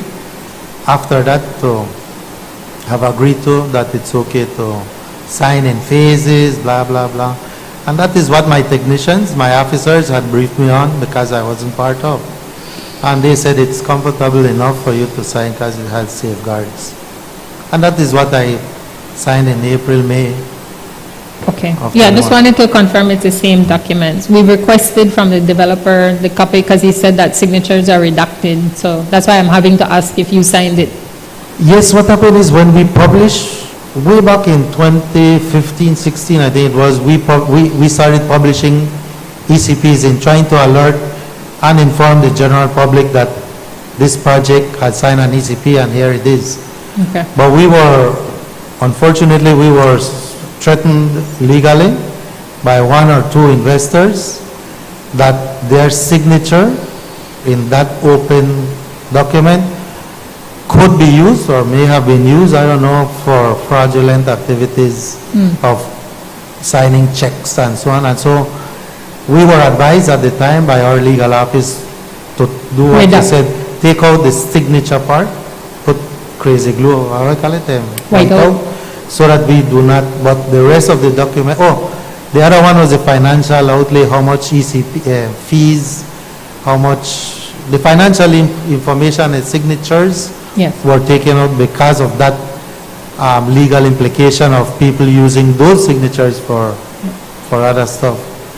In terms, just real quick on the financial, if I was in process and I went ahead and I paid a permit fee or a monitoring fee, paying that in automatically means that I'm issued a receipt, that the money is accepted, that makes it a contract. How does that work in terms of documenting receipt of monies and attributing that? I wouldn't know. That's the government, treasury and others who do that. And treasury would usually ask first for a copy of the environmental clearance letter and perhaps a copy of the ECP before they accept the funds. Monies. So you can't pay something that is not, you have been Registered. issued with. Okay, thank you, that's important. Just in terms of the vulnerabilities that you saw, Mr. Alegria, and in the context of the laws that you are aware of, would you recommend any further changes or amendments with your experience to the current laws and governance structure, given, as you've called out, the importance of balancing development? Meaning environmental laws? Yes. Because I can't see That's what I'm saying, your anything outside environmental experience, yes, or your management experience as Chief Environmental Officer. Environmental protection, or more so, environmental protection we call the green sector of natural resource management. I look at things more from a natural resource management, or what we call environmental resource management perspective, rather than the green sector, which is the protectionism, the locking up everything. And on the other hand, you have investments where environment is a obstacle, something that is not necessary for you to invest your money, because you are bringing the money and you know what you want to. So it's that balanced approach that we have always tried to strive with or to at the Department of the Environment, looking at it from a natural resource management perspective. That would be your recommendation in terms of any future legislative changes? You asked if I have any idea of changing the laws. I mentioned the perspective we look at, and from there you can see a lot of improvement that can be done to better off what is there already. And what is there already is good. From my perspective, the Environmental Protection Act, even the EIA regs, the substantive, the bigger part of it, is excellent compared to other countries in this world. In Central America, in the Caribbean, we are one of the leaders. I would even say in Latin America. The EIA process is one that is being used after we had invented and played with it for some decades. That is what Caribbean and some Central Americans are using. The NEAC approach, where it's not the Chief Environmental Officer only that makes a decision. No, it's a committee. It could be, in the Republican system, it's the President that sets a committee or commission that reviews. In our system, it is a NEAC. Thank you, Mr. Alegria. Just checking back, anyone have any further questions? Okay, hearing none, Mr. Alegria, thank you so much for your time. We reserve the right, sorry? Oh, sorry, you have a question? I apologize, Senator Dennison. Mr. Alegria, I just want to get something clear in my head. So you were telling us that the regulations were amended in February of 2020, yes? And that's the regulations that you see remove the Chief Environmental Officer as chair of the NEAC. Yes, sir. And at that point, you were the Chief Environmental Officer. Yes, sir. Until retirement. Right. were you still a member of the NIAC, sir? In the legislation, it said the chief environmental officer is a member, apart from the chief executive, who is the chair. I took the personal decision, I guess wrongly so or correct. I will not participate in NIAC thereafter. So that was a personal decision. Notwithstanding, my environmental impact assessment unit, the head of that unit, continued to work seamlessly with the new NIAC. So they reviewed, applied, had public hearings, had everything. They continued to be part of, at my, even though I was the chief, I told them go ahead and facilitate the new NIAC. So you were regulatorily required to be a member of the NIAC. Yeah. And so the head of the environmental officer, head of the EIA unit, was representing me, you could say. So you put a nominee. You put a nominee. Yeah, He was your nominee. yeah. And he attended meetings on your But behalf. he had to be there because he was the head of the EIA unit that advises the NIAC and the ministry. Say that again. The head of the EIA unit advises the ministry, the NIAC and others on what DOE's role and responsibilities are. Was he also acting for you as a secretary of the NIAC? Yes, yes. He was the one that took minutes and so on. He, of course, I'm referring to one person, but the EIA unit has usually had 2, 3, sometimes 4 members of that unit within the NIAC meetings, within the public hearings. I think you may have seen some of them trying to moderate. So it was well represented. They didn't need me. But you were the person responsible. Yeah, and I asked them to represent me. So, And in hindsight, do you think that's a... again, no. I mean, it's a vexatious decision that you regret. You mentioned to us that you had expertise particular to the other cruise port. You sat on NIAC at that time. You mean Harvest Key? Harvest Key, State State Bank. Well, again, in State Bank, I was not the chief nor part of NIAC. In 2014 or so, yes, I was, when Harvest Key was being developed, yes. So those are the two prior to 2020. Could you offer some sort of explanation to the people of Belize as to why you excused yourself when you were statutorily required? Like I said, I still was there at the department, but I had the head of unit. I don't recall if maybe the deputy chief also was part of when they represented me. No, I didn't. There was one, I think, one NIAC meeting after that. So may have been only one in October, I think, something like that. So it's one NIAC meeting. The one in August? No, October, I think it was. And they didn't report anything to you? You mean my staff? Yes. Yes. They would keep me informed and so on of what was happening, but I wasn't part of the actual deliberations. Did they inform you of the Portico project? Yes, they gave me briefing of what the NIAC discussed, the major points, what they agreed, what they didn't agree with, and at the end of the day, like I said, after 2-3 meetings of the NIAC for that specific project, no, or EIA, so they felt comfortable enough to give it the go-ahead. That's why I train my staff the best I could. To not need you.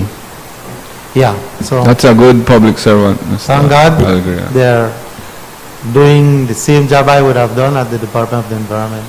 I think even better. Thank you, Mr. Algria. Thank you, Chair. Senator Cal? Can you remind us who was the head of the EIA unit? I had this, well, from my predecessor, we had the strategy that every 3 years or so we rotate, no? So that everybody becomes an expert or expertise in the different units. So it changed, depends on In the year that 2020. you're referring to? 2020. 2020, I think it was Mr. Gordon. I think it was him. Mr. Gordon, Kenrick Full- Gordon. Henry Gordon? Kenrick, Kenrick. yeah. And after that, I don't know, since I left. Thank you. Thank you, Senator. Anyone else? Well, thank you very much for your time today, Mr. Alegria. We appreciate it. The office will follow up with you regarding particulars. We do reserve the right, and we commit to only doing so if absolutely necessary, to inviting you back if we have any follow-up questions, but we appreciate your time away from your Thanks, professional all. duties. Thank you very much. Thank you all.